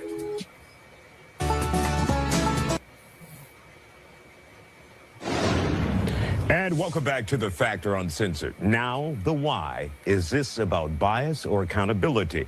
Let's get back to the panel. Jasmine, your thoughts on what we have seen on social media, on television, around the country, around the world. Around the world. So for me, it's always why, right? We ask the question why. I think it's purposefully done to interrupt us, because you interrupt us, we can't focus. You have us so distracted looking at what's going on with the police, right? We're distracted with what's on television. We're distracted with the music industry. There's so many ways that they're purposely trying to distract us as Black people that is sickening, right? That because the moment they know that we smell the resilience that we have, that they cannot control us. The world gaslights. See, this goes back to what I always say. When you respond to that which you are not, then you can't manifest anything. Whatever you meant, well, yes, you can. Whatever you manifesting will be for them. The parasitic elites, they parasite off of your spirituality. I tell you this all the time. When I'm in my bishop mode and I'm telling you, you are not what they said you were. Problem that you have is you have these systems and our people are connected to that Democrat or Republican Party, not realizing that these parties are here to parasite off of your spirituality, off of your likeness, right? And their job is to keep you believing that you're something that you're not, so you can manifest for them and not for self, right? Let's proceed more, because I'm gonna really break this down. Black people around the world, the Asian community, the Latin community, everyone. And you think about it, the question is always why. And as we ask why, we go deeper into history to understand, right? The main purpose is to keep us distracted, that we cannot focus. We can't focus on the family. We can't focus on the economic power that we need to focus on, right? You want to have us distracted with the media. You want to distract us with the music industry, So, and this is what the children listen to. This is not knocking entertainment, right? This is who they have purposely designed to control our people, right? It's not what the fathers in the homes, right? It's done through media. And when we think about it, who are we as people uninterrupted, right? When we're not worried about what here we go. George Floyd got killed in the middle of the street, right? We worried about what they're saying about us and somebody shaking their ass over here on the other side. Can I say that? That's all right. She said, who are we as a people uninterrupted? We're foundational Black Americans, reclaiming our heritage. That's who we are. We're waking up and understanding who we are, because the first line of reparations is the repair of the mind. No man comes into the kingdom but by the transforming and the renewing of the mind. Romans, right? We got to know who we are first, right? And when I look at myself in the mirror and I love my reflection, I love you. I want for my brother and my sister what I want for myself. When I love my brother, I ain't got to talk about protecting the sisters, because if I love my brother and want for my brother what I want for myself, his sister, daughters, mother, everybody automatically become protected, because I love mine the same way he loved his, right? That's it, right? Each one teach one. Love your brother. Build, right? It's they got you, they have you going outside of yourself for everything you need, so you're conditioned to be subordinate to everybody but your own people, because everything that you need, from your drawers to your toothpaste to everything, you got to go to other groups, and they know that Black dysfunction is profitable. The Black mind is profitable for everybody else, man. That's why you got to take it back. But I mean, I'm just saying, who are we as people uninterrupted? I heard a lady on Instagram who made that statement, and I was like, wow, who am I, Jasmine Terry, uninterrupted, when I'm not distracted with the noise, when I can focus on my spirituality, when I can focus on empowering my brother, empowering my sister? Who am I? And so my question for the group, we've all heard of self-determination. Why do we have to be distracted? Why can't we as individuals focus? What's going on out there that's preventing us from doing that, Todd? I just think it's too much media. You know, it's too much. It's too many distractions. It's hard not to be distracted with your cell phone cameras. You're seeing Black folks getting in the fight. You're seeing brawls. You're seeing, like you said, the racism. You see, it's hard to be focused on what's important in life because there are too many voices. And we talked about parents, and Derek talked about how Black parents are more involved than anybody else. But it's kind of hard being a parent 24 hours a day when you have your child is away from you most of the time. It's by design. Yeah. It's by design that Black people around the world are distracted. They are in our other cultures, or in our communities, making money. Yeah. They're around here controlling what our children listen to. They're teaching your children. The last panel, we sat here with a woman who said, I was a teacher at an inner city school. And that's a problem. This is a person that is teaching your children. Yeah. So we have to get to teach, feeding our own. The Honorable Elijah Muhammad talked about how we have to teach our people. You cannot allow people to control us. It's in our community. The problem I have with these kind of conversations is, we come in here and we talk all this stuff and it sound good, right? But what's the plan? See, you'll never hear them talk about policies and how policy works in NGOs, right? NGOs and how money is being disseminated, allocated to different groups and these nonprofits and these social services and programs are set up by the Democratic Party. I don't talk about the Republicans because we've been voting Democrat for the last 60-something years. Where is the budget for it? Where's for saying we got to build the community? We got to build this. Where's the budget for it? I see budgets going to immigrants, to migrants. I see budgets going to build houses for immigrants. I see budgets going to the Skittles community. Where is the budget for foundational Black Americans to repair their communities through this Democratic Party?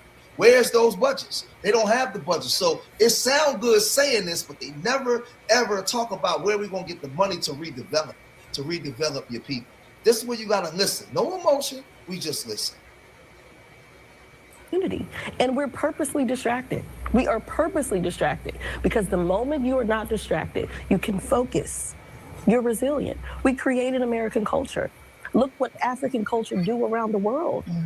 The innovation, what Black Americans created in the United States, the world utilizes. And if young Black people realize that, it would just change the world. If you realize that you're not just the gangster image that you see on a Star's TV show, you're not just the gangster image that the record companies are paying the radio stations to play, and the debauchery and the music. And you come from greatness. Absolutely. That is why history is trying to be rewritten in the school. I can't teach you the greatness of your people. You can't. I can't teach you about the black astronaut Victor Glover who just went to the moon. I'm gonna try to X that out. Why That'll would be I? X'd out Exactly. the science books. I have to make you, like you said, distracted. So You have to be so interrupted. Yeah. So, Derek, you and Reginald both work with young people. How do you take the blinders off those young people? And wait a minute. See, now the thing that you need to realize is they want to keep you asleep for a reason. As long as they keep you asleep, you can keep that. They stop you from keeping the money circulating through your community. Black women give birth to billion dollar industry boys and girls every day to come right out of their womb. We send them right to them W universities, right? If we kept them now, we know that we could go and say, well, those black HBCUs are owned by white folks, but no. If we brought that money back to the HBCUs where we are, right, and we brought that advertising money and everything else back to our communities, right? You have some type of cultural integrity, right? Cultural pride. You bring everything back because you are the money. See, it's still a plantation. On the plantation, you are the money. You are the work, right? If you turn around and keep everything for yourself, then they will have to come serve you. The problem is we give everything away because we've lost our minds.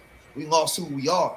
And there's no economic budget set up to reclaim that. They don't have a budget. When you go look at the budgets that's set up for these Democrats, it goes to POC and everybody else, not coming back to redevelop the mindset of our people. No. make them aware of some of the things that Jasmine and Todd are talking about, the accomplishments other than what they see immediately on social media? Well, you have to take them out of the environment that has them distracted. You have to place them in an environment that suits their nature. You have to place them in an environment, and you have to teach them from a curriculum that they see themselves in. Absolutely. So yes, we are being interrupted, but we must never forget that we're also being targeted. And that propaganda has always been used to justify oppression, all the way from the transatlantic slave trade. They had to paint the picture that we were savages with bones in our noses, even though we were builders of civilization on the continent of Africa. But they had to create that globalized propaganda to justify what they did to our ancestors. Absolutely. They had to do the same for the Jim Crow era. They had to do the same in the era of lynching. They had to create propaganda. What do they call us, super predators? Absolutely. To justify mass incarceration. Absolutely. So the more we learn about ourselves, the less likely we are susceptible to fall for this propaganda, this anti-Black propaganda. See, Brother Muhammad know the truth, but the problem is they're not really telling the truth. What you have to do is look at the betrayal of both of these parties that we serve, right? From the Republican Party to the Lily White groups that went against us, to the New Deal where we were shifting, all the way to LBJ where we were shifting back and forth between both parties of betrayal, lies, right? That caused the demise of our communities, right? So we have to pinpoint that, point that out, reteach our children, but also if you're going to be voting Democrat, force them to create a budget where we can make this thing a reality. If not, we just blowing out hot air and running our mouths, because we can see based off of history that just these conversations don't work. You got to have the money and create the infrastructure. If you're not creating it, and how you create the infrastructure, you got to find out where your support been going and what they've been doing wrong while you giving them the support, and reverse it. That's what we see. And that is just, it's American culture at this point. And there's also we're going to have to take a break. Okay. We'll come back and put you to work. Oh, not work. I don't labor, honey. You're going to use some knowledge tonight. Okay, I like that. All right, we'll be right back. Stay with us. We're going to talk solutions. And welcome back. Responsible. We didn't create this narrative. I think it's been detailed in how history and how profitable this narrative is when we're talking about the media. If it bleeds, it leads, right? And since these stereotypes are so ingrained in our society, it's familiar for people to see this, even when it comes down to like the coverage of criminals, or even when somebody unfortunately passes, the pictures that are chosen are used to display the same image. But we as Black people, and again, I I don't waste my time with what our counterparts are doing, right? We have more of an investment in our advancement. So we as Black people, even when we're teaching our history, it's such a balance to be had, and that it's not so steeped in the oppression. Like, oh, we were able to do all of this despite of. No, we were able to do all of this because of who we are. Because what I see happening now is that we are even using more of the negative stereotypes. Like, it's people speak more about things that they don't like than what we want more of. And whenever you give your attention, it grows. I don't want to see conservatives talking down. People speak more about what they don't like because they don't have the knowledge or they don't have the knowledge or the foresight to remedy their problem. This is why. That's based off of trauma. On us, right? I want to see Black people in various ways showing accountability, and that accountability is often rooted in opportunity. You say pull yourself up by your bootstraps where the person doesn't have legs, right? And of course I'm speaking figuratively, so I just think it's nuanced, and we can't look to the people who are benefiting from our oppression to clean up our image. All right. We have to do that. And Reginald, what are your thoughts about accountability as a people and individuals who may be those stereotypes in dealing with them as well? Well, you know, I've always been a statement that I've always said that when Black men stand up, our boys will sit back down. And once we get back into our community, clean up our... Now, that sounds good. When Black men stand up, our boys will sit back down. Let's hear that. Community, because boys gonna only be what they actually see. And as they see men standing up, doing the right thing, cleaning up our own neighborhood, rebuilding our family structure, I've always had a program I had in place called the Rites of Passage that I've been wanting to put together. We have to take over back our communities, go back in these public schools. I'm in the schools dealing with young people on that level because I want them to see me. Every time you see me, I'm suited and booted. I want to be the example that they can see. So if they see something new, they can change to be something different, even though my past... Well, when they asked Kamala what's she going to do something specifically for Black people, she said she won't. She said she had to lift up our program.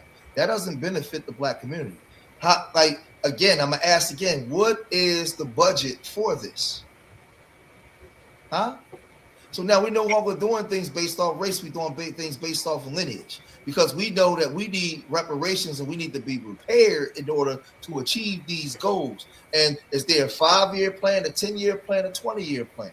Right? We need a plan with a financial budget to actually execute this plan over time.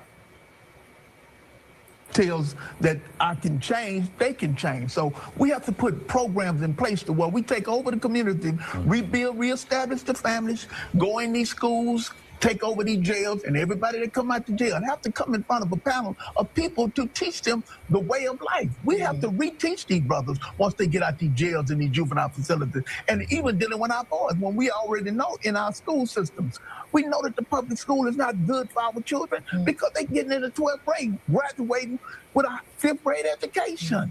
Yes, so we have a lot of work to do on our... Yes, they just being passed through and they can't read, right? We know all this, right? But you want to get into the prisons when you create these bounce back programs and they coming out of prison. What systems do you have in place where you can hire your own people, knowing that they got felonies? Again, what's the budget for it? See, we got to start cutting this stuff short when we had these conversations. It sound good, but hey, you got 2 parties in this country. Okay, so we saying this is what we want. Where do we get the money from to execute? If not, we wasting our time. What are we talking about?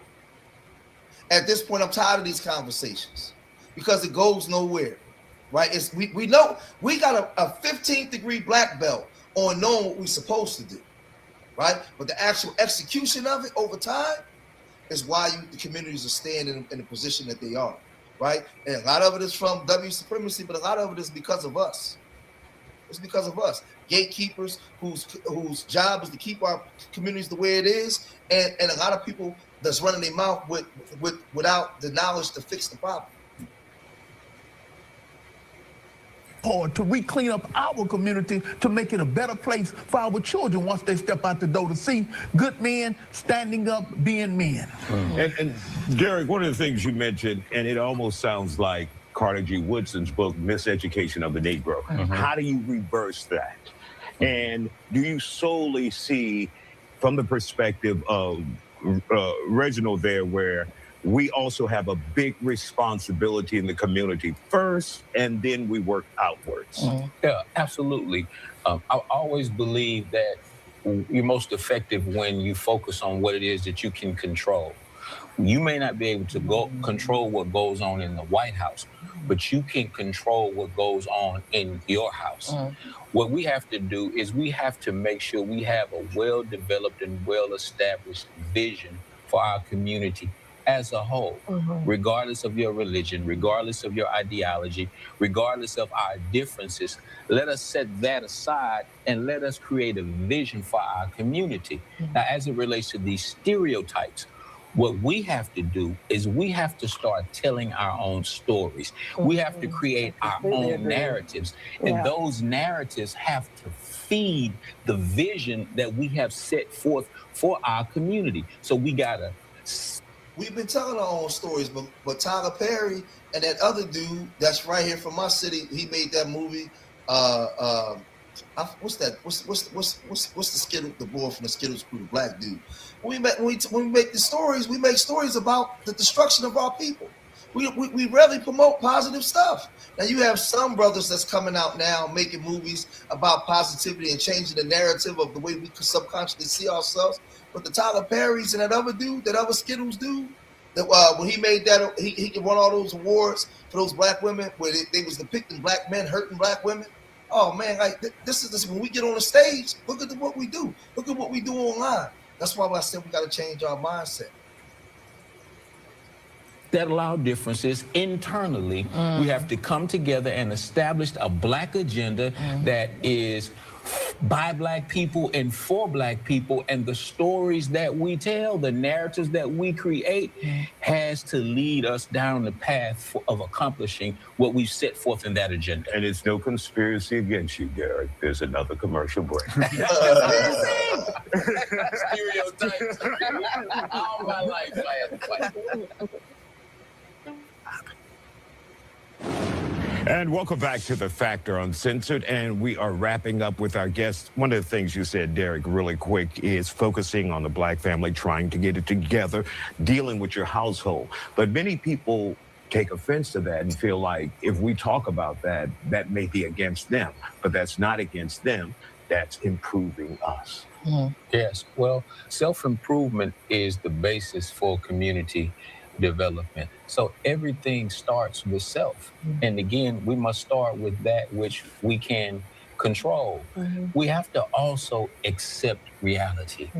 And the reality is, for 400 plus years, black people have been systematically placed at the bottom of the totem pole. Like, this country has been conditioned to think the worst of us.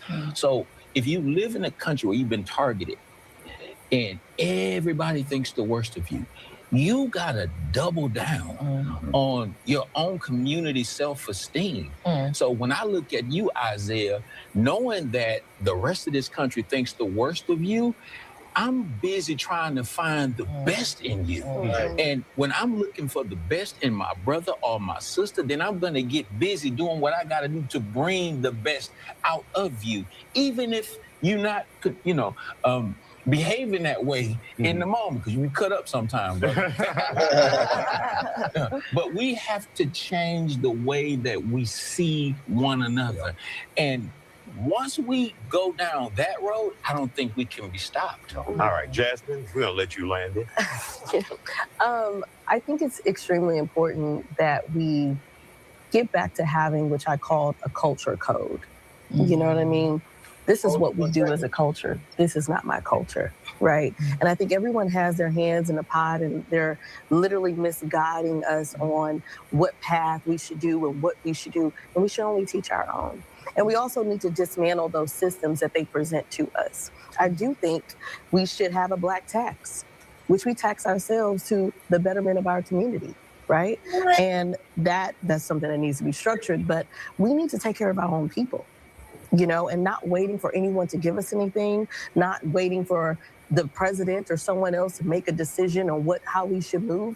As black people, we should have a agenda, and we stick to it like every other culture do. All right, I'm gonna stop it right there. And I'm gonna come back. everybody that watches, like I said, leave a comment, because based off the amount of comments, I'm gonna do a stream on this, and I'm gonna open up the panel and we'll have a conversation on this. No arguments, no emotion, a real conversation about this, right? Because remember, I always tell you guys, you are responsible for the way people treat you by the way you treat yourself and the way you treat your own people. When you look at yourself in the mirror, you have to love your reflection. The first part of reparations is part of the repair of something. We have to repair our minds, the way we've been conditioned to see ourselves. And when we start reconditioning the way we see ourselves, we'll bring about a change that we desire, right? I often say when I'm teaching the kids with urban nerves, I change the way that they speak. If I could change the way that they speak, I could change the way that they see themselves. If I could change the way that they see themselves, I could change their outcomes. And that same thing applies to us adults. We have to make the change to bring about the desires that we want. We can't keep going along this way, right? And then sometimes in change, things hurt. You know, it hurts. It's not always easy. But we're going to have to make the moves, man. And we're going to have to start thinking futuristic, not just about the stuff. A lot of y'all have developed, I can't wait to get the F out of here syndrome, right? How many of y'all been in your communities where you see a dead body on the ground and it's taped out the police, or you've been assaulted or by an adult, or you had some things happen to you and you develop, I can't wait to get out of here. I can't wait to get the F away from these people, right? You suffer from that traumatic experiences, right? And we're operating based off of trauma and the way we're doing things, right? And when we do that, it makes us operate selfishly. Everything is about me. So it stops you from thinking futuristic and about the people coming behind you, right? We do everything with a 10, 20 year in advance. Your grandparents, your great-great-great-grands, when they was inside on them plantations, they was thinking about you. When your grandmama and them was marching, they was thinking about you. When your parents went to work in 2-degree weather, they was thinking about you. They was plowing the road and preparing a road for you, preparing a table for you. That's what they was. So now today, and all your trauma, you've lost sight of that, and you're no longer preparing the road. You're no longer thinking futuristic. You're no longer preparing for the children and grandchildren that will come behind you. So now just think about it. Think about if your grandmama and great-grandmama and great-grandfathers and them would have said, I don't feel like it today. What positions would you be in? Because they plowed the road, you have to plow the road. Because they thought futuristic, you have to think futuristic. And when you start to renew the mind and think futuristic, it's nothing that these parasite jackals can do to stop you. Nothing. They conditioned you to believe that you were something you was not, and hit you with the Freddy Krueger effect. You've lost your ability to dream. You've lost your ability to see yourself outside of your current circumstances. Because when you go into the dream world, Freddy is there to unalive you. They put it in the movie and you thought you was watching a movie, but that's the actual reality. You've lost your ability to dream. And you lost your ability to imagine and see yourself outside of these circumstances to recreate the circumstances that you would desire. He said no. And when you start to redevelop that mindset, watch out. Because we already influence the world just with our bodies and not even our heads. So imagine when we connect the head back to the body. It's over again. Freddy Krueger no longer has any power over. But everybody leave a comment. Y'all got me in my bishop mode. Let me stop. Let me leave everybody leave a comment in the comment section. Let me know what you guys think. Let me know if y'all want to further this discussion. All right. So remember, I love y'all. To the next time. Peace. Peace. All right, y'all. I'm gonna end it now. Thank y'all for tapping in. Appreciate everybody that came through. Shout out to crew. Shout out to Goddess.